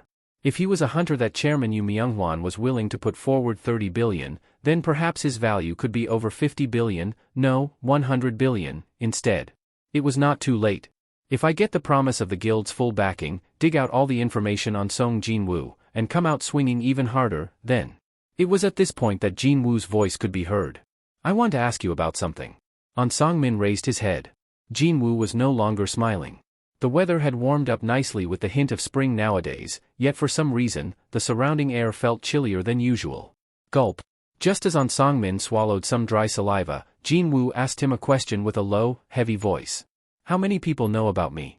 It's only me for the time being. I was too anxious to scout you, so I didn't even stop to report to my superiors yet. Actually, there was one more person. Hyun Ki-cheol, his subordinate but also his right-hand man. What a relief. Jin-Woo definitely didn't want to complicate the matter any further than necessary. 2 people were within his ability to control. It was right at this moment, Jin-Woo suddenly vanished from the spot. What? An Sang-min hurriedly stood up from his chair. He quickly scanned the interior of the cafe, but couldn't spot Jin-Woo anywhere. What was that? Could he have moved faster than the eye can see? An Sang-min was too flustered and realized that someone had grabbed his shoulder from the side quite belatedly. Okay. All the hair on his back stood up at once. Don't turn around. A cold voice came from his side. Jin-Woo, who had been sitting across him until then, had vanished without making a sound and was now standing right next to him, still not visible to the naked eye. Stealth? Cold sweat drops formed on An Sang-min's forehead. Could he be angry at me? Hunters were, in general, monsters.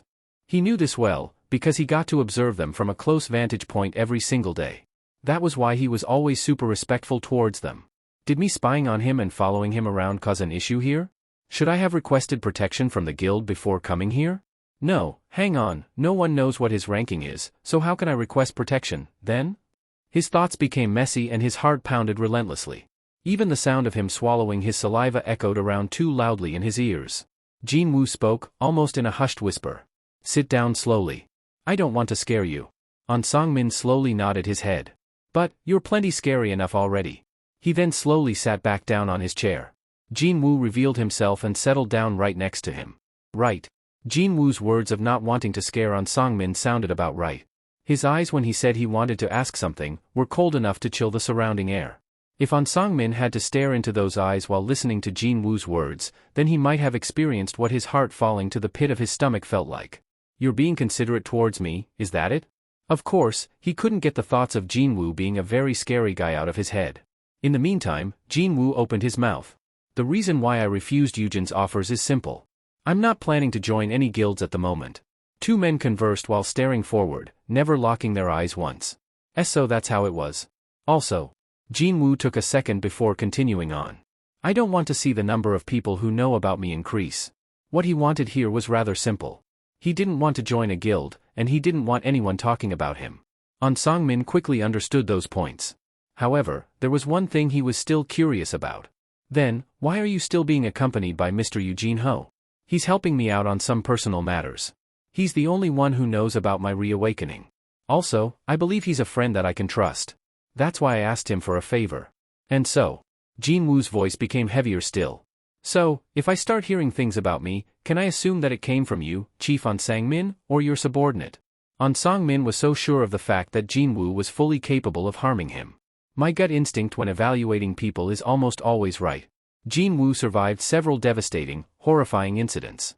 Wasn't there a saying about burying the matters of the dungeon inside a dungeon? No one knew just what kind of things Jin-Woo did inside those dungeons. On top of that, this man possesses the stealth skill, too. Dealing with the stealth skill was incredibly tough. If the skill holder decided to commit a crime, he'd be able to off anyone without so much as leaving behind a single clue. Things like CCTV, security guards, and an alarm system would all become utterly useless against such a person. A thick strand of cold sweat rolled down the side of An Sang-min's forehead. Who knew he could use stealth? Excellent abilities, and even a rare skill, too. It was not for nothing that Eugen came up with an offer of 30 billion. They aren't ones to start a losing business deal, indeed. Thump, thump. An Sang-min's heart continued to beat in excitement even though he was trembling in fear. His lips parted with great difficulty. Independent Illinois never talk about this matter ever again. I'll make sure that Kichi'll know, my subordinate will keep his mouth shut as well. Keeping everything hush-hush was something An Sang-min also wanted, too. Heck, he probably would have requested it himself first. An excellent hunter not affiliated with anyone. There was no reason to increase the competition by spreading the rumor around, nor did An Sang-min want to share the glory and recognition by telling other people either. Honestly, though, the biggest reason being I'm too scared of him and don't want him as my enemy. I'll trust you, Chief An. With those words, the presence beside An Sang-min disappeared completely. He quickly took a look around. It was as if An Sang-min fell out of a different dimension, since the atmosphere inside the cafe was rather serene. Huh? An Sang-min remained speechless. He could only pat his pounding chest down. It was here that Hyun Ki-cheol ran into the cafe. Had been staring at the two men through the window from the outside, and as soon as Jin-Woo completely disappeared from the view, hurriedly entered the cafe to check up on his superior officer. Chief. An Sang-min's complexion was poor.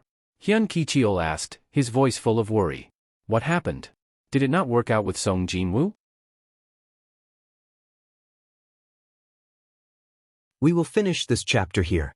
Next chapter will be out soon, so stay tuned.